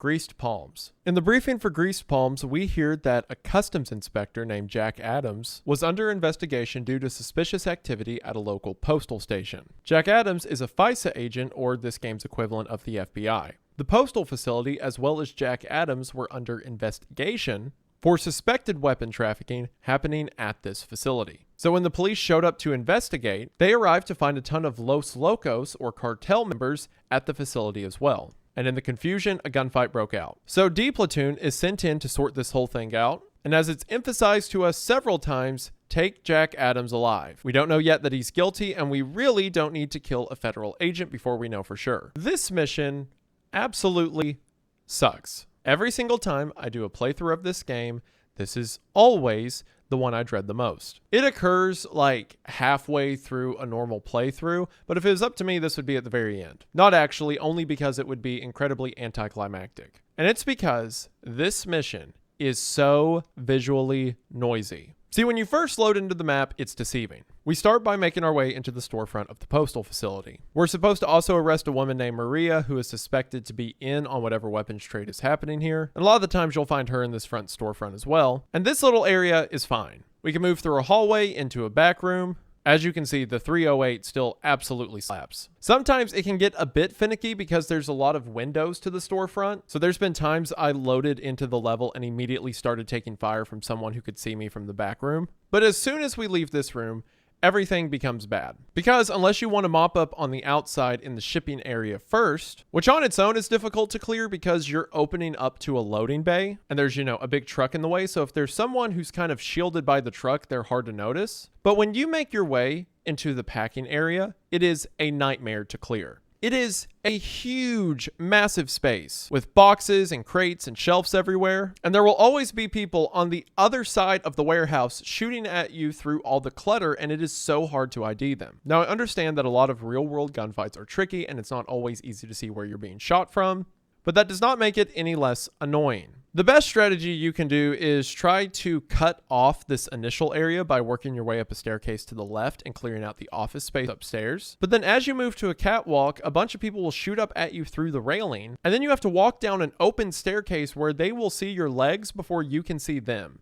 And then, if that wasn't bad enough, as we make our way into the main packing facility, there are conveyor belts with boxes moving everywhere. Meaning everything you're looking at is moving, and in the fray of all this, there are people with rifles shooting back at you. Then if you clear that area, there's a massive back lot with crates and trucks everywhere. And I know what you're thinking, oh, why don't you just start with the parking lot? And that's great for a while. I mean, you still have to deal with this cluttered back lot. But then as you try to get into the facility, there's all these huge open loading bays that someone on the other side of the warehouse can see you through before you can see them. So you just start taking shots in the open. I kid you not, as I was recording footage for this video, I died 3 times. And I'm not doing a challenge run or anything. I am armored out trying to get cool footage for you all. But this mission has been a nightmare every time I have played it. And I cannot stress to you with words how terrible it is to S rank.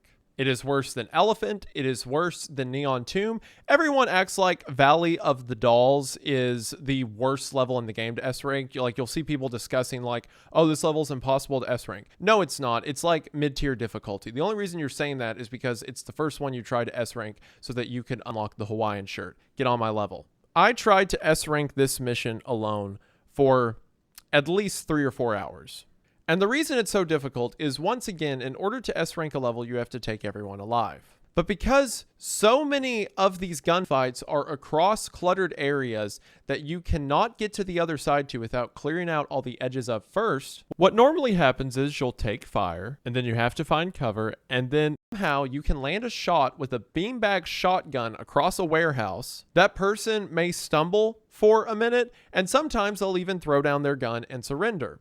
Which is cool and all, but now what? Because sure, that guy's surrendered, but you can't go over there to arrest him because this room is ridiculous. And you can't just, walk across the floor because there's the open loading bays to your left and a whole warehouse to your right. So you just have to hope he doesn't get back up, and he'll always get back up, as you ignore him and try to go somewhere else to get closer. And then sure enough, that guy will pick his gun back up and shoot you later. When I was doing this mission for the Iron Man mode, I became the active shooter. I may have lost 3 or 4 civilians in the process, but you know what? That's your fault for not being on a better map. Add to this the fact that Jack Adams is really annoying. Again, we are supposed to take this guy alive, but not only does he have a pistol and he'll shoot at us, but he acts like a rat, which I guess is fitting. Because if we see him and we throw a flashbang or order to comply or something like that, he'll run to somewhere else where more Los Locos members are hiding. And you can't chase him because then again, you'll get shot from 14 different directions. There are levels in the game that are difficult in a satisfying way because we're on a tight time schedule or we're going up against a lot of well-trained guys. But this level is difficult in a not so fun way, and I hate it. Everyone who talks about Valley of the Dolls being awful or Neon Tomb, just shut up. It's this one.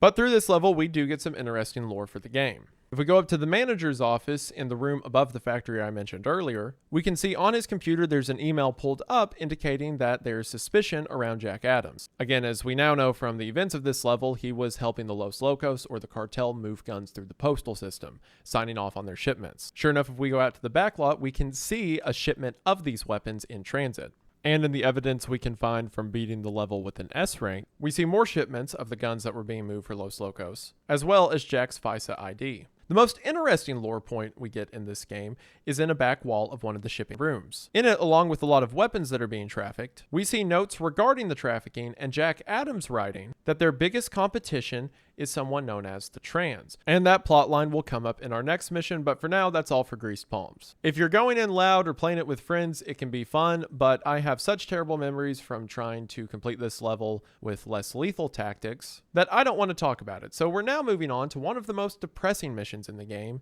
Ends of the Earth.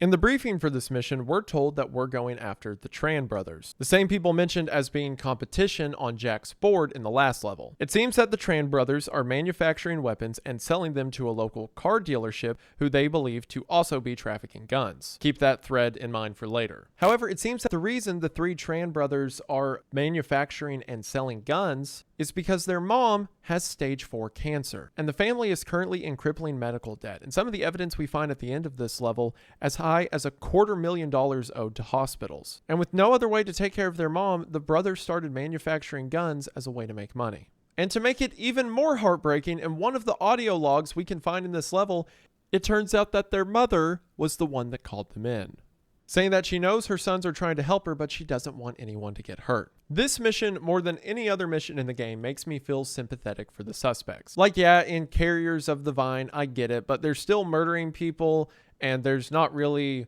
a system to determine if they're picking the right targets. And with groups like the Left Behind, I understand their frustrations, but they're just killing innocent people. But the Trans haven't directly hurt or attacked anyone. They are trying to do something to get their mom out of debt so that they can take care of her. And yeah, the guns that they're manufacturing are certainly going to hurt people. As we're going to see from the person they were selling these guns to, it was a very unsavory group of individuals. But I still feel sympathy, not only because I understand where they're coming from, but they're still not hurting anyone directly, even if the actions that they are committing are getting a lot of people hurt. They certainly need to be arrested, but I am so hesitant to shoot anyone in this mission. There are 4 suspects, the 3 Tran brothers, and then a friend of theirs who's helping them move the guns, and then the boy's mother and father. The house is located on a beachfront in Los Sueños. And despite the game being based around a SWAT team, this is one of the only, you could say, classic home invasion levels we really get. We can make our way through the front door or through a staircase that leads to the second story. And from there, the 4 suspects will fight back. I think even when I did my Iron Man run, I was determined to use flashbangs and CS gas as much as possible to get them to surrender. That was until I got to the top of the staircase and used my mirror gun to see that one of them was aiming a rifle straight at the door. And you know what? I really want that watch, so I don't have time today. As we walk our way through the house, we can see a lot of pieces of the Tran family story unfold. We see bills and letters from debt collectors all over the floor. When we make our way into the boys' rooms, we can see how they're laundering a lot of that cash. In one of the pieces of evidence we get for this mission, we see a letter from the NRS, which is this game's equivalent of the IRS. The letter states a suspicious discrepancy between the amount of money that the family reported as earned versus the amount they were spending. It seems that at first they started making money off these weapon deals and just started spending it, not knowing they needed to launder it first. So in one of the brothers' rooms, we can see that he's been doing a lot of online gambling and seemingly going to casinos, as there's not only gambling websites pulled up on his computer, but also strategy guides of how to win games like blackjack, hoping that they could use gambling to launder the money from the guns so that they could then use the money to do things like pay off their mother's debt. Similarly, we can see a 3D printer on one of the boys' desks that has files pulled up for AR-15 auto-sears, which auto-sears are a little piece that you can drop into an AR-15 platform rifle to make the gun fully automatic. Illegal, yes, but easy to make. Well, technically not illegal to possess, just illegal to put in the gun and then make the gun do the full auto thing. In one of the brothers' rooms, we see a DeBanco hoodie. If you'll remember, DeBanco is the company that does a lot of the armored truck money drops. But from world elements we see in the first mission, Thank You Come Again, as well as Twisted Nerve, there are signs that DeBanco employees are currently suffering massive layoffs, with several of the still existing employees currently on strike. This also explains why when we see a lot of ATMs throughout the game, they'll have messages on them indicating there's no cash, as there's no one to do the refills. This adds a further level of desperation to the Tran story, because not only are they unable to get out of the crippling debt they're in, but at least one of them probably lost their job at DeBanco. Furthermore, pointing to larger elements in the game, there's a ton of trash piled out front and in the destroyed pool out back. Again, a sign of the garbage strikes that we talked about earlier. And when we make our way into the mother's room, it's really heartbreaking. You can see all of the medical equipment next to her bed. On top of the bed are several get well soon cards by friends and members of the family. There's a couple of get well soon balloons floating around her room, which, yes, I am a monster and shot them. We eventually make our way up to the attic and see where the gun production is taking place. As mentioned, in the evidence we find for this level is the NRS notice of suspicion and the hospital bill, but there's also a picture of the boy's mother and father, as well as a note in Vietnamese their mother left them on the back. On the back of the letter, translated from Vietnamese, the mother's message reads as follows: "Dear children, do not forget the stories about the war and everything we had to suffer to obtain a better life, far away from the violence. I hope that you will soon stop what you're doing. Your father doesn't need any more pain. We don't want you to face imprisonment." This mission does a great job at showing several of the ways the world is hurting these people involved in it. This family lost their jobs, suffered a lot of medical debt, a situation that a lot of people in our world are all too familiar with, and at the end of the day, they just wanted to take care of mom. I mean, the mission is called Ends of the Earth, and I'm sure a lot of boys would go to the ends of the earth if it meant saving their mother. I'm sure a lot of us would die or suffer for our mothers. So if we're willing to go that far, what's some weapon manufacturing? What's selling some stuff to some people who would probably just get it somewhere else? Outside of all the greater high-stakes moments of the game, along with a lot of the more devastating levels mentioned earlier, this is one of the levels that really set with me, mostly because it's so compact and otherwise quiet. I mean, it's only 4 suspects in one house. It's one of the quickest missions in the game. But the desperation and the tragedy of what Judge and D Platoon do is palpable. And even if they have to get arrested, it's a shame to watch this family get torn apart. There is an interesting piece of lore in the briefing of this mission that I think ties into the previous mission. As mentioned, we can find a recording where the mom was turning in her sons, but that's not the 911 call that we hear in the briefing for this mission. Instead, we hear a person speaking to a 911 operator who refuses to identify themselves, but just says at this location, there are a group of boys who are manufacturing weapons. And then at the end of the call, we hear this. Can I take your name, please, sir? No, just send someone to that address. That'll teach him. Sir?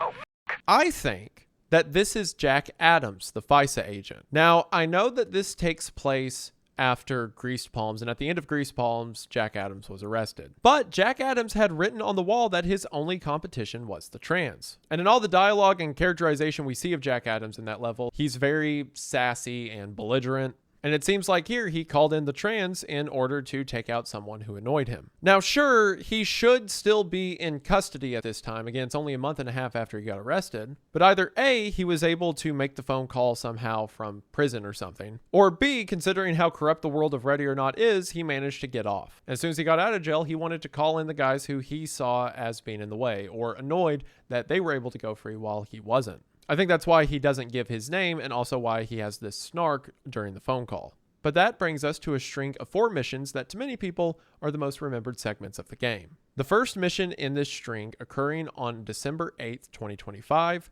23 megabytes a second. It's funny to mention this level this late into the video, because normally when you play through the game, 23 megabytes a second is the second level. Again, goes to show how different a chronological order is to the order you play through the game as is. In the briefing of 23 megabytes per second, we learned that a popular live streamer named Michael Williams, or Milky Toes as he goes by online, makes a 911 call saying that he has killed his mother and has now barricaded himself in his apartment. So in the briefing, it's believed that Michael is a lone suspect, potentially holding his brother DeMarcus hostage. It's also said in the briefing that we need to search the whole apartment complex because Michael rents several rooms within the apartment complex. In the media attached to this briefing, we can see that Michael streams on a website called Open House, which from the format we see later is this game's equivalent of Twitch. We can also see that Michael has a bill of $25,000 owed to the power company. What is he doing in an apartment to rack up a $25,000 bill? So we make our way to the apartment building and once again see signs of the state Los Sueños is in. There are a ton of for sale signs out front of the structure. It seems a lot of people are no longer able to afford their apartments. Again, we try to clear structures from the top down, so instead of going through the main entryway, we work our way up a staircase to the right. As we get to the top floor, we breach into the first of 3 rooms that Michael owns, and as we clear this room, a couple things become apparent. For one, Michael did not kill his mother, as she is alive and right here. And very confused and angry. And also, Michael is not the only suspect in this building, as there are several other armed men present who begin to shoot back. Once again, as I mentioned in the beginning of this video, the brief isn't always right. As we clear out the main rooms before we make our way into the room Michael is in, we go down to the second floor and see that another one of Michael's rooms is a massive server farm. A server farm that, for one, explains the immense power bill, but also seems to be illegal as he is running electricity from several of the other rooms throughout the apartment building. What does a Twitch streamer have on a server farm of this size that he would have armed guards protecting? I mean, the guards aren't that well trained and are all wearing plain clothes. It's not like he hired a private security company, but nonetheless, people are protecting this equipment for some reason. As we make our way into Michael's apartment, it is hilarious how much this is a stereotypical streamer's house. There are anime girls and posters everywhere. There's trash all over the kitchen, half-eaten pizzas everywhere, a D&D game on the kitchen table. If we make our way into his brother's room, we can see that his brother is a furry, go figure. And as we make our way into Michael's room, we can see that he was in the midst of a live stream and has absolutely no idea what's going on. Given this and the fact that Michael definitely didn't call the police and his mom is not dead, it seems that Michael got swatted. This is a really funny and unique level for a video game.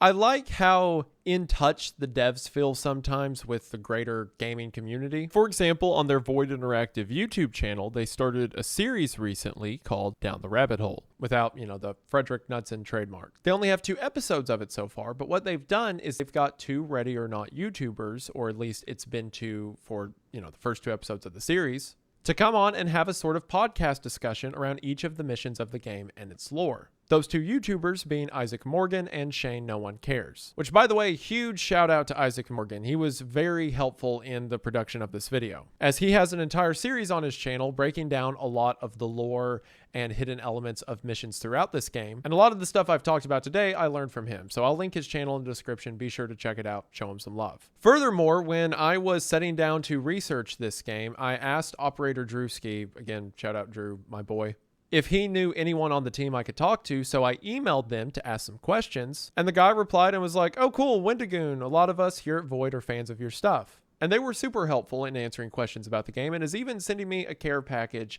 of a bunch of merch and stuff, which I greatly appreciate. That means a lot. Again, to be clear, not sponsored. I had this entire video pretty much scripted and ready to go. My opinions have not changed. And also, one of the sound designers for Ready or Not messaged me a while back and said he was a big fan of my stuff. And now, after looking into the sound design of the game, I've got to say I'm a big fan of your stuff. Keep it up. But you can see a lot of that awareness of online culture in display in this level. Like, for example, on the TV in Michael's living room, they have a website pulled up called BoobTube, which is clearly a parody of YouTube.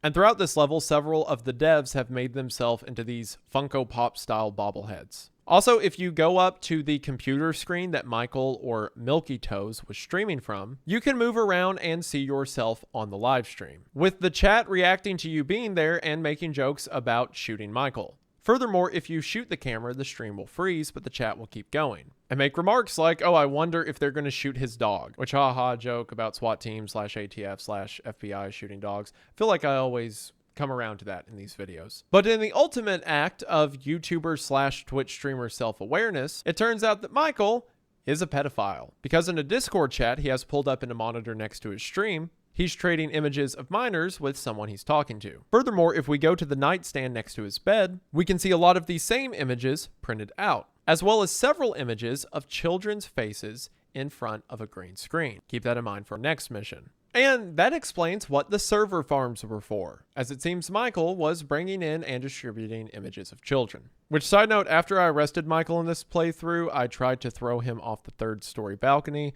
but sadly the game wouldn't let me.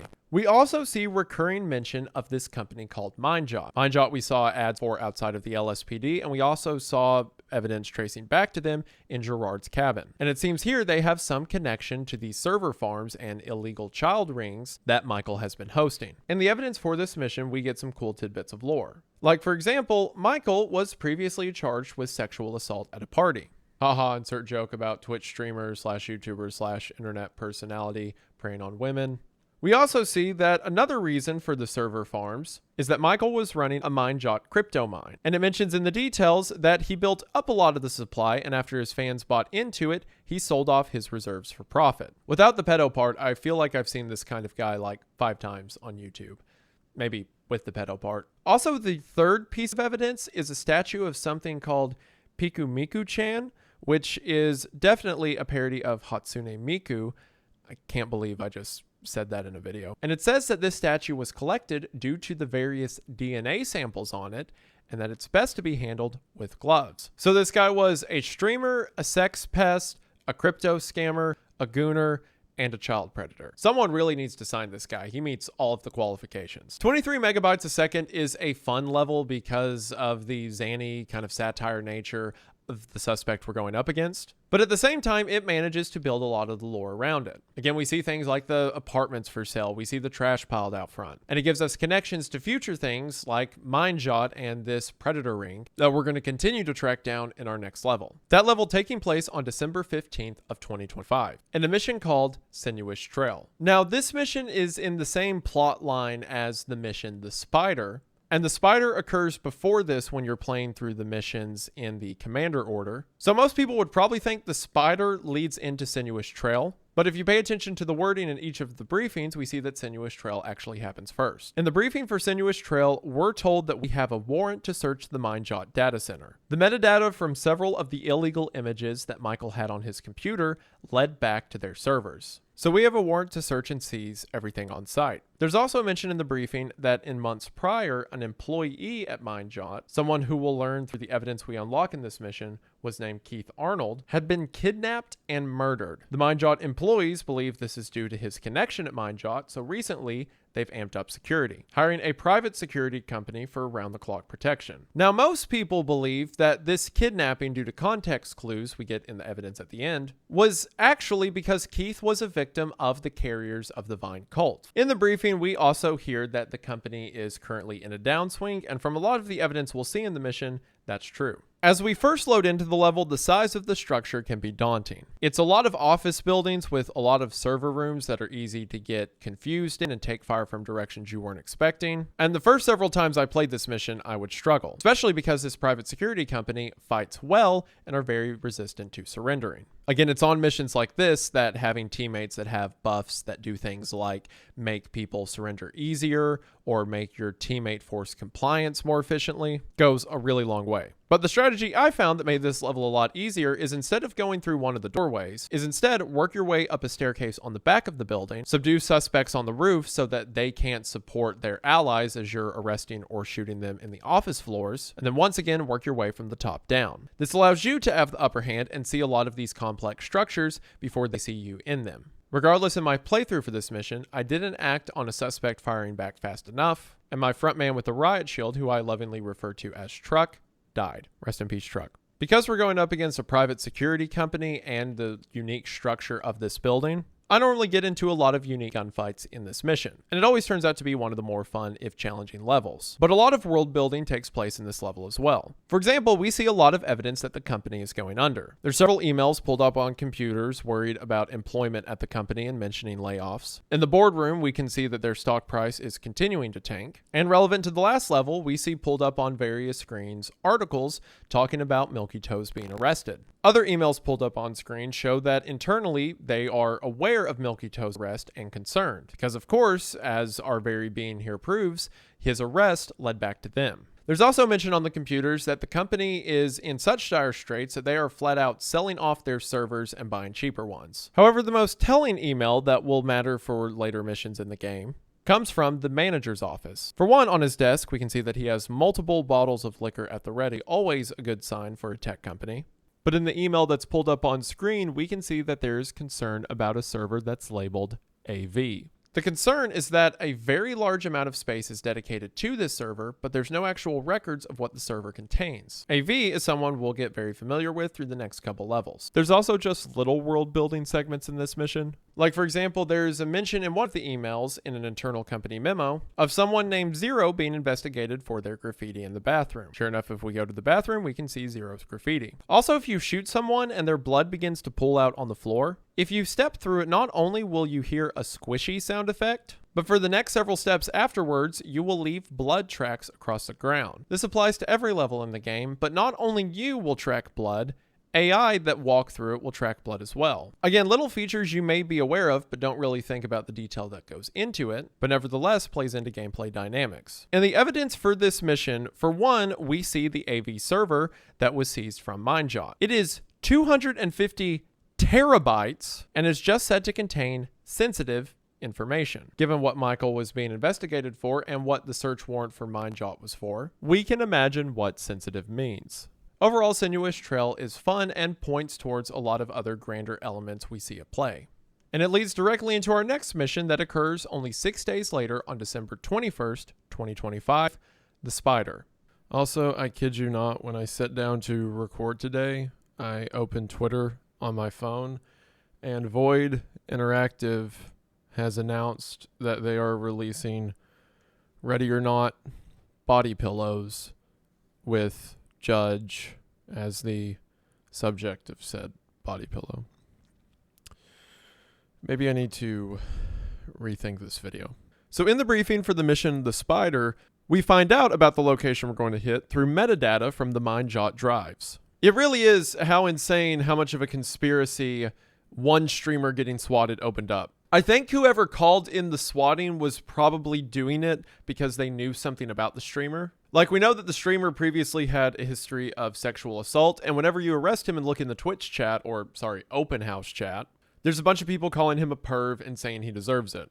So maybe someone found out or suspected him of being a pedophile, called in a swatting, and it just so happened to lead to all this. Data from MindJot led to a place called Brixley's Talent Time, a giant talent agency in Los Sueños. Oh no, it turns out that the owner of Brixley's Talent Time, George Brixley, has been providing a lot of the illegal images that MindJot has been hosting and passing to clients like Milky Toes. A lot of people make fun of me for the Wendigoon thing because goon became, the word that it is now, and I didn't know that when I made it, but I could have far worse choices, I assure you. So we have a warrant for George Brixley's arrest, but are warned that there will probably be women and kids at the site. We also get to mention that George Brixley was previously charged with kidnapping and rape, but for some reason is still allowed to run a child's talent agency, I guess. So as we load into the level, again, we can see the poverty that Los Sueños is in. Trash and homeless tents are everywhere.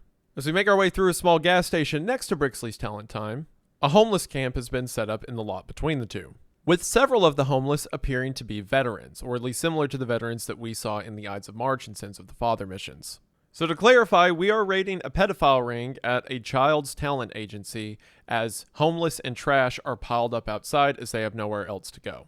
The rot of the city seeps through at every corner. One thing cool about Brixley's Talent Time is it's about a medium-sized building, but it only has 4 entrances. So you can use a device called a wedge, which is like a rubber wedge you can shove under a doorway to make it where the door can't be opened.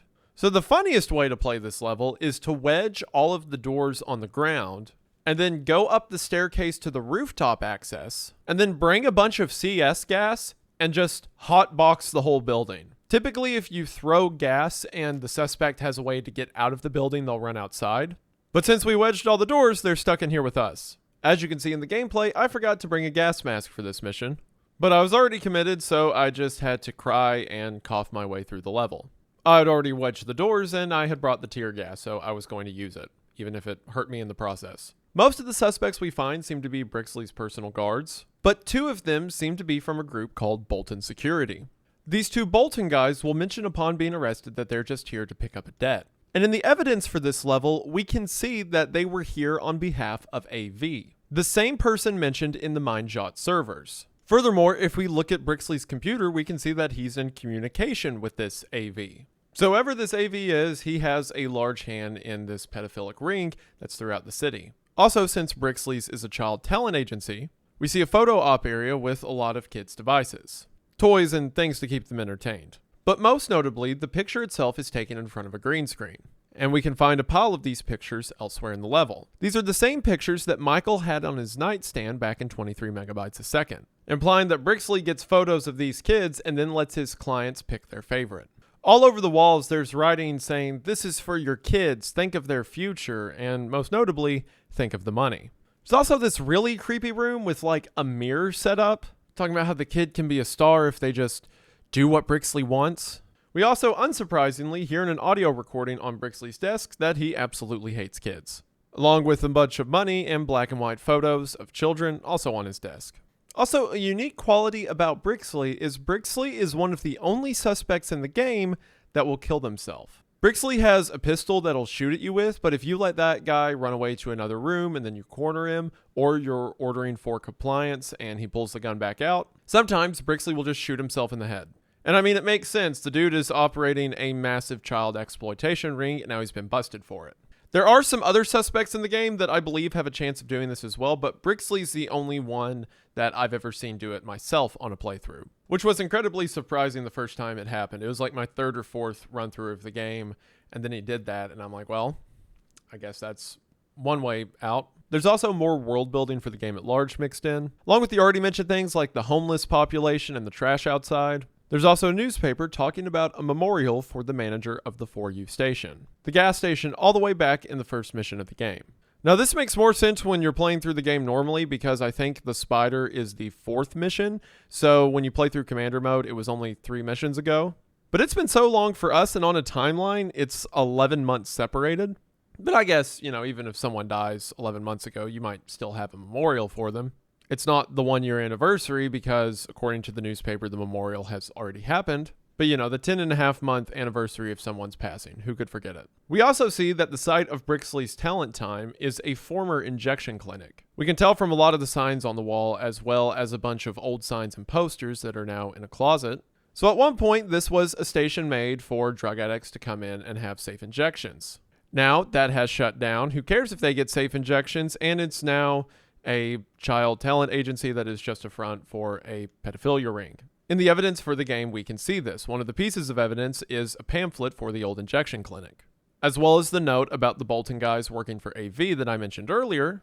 But the most interesting piece of evidence is this bizarre letter that is covered in several wax seals. That seems to be requesting the services of Brixley Talent Time. What on earth is this about? Because everything so far, at least with this child exploitation ring plotline, has been about data servers and trading images online, but now there's a king somewhere, like some ancient order that's sending Brixley a letter. There's some larger group at play than what we see on the surface. The events of the spider take us into the next mission of the game, one that occurs only a couple weeks later on January the 6th of 2026. And that mission is a lot of people's most remembered level in the entire game, Valley of the Dolls. In the briefing for Valley of the Dolls, we find out who AV is. It turns out that AV is the initials of Amos Vole, a popular porn director who lives up in the Hollywood Hills, or Los Sueños Hills, whatever, same thing. After the police seized all the assets that were at Brixley's talent time, they managed to find recurring payments dating back 6 years made from Amos Vole to Brixley's. And of course, combine that with the anonymous AV mentioned in the Mindjot drives, and it seems that Amos is deeply connected within the child exploitation ring. It's mentioned in the briefing that Amos hires his own private security company called Bolton Security. And it was 2 of the guys from his own security company who went to Brixley's to make a drop-off who he ended up arresting in that mission. So the LSPD has a warrant for Vole's arrest and a search warrant for the house. And at the time we're executing a warrant, Vole is having an 18th birthday party for his daughter, Janie. Now, ideally, you would not commit a search warrant and arrest at a time that a bunch of kids are going to be there. But it's also mentioned in the briefing that, for one, due to us arresting 2 of his security guys at Brixley's, but also someone within this illegal ring has tipped Vole off to the fact that the police are coming for him. So Vole is destroying evidence, and we need to arrest him before he gets rid of all of it. Another important detail to note in the briefing is that while Amos and his security guards are considered hostile, it seems that there's a disconnect between Amos and the rest of his family, as his wife, Danny, and his daughter, Janie, and her friends probably have no clue as to what's going on. So in the midst of the mission, we need to keep them safe at all costs. If you're trying to imagine what this level is like, just imagine what the FBI probably saw when they raided Diddy's house in California, because there is weird sex paraphernalia everywhere. For one, as we walk in through the front door, he just has, at again, his daughter's birthday party, a porno with his wife queued up and paused on the TV. On top of that, all of the statues and the artwork in the house are clearly phallic or erotic, even if not explicitly so, but you can tell what the sculptors and painters were going for. And then in one room of the house, we can see a bed where Vol films a lot of his movies, with all the different costumes and gadgets and stains around the cameras. Now, it seems, given the size and luxury of this house, as well as several awards on the wall, that Vol is very prolific in his field. And while I'm sure he makes a lot of money doing this, given the reason we're here, he also probably makes a lot of money moonlighting in these exploitation rings. I do agree with what I said earlier that this mission isn't as hard as people let on, but that's because most people imply this to be like the hardest level in the game. It is certainly on the upper end of difficulty, but it's difficult in a rewarding way. It's not difficult like Greased Palms where I can't tell what's going on. Amos's house is composed of 3 different floors, with an outdoor pool area, a garden, and while some of the rooms are tight corridors, they normally open up into these larger spaces. Valley of the Dolls is one of, in my opinion, the funnest levels in the game, or most funner-est. Because yes, while challenging, it's challenging in a rewarding way. If you just kick open doors willy-nilly and sprint through the house as fast as you can, you're going to get shot from outside, you're going to get shot from the floor beneath you, and in some cases, the floor above you. But if you understand the layout of the house and strategize your approach, it's not that hard to start by clearing out the living room and the hallway of the first floor, moving to the smaller rooms. And then from there, you can mostly circumnavigate the rooms around the house before you move into the large ones in the center. Really, the only difficult area in the house that can be kind of frustratingly difficult is this little sky bridge in the living room. Because typically, if you're clearing out the house starting from the top down, you'll make your way down to this segment, and as soon as you step onto the bridge, you can take fire from the banister across from you, from the living room downstairs, and even people outside in the garden. The best strategy, if you're having trouble S-ranking, is to clear the first floor all the way down to the sky bridge, and then go back outside, and then next to the front entrance, go down that staircase. And then you can clear out the second floor with smaller rooms, and it makes the whole thing much more manageable. I like this level because, yes, it can be difficult, but it's difficult in a way that can be reasoned through. To the degree that when you complete this level, it feels satisfying. It was a challenge, but it's a challenge in a fun way. I will add that it's one of the more difficult levels to S rank, not because it's difficult to take suspects alive that much. It's not like Grease Palms when you hit someone with a beanbag round and they surrender and then you can't do anything about it. Most of the time, if you play this level correctly, you'll be close enough to make the arrest just fine. But it is difficult in the way that the bolts and security guards are very resistant to surrender. Typically, you need to spend more time on each suspect than you would in other levels. I mean, in a lot of levels, you can just see someone, and if you and your team yell for compliance, they'll throw the gun down. Normally, not that easy on this mission. And also, as mentioned earlier, if you S-rank this level, you get the Hawaiian shirt, so 10 out of 10. As you're clearing out the house, you will find out that there is a basement to the house, which holds probably the moment or the darkest part of the level. But before we talk about that lore, let's talk about some of the less extreme stuff we find in the house. So we've well established that Amos Vol is a creep. He is a porn director who puts videos of his wife or Janie's stepmom up on the TV during, her birthday party. And also, if we go to the theater room down in the basement, he has another film playing on a projector. Really cool for a birthday party with kids, dude. Actually, what am I saying? This guy's producing and selling illegal photos of kids. Like... Putting a video with adults on it on the TV is like the least worst bad thing he's done. There's also this one little reference that's so funny to me. So there's signs all over the house for Janie's birthday party. Like there's signs that say party this way, rooms that are said to be off limits to partygoers. And when we get to the backyard, we can see that there's a huge cookout, there's a DJ, a bunch of balloons and gifts for Janie's party. But there's also this little table that says there is a best feet pic competition. That all of Janie's party guests need to take pictures of their feet, and then Amos will rate the best one. This is 100% a reference to when Dan Schneider did the same thing from the Sam and Cat Twitter account.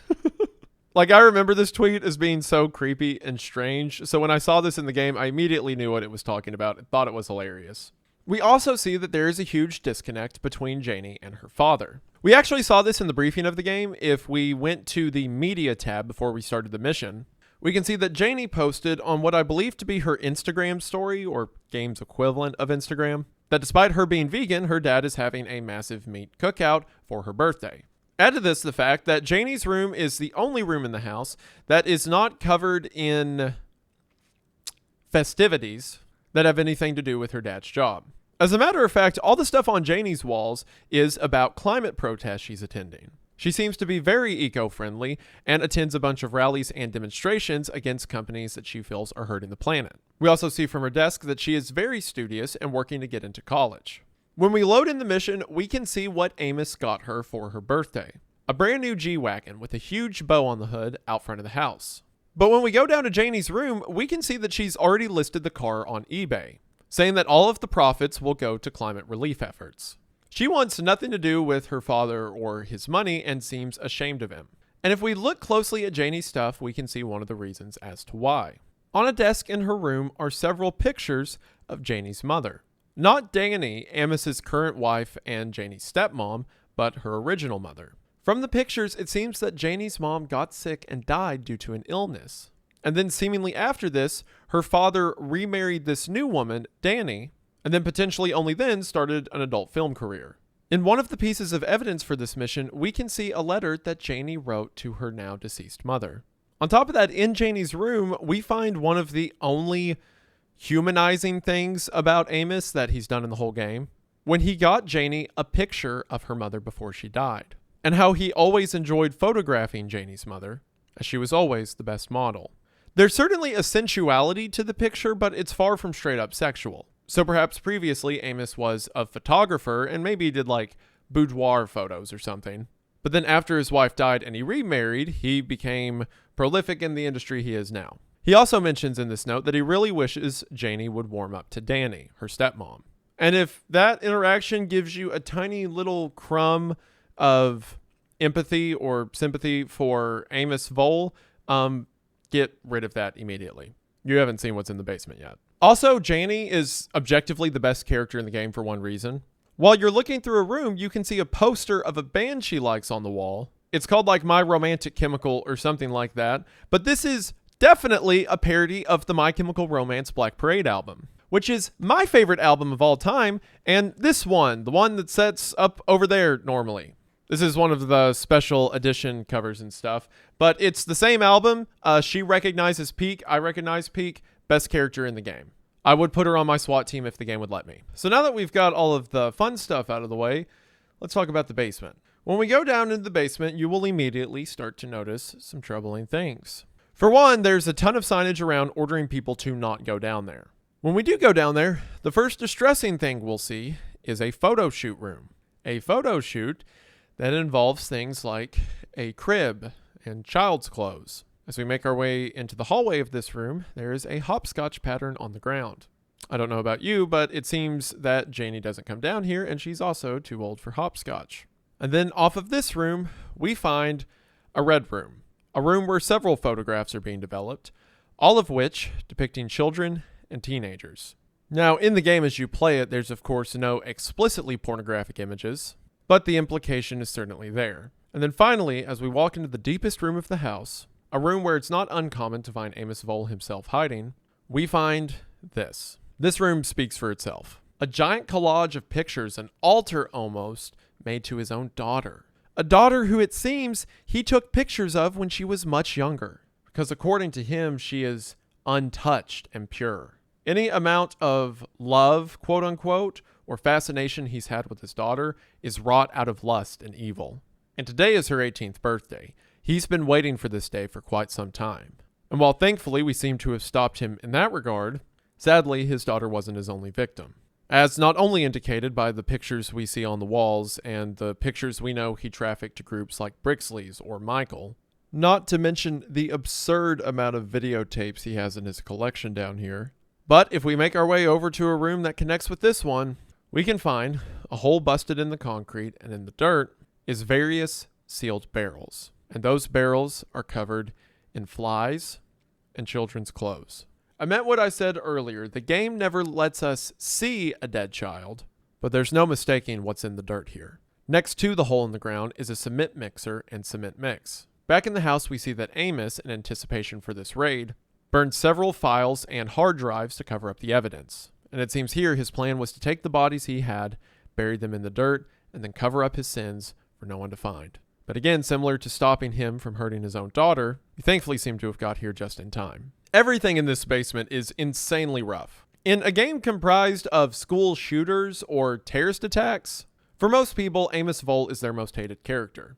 That's just because the links of depravity, the time he took thinking about this, and the number of people he hurt is massive. I imagine if the kids who were in those barrels are children that were just brought to Brixley's talent time or something, that would raise some red flags. People would go looking. But since Amos was able to get away with this for so long, that implies to me that there's a larger operation going on here. That these were either people that he had captive and alive up until the SWAT raid was about to take place, or over the years he's been bringing people in and then when he's done with them, killing them. Only now needing to hide the bodies as quick as he could. How I talked about some of the earlier missions, they fill you with this almost gratification when you complete them. When you stop the shooters or you stop the terrorist attack. And in few cases is that more apparent than this level. To get an S rank or high rankings, you have to take Amos Vol alive, but it feels so good to not do that. I understand the guy probably has a lot of information the police could use, so it would be a better idea to not kill him, even if you really want to. And even this security company, Bolton, we know they were making runs for him over to Brixley's, so they had to know about this whole arrangement to some degree. So the level not only feels satisfying from a difficulty angle to complete, but of the ethics of the level itself. I mean, you're quite literally taking down child predators and the people that assist them. Because of that, the gameplay elements of the level, as well as the ethics of the level, combine in a satisfying way. There's also a couple of elements in this mission that connect to the missions around it. For example, in the room I mentioned earlier where Amos films several of his films, there's a series of questionable discs on the ground, most of them emphasizing the young age of the people involved. However, one of them, in the same handwriting, simply depicts a picture of a spider. This should sound familiar because the name of the mission where we took down Brixley was called the Spider. And while technically 23 megabytes a second with the streamer and Sinuous Trail with the Mindjot data center opened up the pathway to this exploitation ring, Brixley's was really the one where we kicked off the people that were working with the victims directly. And if that mission was called the Spider and this tape has a spider on it, then the spider symbol has to somehow connect to this greater trafficking ring that's happening within the city. On top of that, in the evidence for this mission, along with Janie's letter that I mentioned earlier, we can find this really bizarre painting that Amos had been gifted with a note on the back from someone simply known as G, thanking Amos for his role in their service. This painting feels very similar to the sealed letter that Brixley got. So whatever the secret person or organization is, the Spider, as we know it up until now, or at least something connected to the Spider, seems to operate very differently from most of the criminals we've come across. They present themselves as higher than most of the groups we come across. They show themselves to have a level of demeanor. But given the materials they trade, they seem to be the worst out of anyone. Keep the Spider in mind for upcoming levels, we'll get to that. Because of the basement as well as the difficulty from the level, Valley of the Dolls is one of the missions that people remember the most when they think of this game. I feel like I've said that a bunch at this point. There's really a ton of levels people remember from this game. But it just goes to show how impactful the game itself can be in so many different regions. I mean, like I said earlier, you could walk up to 5 people that have played this game and ask them to think of that level, and they'll each have 5 different answers. It's impressive how well it manages to sit with people across different backgrounds, who a lot of them were just coming to the game to play the cool tactical SWAT game.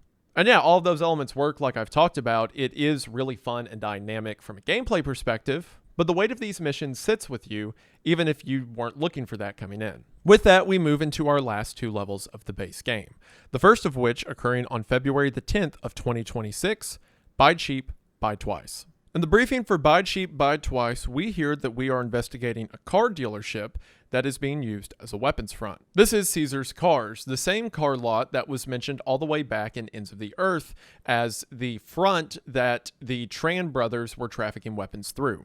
The police have been investigating Caesars for some time, but the reason now the SWAT team is responding is because the undercover agent they had at Caesars has been killed, and the people at Caesars are trying to get rid of the evidence. So we need to go in, rescue another undercover agent, and shut down the operation. Initially, when the undercover agent was killed, local police respond and got into a shootout with people inside of Caesars. It seems that whoever the greater power at B that's trafficking weapons through them had a lot of their men on site that are now in a standoff with the police. So D Platoon moves in to take them down. Maybe more so here than any other level in the game, but the amount of homeless and trash in front of the street is absurd. It's like every street in the city outside of the ritzy areas like where Amos lived has been converted into these massive camps. No one can continue to afford housing. I like that even in the later missions, world details like this aren't forgotten. We continue to see the set dressing as we progress through the game. Also, we can come across some of the cop cars of the initial officers that were caught in the gunfight. There's also this funny little note I didn't think to mention until now. On a lot of the SWAT trucks that deliver us to scenes, on the back of them, it will have a "How's my driving" sticker. But if you have a complaint about their driving, it says the number to call is 911.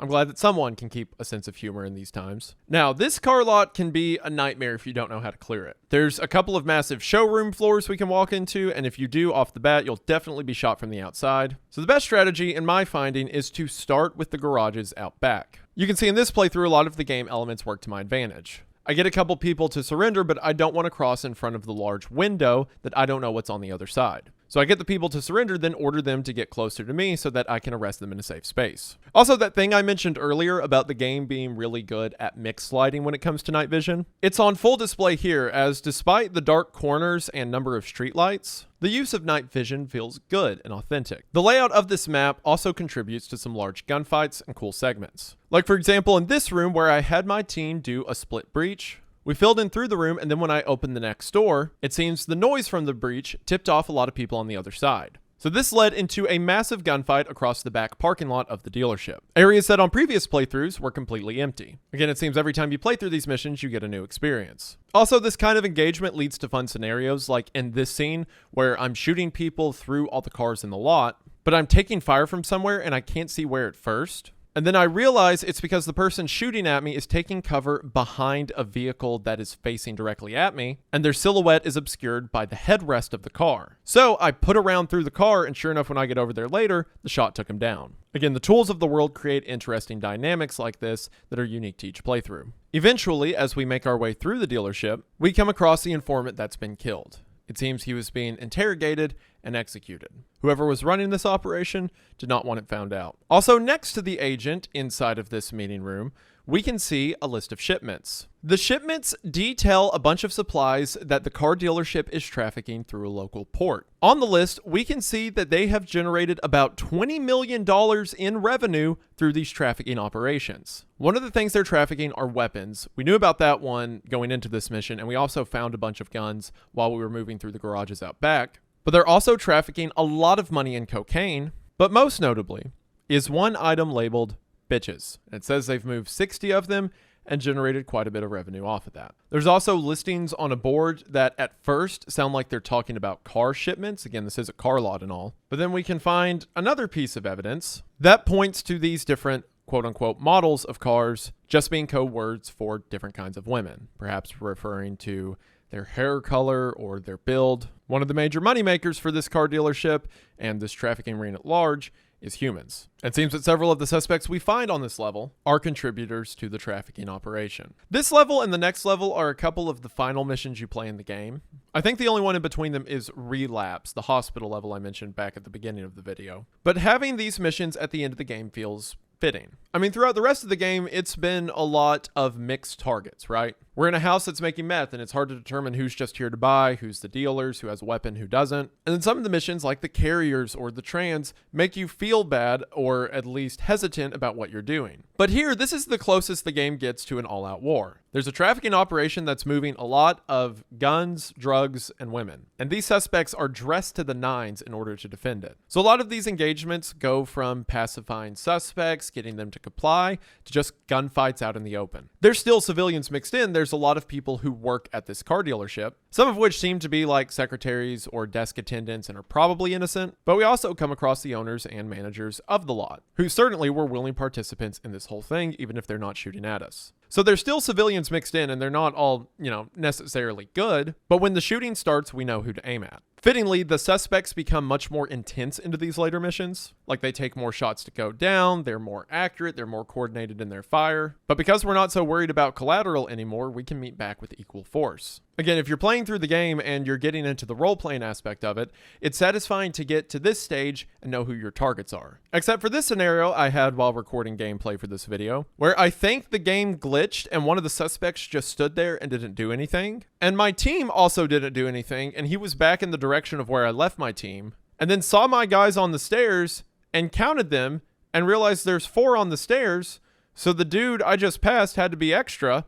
And then I'm like, oh, that's a guy with a gun. That's not a friend. So I just arrested him like it never happened. There's also elements of this level that contribute to the overall world of the game. Some of it internal to the level itself, like when we work our way into the back offices, we see a lot of papers being shredded. Again, they're trying to cover up evidence. Probably started shredding papers as the shootout was taking place. And there's also posters for DeBanco, or the Neon nightclub, in the offices. Again, all these missions have their own standalone segments, but it's always clear that it's connected to the greater world around them. In the evidence for this mission, we find a couple of interesting things. One of the things we find is a picture of a large underground cave system. To me, this implies that the dealers at Caesars were aware of the cave systems being dug by the Los Locos on the southern border, probably using that as a part of their trafficking operation. There's also a shipment notice from a local port, again talking about the quote-unquote cars that they're moving. On one of the trailers outside of the car lot, we saw it labeled as being from Port Hoken. Sure enough, this is the port that all of the materials are being moved through, and that's where the final mission of the main game takes us. A mission that takes place 8 days later on February the 18th, 2026,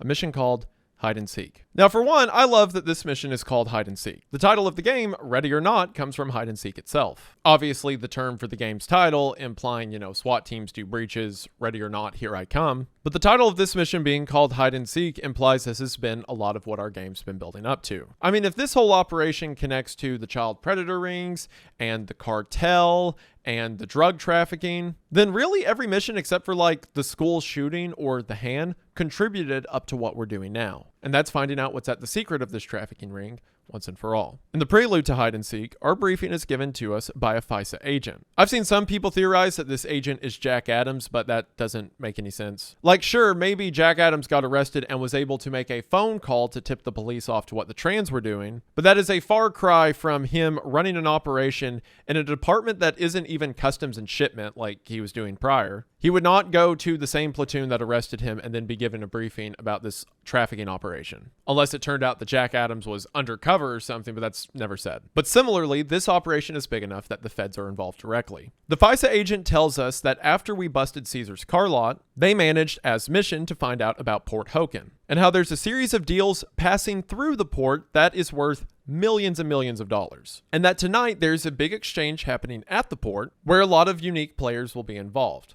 Players that the FBI or FISA wants taken down. Now, the raid has to be tonight because that's the only time everyone will be there, but it's under less than ideal conditions as a hurricane called Hurricane Antonio is about to hit the coast. Because of that, we'll have limited overwatch for this mission, according to command. And also, less than ideal conditions to start a gunfight in. Also, in the media for this mission, we can see some of the photos of trucks that are located on site, and several of them are adorned with the spider logo. The same logo we saw at Avon Vole's residence that connects back to Brixley's Talent Time and the entire exploitation ring happening there. Our audio tape for this level is also an informant who informs us that a lot of the dock workers know what's going on at Port Hoken, but several of them have had themselves and their family threatened, if they ever dare say anything about what they see happening at the port. And that this trafficking ring runs all up and down the western coast of North America, moving product from Mexico all the way up to Canada. And that this trafficking operation is a multinational event. Several of the people operating the shipments are Russians. If there's ever been a level in the game that feels like we're going to war, it's this one. Every thread we've pulled on, every investigation we've been a part of, has led up to this. And really, it couldn't be a better finale. For one, the aesthetic of this mission is great, and maybe the best in the game. I mean, think about it. Everything has been building up to this, and when we start the raid, a hurricane is about to hit the port. So it's at nighttime with these large spotlights lighting the areas we walk through, and the whole time rain is coming down. We hear thunder and the storm getting closer. Everything I said earlier about night vision and flashlights being effective apply tenfold here. The mission has several close quarter rooms, but also these massive wide open shipping yards. Everything you've learned in the game up until this point becomes useful here. Strategies from engaging enemies over a distance, breaching rooms. Every tool at your disposal becomes part of an orchestra, and when you play it right,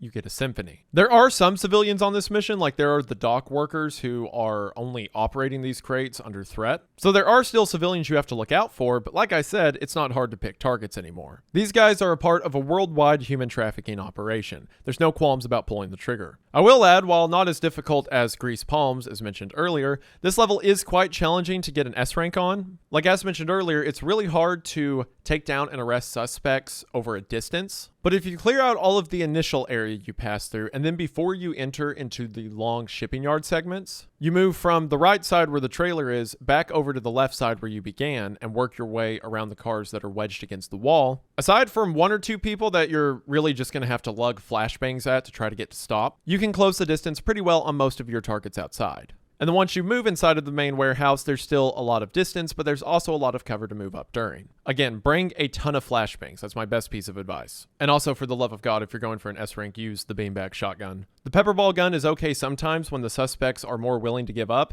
but they are not willing to give up here. Sometimes you'll hit them with the pepperball and they'll shake for a second and then just get more angry. It's okay if your team has pepperballs because they can support you with the shotgun, but like I said, just bring the shotgun. Also, there's this watchtower we can climb up to for the entire shipping yard. And I've never found a suspect or civilian up here, so you don't really need to come up here most of the time. But man, if you can get over here at the start of the mission, look how much overwatch you have for the entire yard. Be really cool if I could use the variable scopes in the game here because the magnification would be great, but I also don't want to commit to having a multi-powered optic that is fixed on one power. I'm still not over that. And also, I mean, just look how cool it looks up here. The rain coming off of everything, the storm in the distance. It looks great. And also standing up here, I thought to myself, why doesn't this game have a sniper mission? I mean, there's so many cool real-world instances of police snipers pulling off cool shots. I know that the majority of the game's tools are built around breaching and clearing, you know, all the close quarter stuff, ready or not and all. But just like a level of 2 where we have a bolt-action sniper rifle and we have to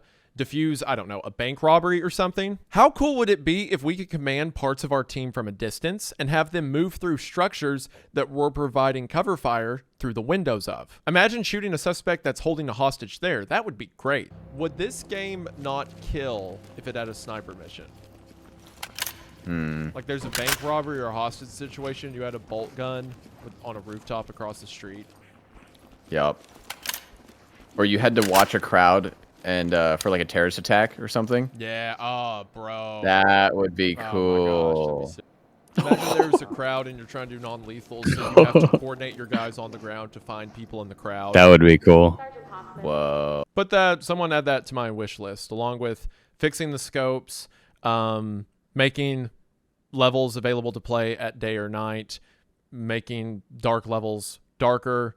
What else did I say? Oh, fixing achievements. Yeah, do those things, and then a sniper level would be really cool. Thank you. Anyway, now that we've covered the gameplay of this mission, let's talk about the things we find in this mission, which is a lot. As mentioned, the people moving product at this port seem to be connected to the spider. And as mentioned, we find several shipping containers around the docks with a large spider painted on the door. We find 3 of these initially. One of them is just moving a car. The other 2 have guns and drugs respectively. But there is a final shipping container we find right before we enter the large warehouse that has inside of it several naked and emaciated women. As mentioned, one of the chief exports that was being moved through this trafficking ring was humans. By the looks of them, it seems these women were stripped and abducted some time ago. All of them scared out of their minds, unable to even move. Like I said, with everything, Void Interactive does not hold back on their depictions of these real-world topics. And as mentioned, nor do I think they should. Human trafficking is a real, terrifying thing that happens to people in our world. And if you're going to put it in a game, well, as with anything else, it's a disservice to play it half-heartedly. So I appreciate the dedication to its inclusion, even if it's a lot to look at. However, perhaps most interestingly, is what happens right after this. Upon opening the doors to this container and calling it in, the following interaction takes place. Talk. We have a container full of women. We need Thames down here right now. Copy that. Entry team. EFTs and trailers are... This is FISA. Stand down and shut that door, entry team. We're sending a unit to secure the container and its contents. What? We're not leaving them like this. Close the doors. Unless you want to interfere with a federal investigation, I suggest you shut the door and lock it behind you. Do your job and proceed with your mission. Understood? Understood. Put the other guy back on. We'll talk later. No, we won't be. FISA out. Entry team, you are clear to proceed with the mission. The FISA agent who briefed us at the beginning of the mission tells us to shut the doors back. In every mission in the game up until this point, anytime Judge sees something heavy, or calls something in that's controversial, he just does it, no questions asked. Judge gets on the line, tells Talk what he's seen, and Talk tells him to move on. This is the only time in the entire game that Judge shows resistance, and quite understandably so. Now, there's a couple ways to look at this. For one, the way most people take it is that the FBI, or FISA in the game, is in the know about this trading operation and has been letting it run for a while, so perhaps they're trying to cover it up. Or perhaps they want these women to get trafficked so they can see where they end up and hopefully bust more parts of the operation, as terrible of a method of busting it that is. I don't really think either of those are true, because for one, we're arresting everyone here that has anything to do with this operation. So it's not like other members of the operation can show up to port while the police are investigating it and be like, hey, that's our container, can we have it?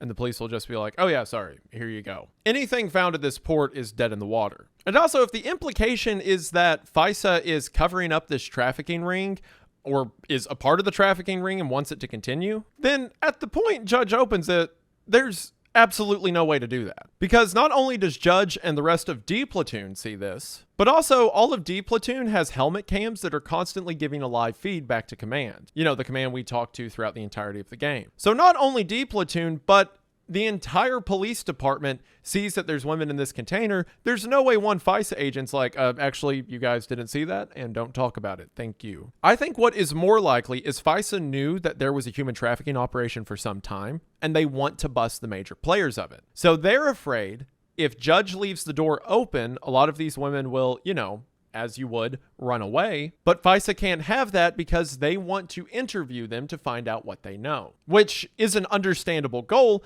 but incredibly tragic that the only way we can ensure that at this moment is to shut the doors back. Again, we can't get emergency services or rescue workers here yet until the place is cleared. We are in the middle of a gunfight after all. So the only thing we can do to make sure they stay in one place is shut the doors. It's incredibly tragic and dark, but it's the only thing that makes some level of sense. Again, there's no way that in the middle of the investigation that would immediately follow us raiding the entire port, that FISA could just ship out a Connex full of women. So while not as dark as the FBI participating in and covering up a trafficking ring, I mean, we're here to bust the trafficking ring. They can only cover up so much. It is sad that if we want to know what they know, we've got to keep them in one place. And most importantly, shutting those doors back is worth 50 points. So if I'm trying to S-rank this mission, sorry, ladies. Jokes aside, this is one of the moments in the game that hits hard for a lot of people. Opening that container door and seeing all those terrified women. And rightfully so, as it is for Judge, it's a lot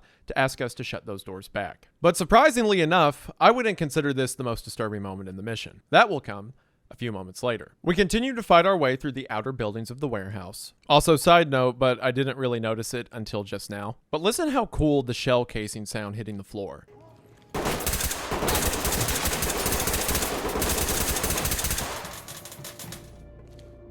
That's dope. Whatever the sound designers are doing, keep doing it. And as we move through the warehouse, taking down targets, we find one more spider container at the back of the room. In front of this door, we see several cars parked, their headlights facing the container. There's a couple of civilians, one of them being a woman in a business suit, who it seems like had come here to make a deal. Next to this container are words written indicating that we are about to step into the belly of the beast. As we walk in, the mood quickly changes.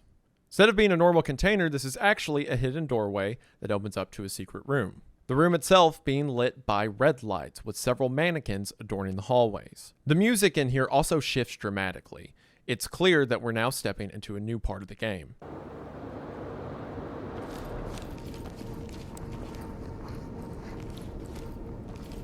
As you walk through this level, typically, one suspect in a GIMP suit will charge out after you. After you take care of him, you're free to discover the tragedies that exist further into this room. It seems that what is at the heart of this operation is a human auction. A human auction where trafficked women are placed on a stand and sold off to the highest bidder, with cohorts of the buyers coming to pick up the women as we saw out front of the container. The entire room is drenched in a masquerade aesthetic, very representative of stories like Eyes Wide Shut. As we walk to the front of the room where the auction block is, if we turn around and look at the screens in front of us, we can see that there are several people live streaming the auction. It seems we interrupted them right as the deal was going down, and this was the deal that the people within the trafficking operation were so secretive about tonight. As they see Judge, a SWAT team member, step up to the auction block, all of them quickly turn off their cameras, leaving only an image of a spider in their wake. And if we look up at the ceiling, we can see what this group is.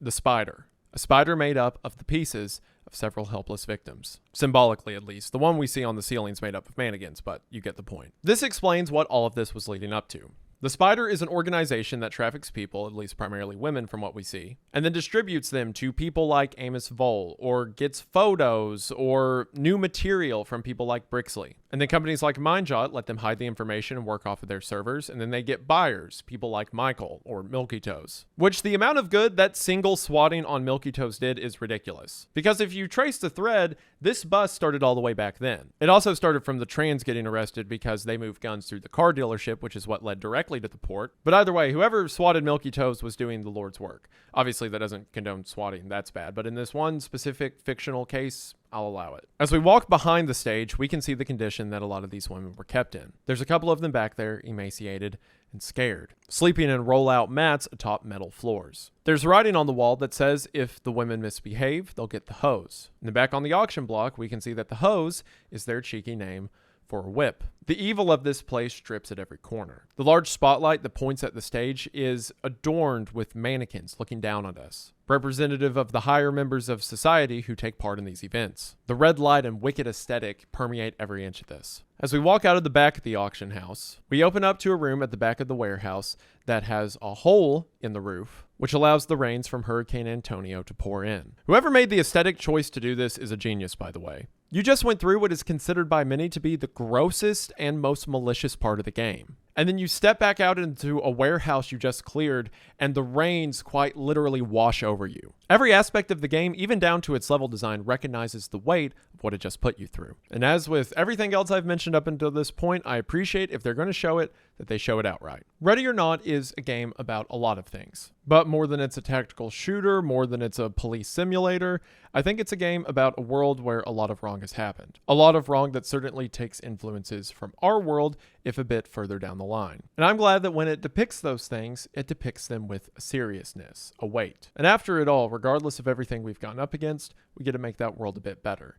And I think that means something. Before I quit talking about hide and seek, I have to share this horrifying interaction that happens every time I play this level. So as I mentioned, normally when you get into this auction block in the back, a guy in a GIMP suit will run out at you. And I've played this mission 7-8 times. And every single time I've done it, there's always been one dude in a GIMP suit. When I was doing my Iron Man run, which as I explained earlier, I don't really count as an Iron Man run, I got all the way up to this part and forgot about the guy in the GIMP suit. And for some reason, I thought I had already cleared the level. So I thought I was just walking around looking for hostages could let my guard down. I was so confident that I started listening to a video I was about to post thinking I could get some work done, and proceeded to receive the fright of my life.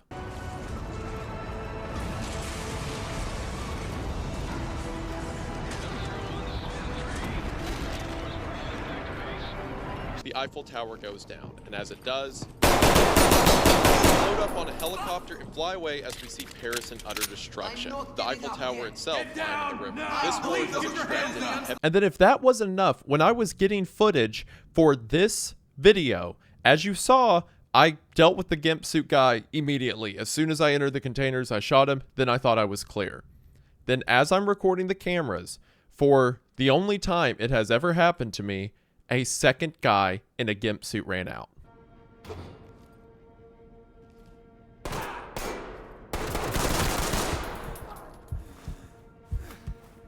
This level hates me and I hate it, so I guess we're even. And that covers everything for the base game of Ready or Not. I'm not going to talk about the DLC for this game because honestly, you should check it out for yourself and I want to leave something to surprise you. But I can say that the DLC tackles a lot of fun scenarios. First one, the Home Invasion DLC, is set in the aftermath of Hurricane Antonio, which hit during the mission Hide and Seek. And we go from neighborhoods to a mansion that are affected by the fallout of that. And then the other DLC, Dark Waters, mostly feature missions that take place on the coast of Los Sueños. There's a massive yacht raid that's a ton of fun. There's an oil rig raid, which is very reminiscent of some of my favorite moments from previous shooters. See the Call of Duty Modern Warfare video if you haven't, or if you want to, I guess. And there's some cool new factions thrown in, like the UPF or United Planet Front, an eco-terrorist group, and it introduces a lot of unique dynamics that I want you to see for yourself. Now, in a moment, I am going to talk about a couple things from the DLC that are relevant to some points I brought up in the main game. But before this video ends, we need to talk about some of the weird secrets we came across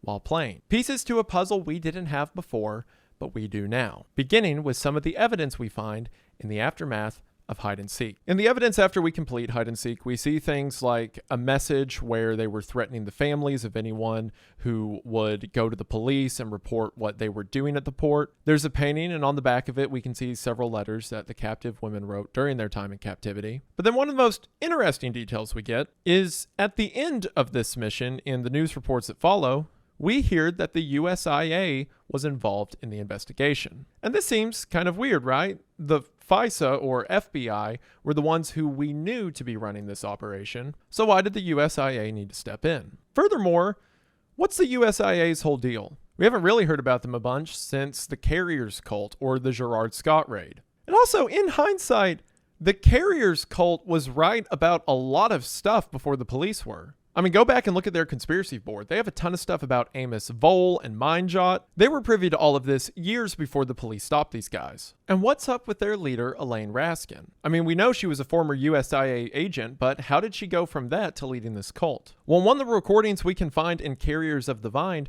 we hear Elaine trying to rehearse a speech she is going to give to the cult members. The 5,111th day of our goddess. The eminence of her physical form is near. No. The day of her manifest is near. Sisters, you can feel her presence grow with each nourished drop of blood from the misdoers, from those who have sought to cross us. Let's do it. Yeah, that's good. That's really good.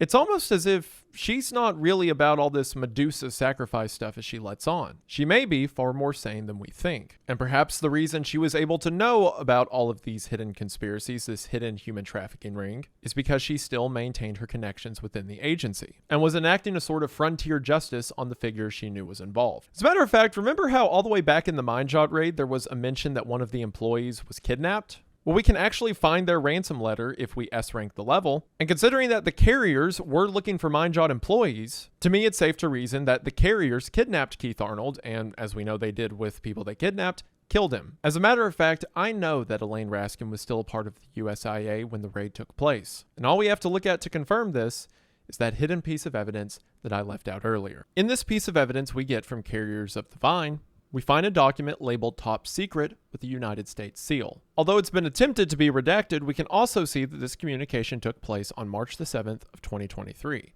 a couple of years before the Carriers raid took place. It is being sent to the Director of Operations and is concerning a subject titled the Mariposa Plant. And we see that this document is a communication between two people, Agent Brody and Agent Raskin. Raskin being the woman we arrested who was the leader of the Carriers cult. And since this is from 2023, this correspondence took place well after the cult had began. The message reads as follows.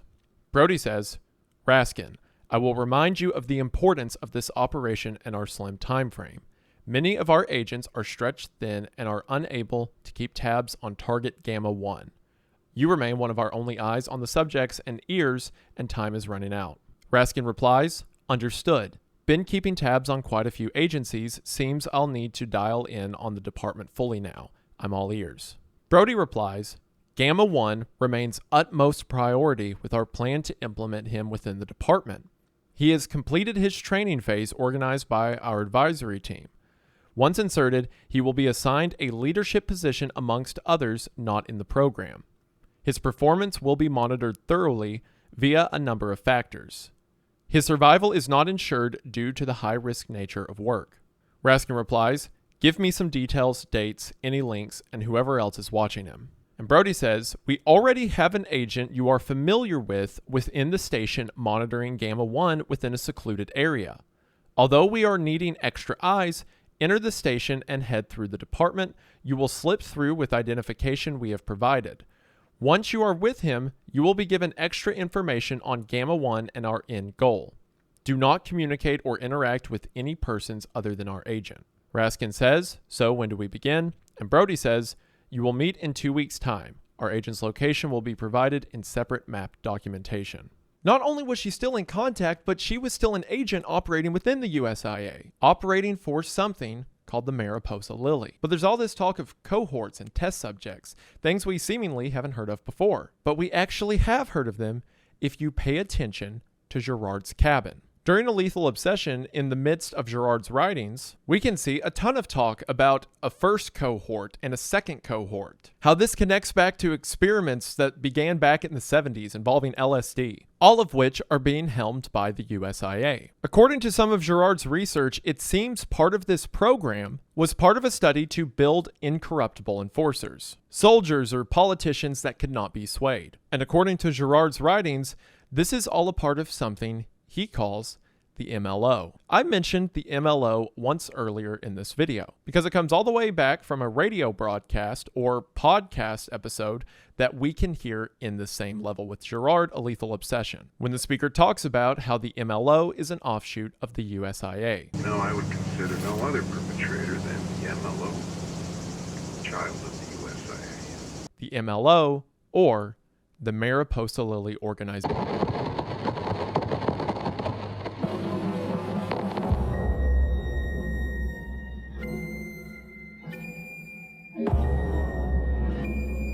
In one of the videos uploaded to Void Interactive's YouTube channel, we see some secret organization that is tied to the United States, or at least the old Betsy Ross flag of the United States, in which the leader is depicted as having a massive Mariposa lily for a head. Now, the MLO is actually something players could come across in earlier versions of the game. Before 1.0 came out and there was a PvP mode, which has since left the game, although it'd be really cool if that came back, the enemy faction was the MLO. Now, in the current version of the game, they are gone, at least in that state, but the Mariposa Lily has been showing up everywhere, even if we haven't noticed. See, Mariposa is Spanish for butterfly. And in the same radio broadcast where the guy first mentions the MLO, he specifically mentions butterflies as being connected to this organization as well. Well, we've seen a few places of butterfly graffiti throughout the game, the most notable being in the mission Rust Belt, in which we see a massive, otherwise out-of-place butterfly drawn on a wall. This connection between tunnels and insects even ties its way over to Twisted Nerve, as the people who also there were obsessed with digging into the ground were drawing these weird insect shapes they believed to be under the earth. As a matter of fact, there's been a bunch of weird, almost supernatural things that have occurred in the game up until this point, at least if you look closely enough. Things like Reese in Twisted Nerve saying he saw a woman in the attic who couldn't have possibly been there. The cartel in Rust Belt talking about hearing a child crying down in the tunnels, as well as the bizarre cave paintings we find in those tunnels as well. As mentioned earlier, I'm not going to go into full detail about the DLC missions for this game,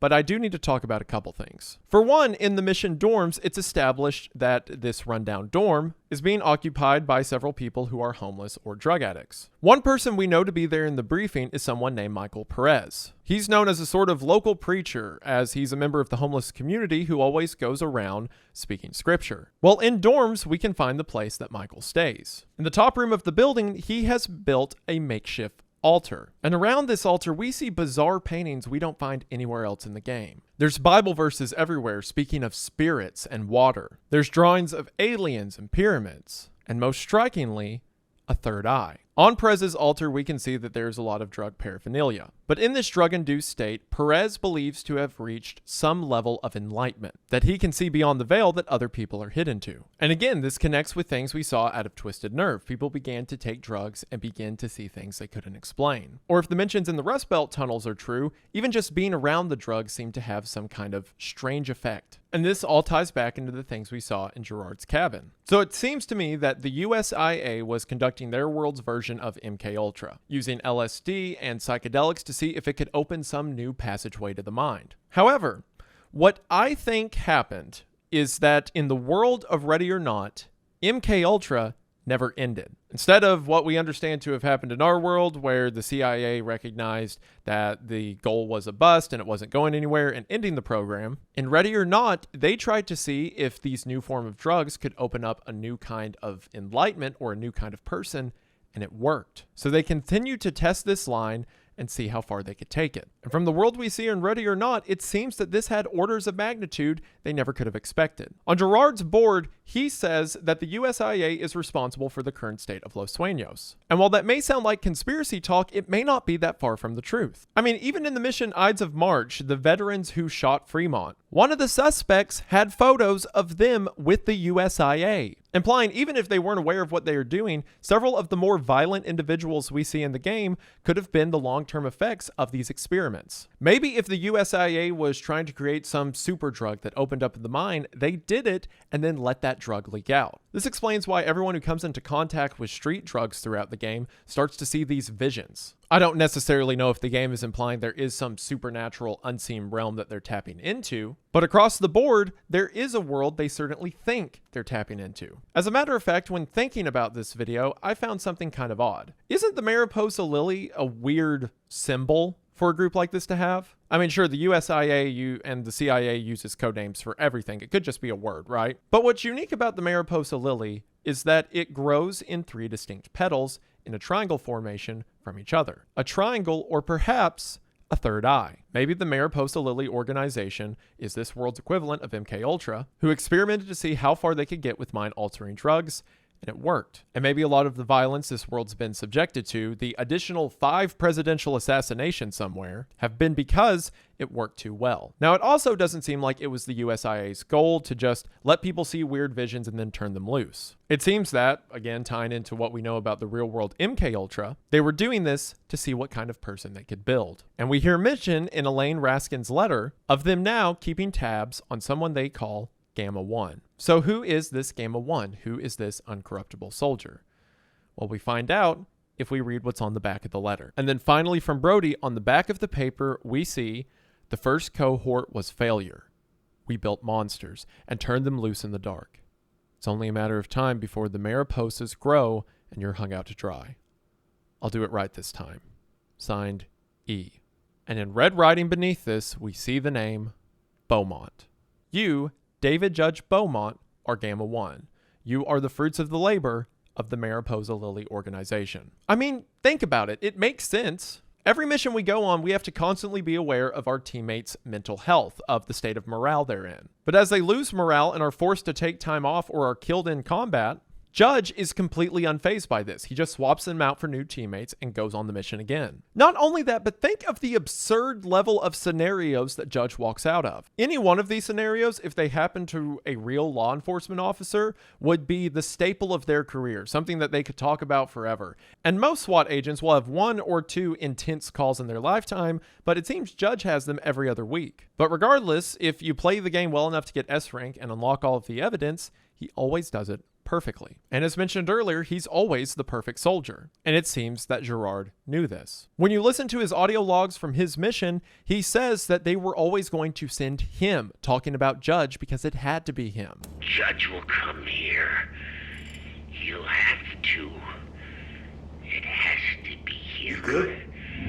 I've seen his training, his methods. I know what kind of man he is. Part of the cycle, just like me. In a never-ending game. I'll show him when he gets here. Show him that he's the same puppet as me. Trapped in the same sick play.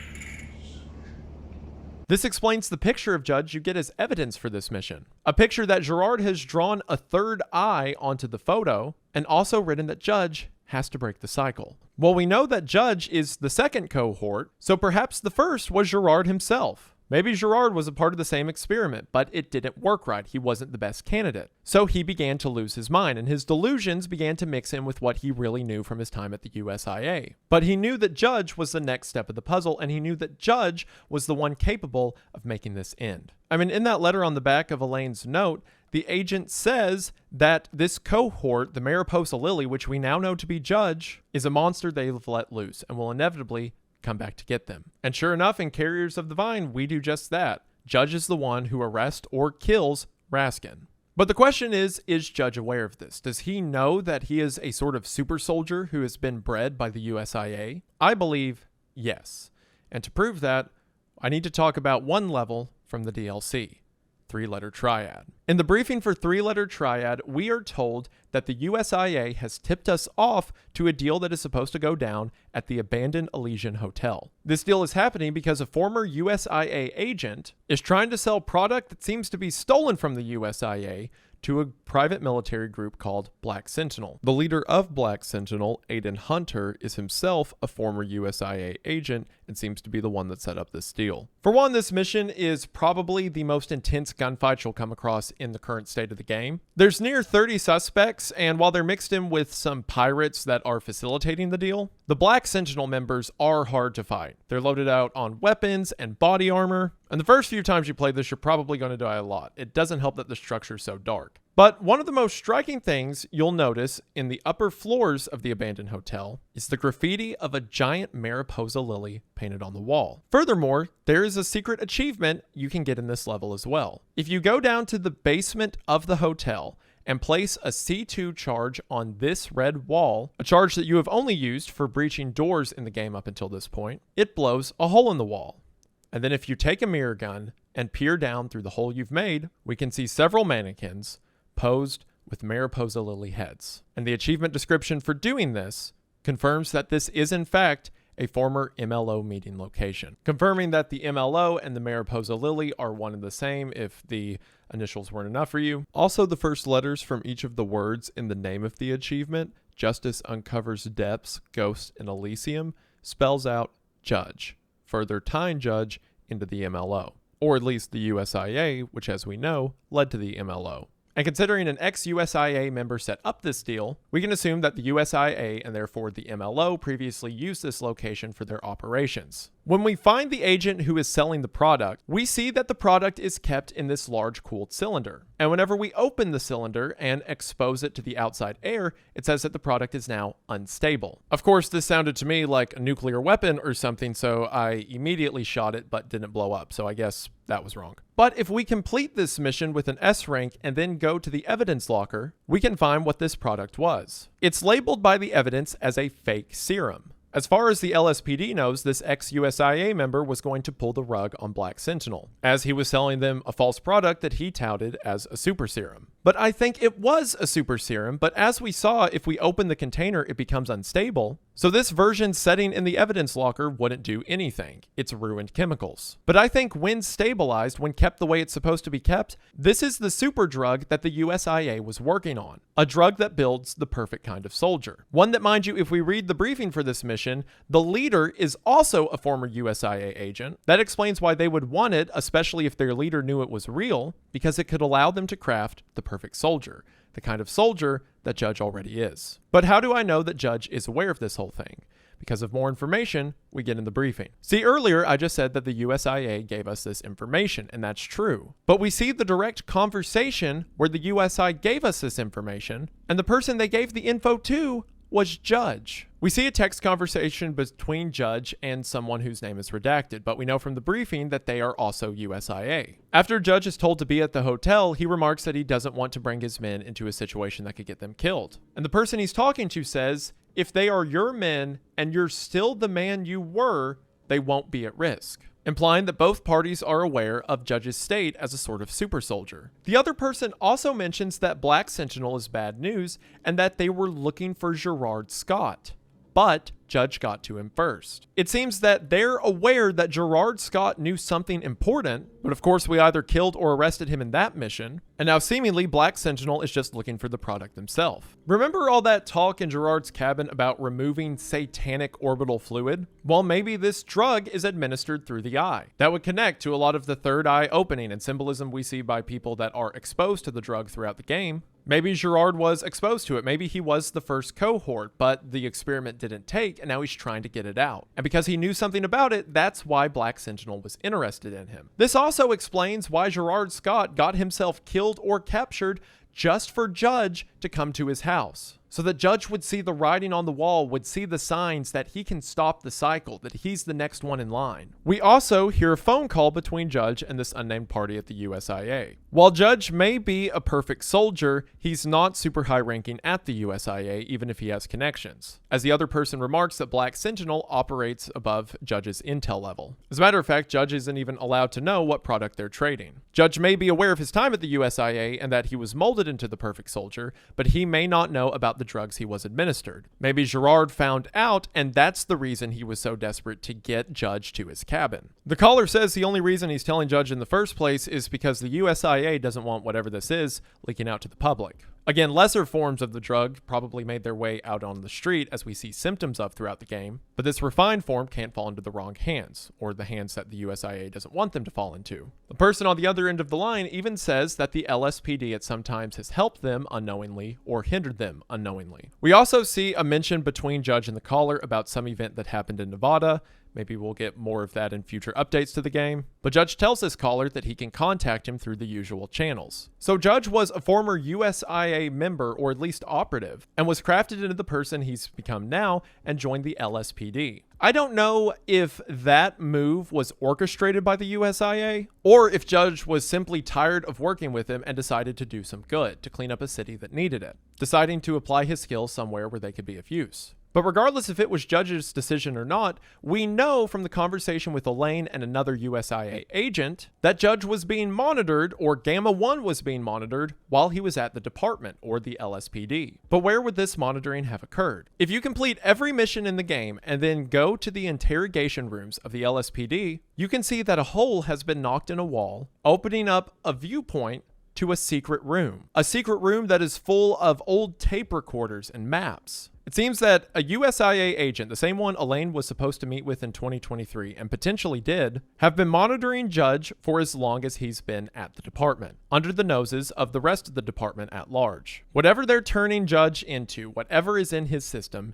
it's important. And despite all the collateral it's caused, all of the people that have been hurt because of the USIA's experiments, they keep it going. They're interested in Judge for some reason. Perhaps it connects to the overall trafficking schemes we've seen throughout the game. Perhaps it connects to global politics and crafting the perfect weapons made out of people. But regardless, the USIA has too much time invested in Judge, and they're keeping an eye on him. What exactly their plans are, we don't know yet, but I imagine we will as the game continues. I only really have a couple theories of note of what the USIA and the MLO may be up to. For one, there's a good chance that, yes, while the MLO came from the USIA, they've since splittered off and become their enemy. I mean, for all we know, maybe the MLO is just made up of failed cohorts. Or as Agent Brody says, monsters they have made that will come back to haunt them. Perhaps Black Sentinel, who we saw in the three-letter triad, was either an extension of or the MLO itself. That would explain a former USIA member leading it and now being the USIA's enemy. Perhaps Gerard was a part of the MLO for a while but became disenfranchised with even them. And that would also explain then why MLO members or potential MLO members like Black Sentinel knew of him. Something that may speak to the USIA's overall goals throughout the game is the theme of change we see, and specifically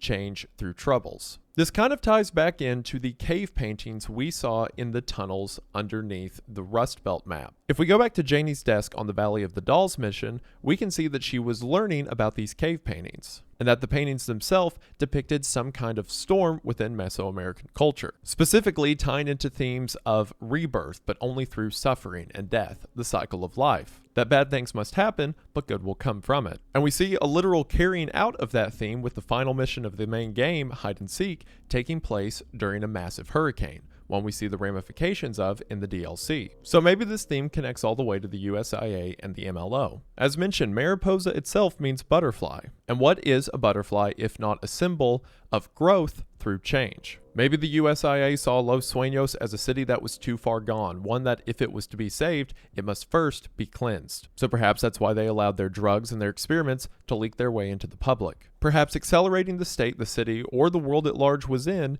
order to be reborn. And maybe the cohorts or the MLO was to be the first step in that. Leaders who could be molded with their goals in mind. But now it seems their dog is off the leash, and it's only a matter of time before it seeks a reckoning. One that, from what we've already seen in the game, may be set into motion. So far, this is everything I've been able to piece together about the MLO, Mariposa Lily, USIA, the drug-induced visions, I guess. And what's so cool about Ready or Not is it never sets you down and tells you this stuff. You've got to go through all the evidence. You've got to read through all the briefings. If you want to play the game as just a realistic SWAT shooter, you absolutely can. But as with everything else in this game, if you want to keep digging, there's something there. And in my opinion, that something is certainly worth digging for. I understand why some people may hear this and kind of groan, feeling it takes away from, you know, a realistic, gritty shooter. But again, all of the supernatural stuff, all of the visions, I think they're just drug-induced psychosis. They're seeing the same things for some reason, maybe because there are USIA agents planted everywhere causing them to, but this comes from real-world things like MK and LSD experiments. And again, if you want to ignore all of that and just play a cool shooter, you certainly can. It doesn't devalue from any of the weight of the more controversial missions we've talked about up until this point. It just adds lore to a game that's already showing you those things. When it's all said and done, Ready or Not is a shooter that takes itself seriously. Through its game mechanics, through its depictions of violence, through its scenarios. And combine that with the hidden lore of the game that you've got to look hard to find, I can't think of a lot of shooters on the market right now that give such a unique and full gameplay experience. And what's really cool is the game is still being made. Stuff is still coming out for it constantly. As mentioned at the time of recording, there are 2 new missions on the way, along with a difficulty mode. I would love to see some of the stuff I talked about in this video, like more nighttime or darker missions, or having a sniper mission, or bringing back a PvP mode would be great. Could you imagine a cops versus robbers scenario in this game? That'd be awesome. But like I said, the 1.0 version just came out, and the game's about to come out on console. Even though it's been in early access and been developing for years, it really does feel like a great game that is great even while it's on its ground floor. So if you take nothing else from this video, if again, the mature and heavy topics and some of the more intense things shown, like, you know, child endangerment or nudity are okay with you, then I can't recommend checking out this game enough. Everyone on the team has been a delight to talk to and work with, and it really seems that they have a pulse on what the community wants. I mean, heck, they even have mod support baked into the game itself. So even if you do everything in the base game and get tired of it, you can just add a bunch of community mods and keep the experience going. If I haven't made it clear enough yet, I think this game is fantastic, and I think if you're interested, you should certainly check it out. Again, it'll be linked in the description. I should also mention that in the early access stages of Ready or Not, there was an ARG for a while called the Sepulchre that, I kid you not, tied in the Yellow King and Carcosa. And it's too much for me right now. I can only take so much of this at a time. But yeah, just know that's out there. This channel, 68 Whiskey, did a really good video going through all the details of it. I'll have it linked in the description if you want to hear more about it. I think they dropped it. I don't think it applies anymore. Some of the artwork for it is some of the artwork you'll see in the game in like the Twisted Nerve houses or whatever. But of course, I couldn't not mention that. Duh. But above all else, even if you don't want to check it out, if you've just stuck around this long, I want to say thank you for doing so. I know it's been a long one. And above all else, thank you for watching. Ready or Not is such a fascinating game. It's so cool when you start playing a game, and for a while it's just like a fun shooter, and then you get these intense moments, and then you start to dig into the lore and realize you've opened a whole can of worms. It's great. I love every part of it. I hope you check it out if you're interested. It's certainly worth your time. And as mentioned earlier in the video, I am now technically a dev. That sounds weird to say, but working with some of the world building and story elements of Bellum. And like I said at the beginning of the video, it's not even in early access yet. There is a discount if you want to get in on it now, but please, before you do that, check out videos showing gameplay, talking about roadmap for the game. But if you do decide to support, that really does mean the world, and we can't tell you what that means. Thank you. It'll be linked in the description as well beneath Ready or Not, because I can promise you that game is worth your time, and I really, really hope we can make Bellum worth your time. But both projects will be linked below, and for any support you show either, thank you. Thank you to Simply Safe for sponsoring this video. I really wanted to have them as a sponsor because I thought that'd be funny to have a home security company for the video game where you bust into homes. So check them out as well. Be sure to check out what we're doing over on Wendigang. Weekly uploads over there. The views and subscribers keep going up. And again, thank you all so much for the support. It really does mean the world. I believe that should do it for now. New content is on the way. But before I go, I just want to say thank you for watching. I hope that you enjoyed. I will see you in the next one. But also, I really hope that this whole MLO, MK Ultra subplot goes somewhere. If it doesn't, I'm going to look really stupid. I mean, you know, more stupid than all this.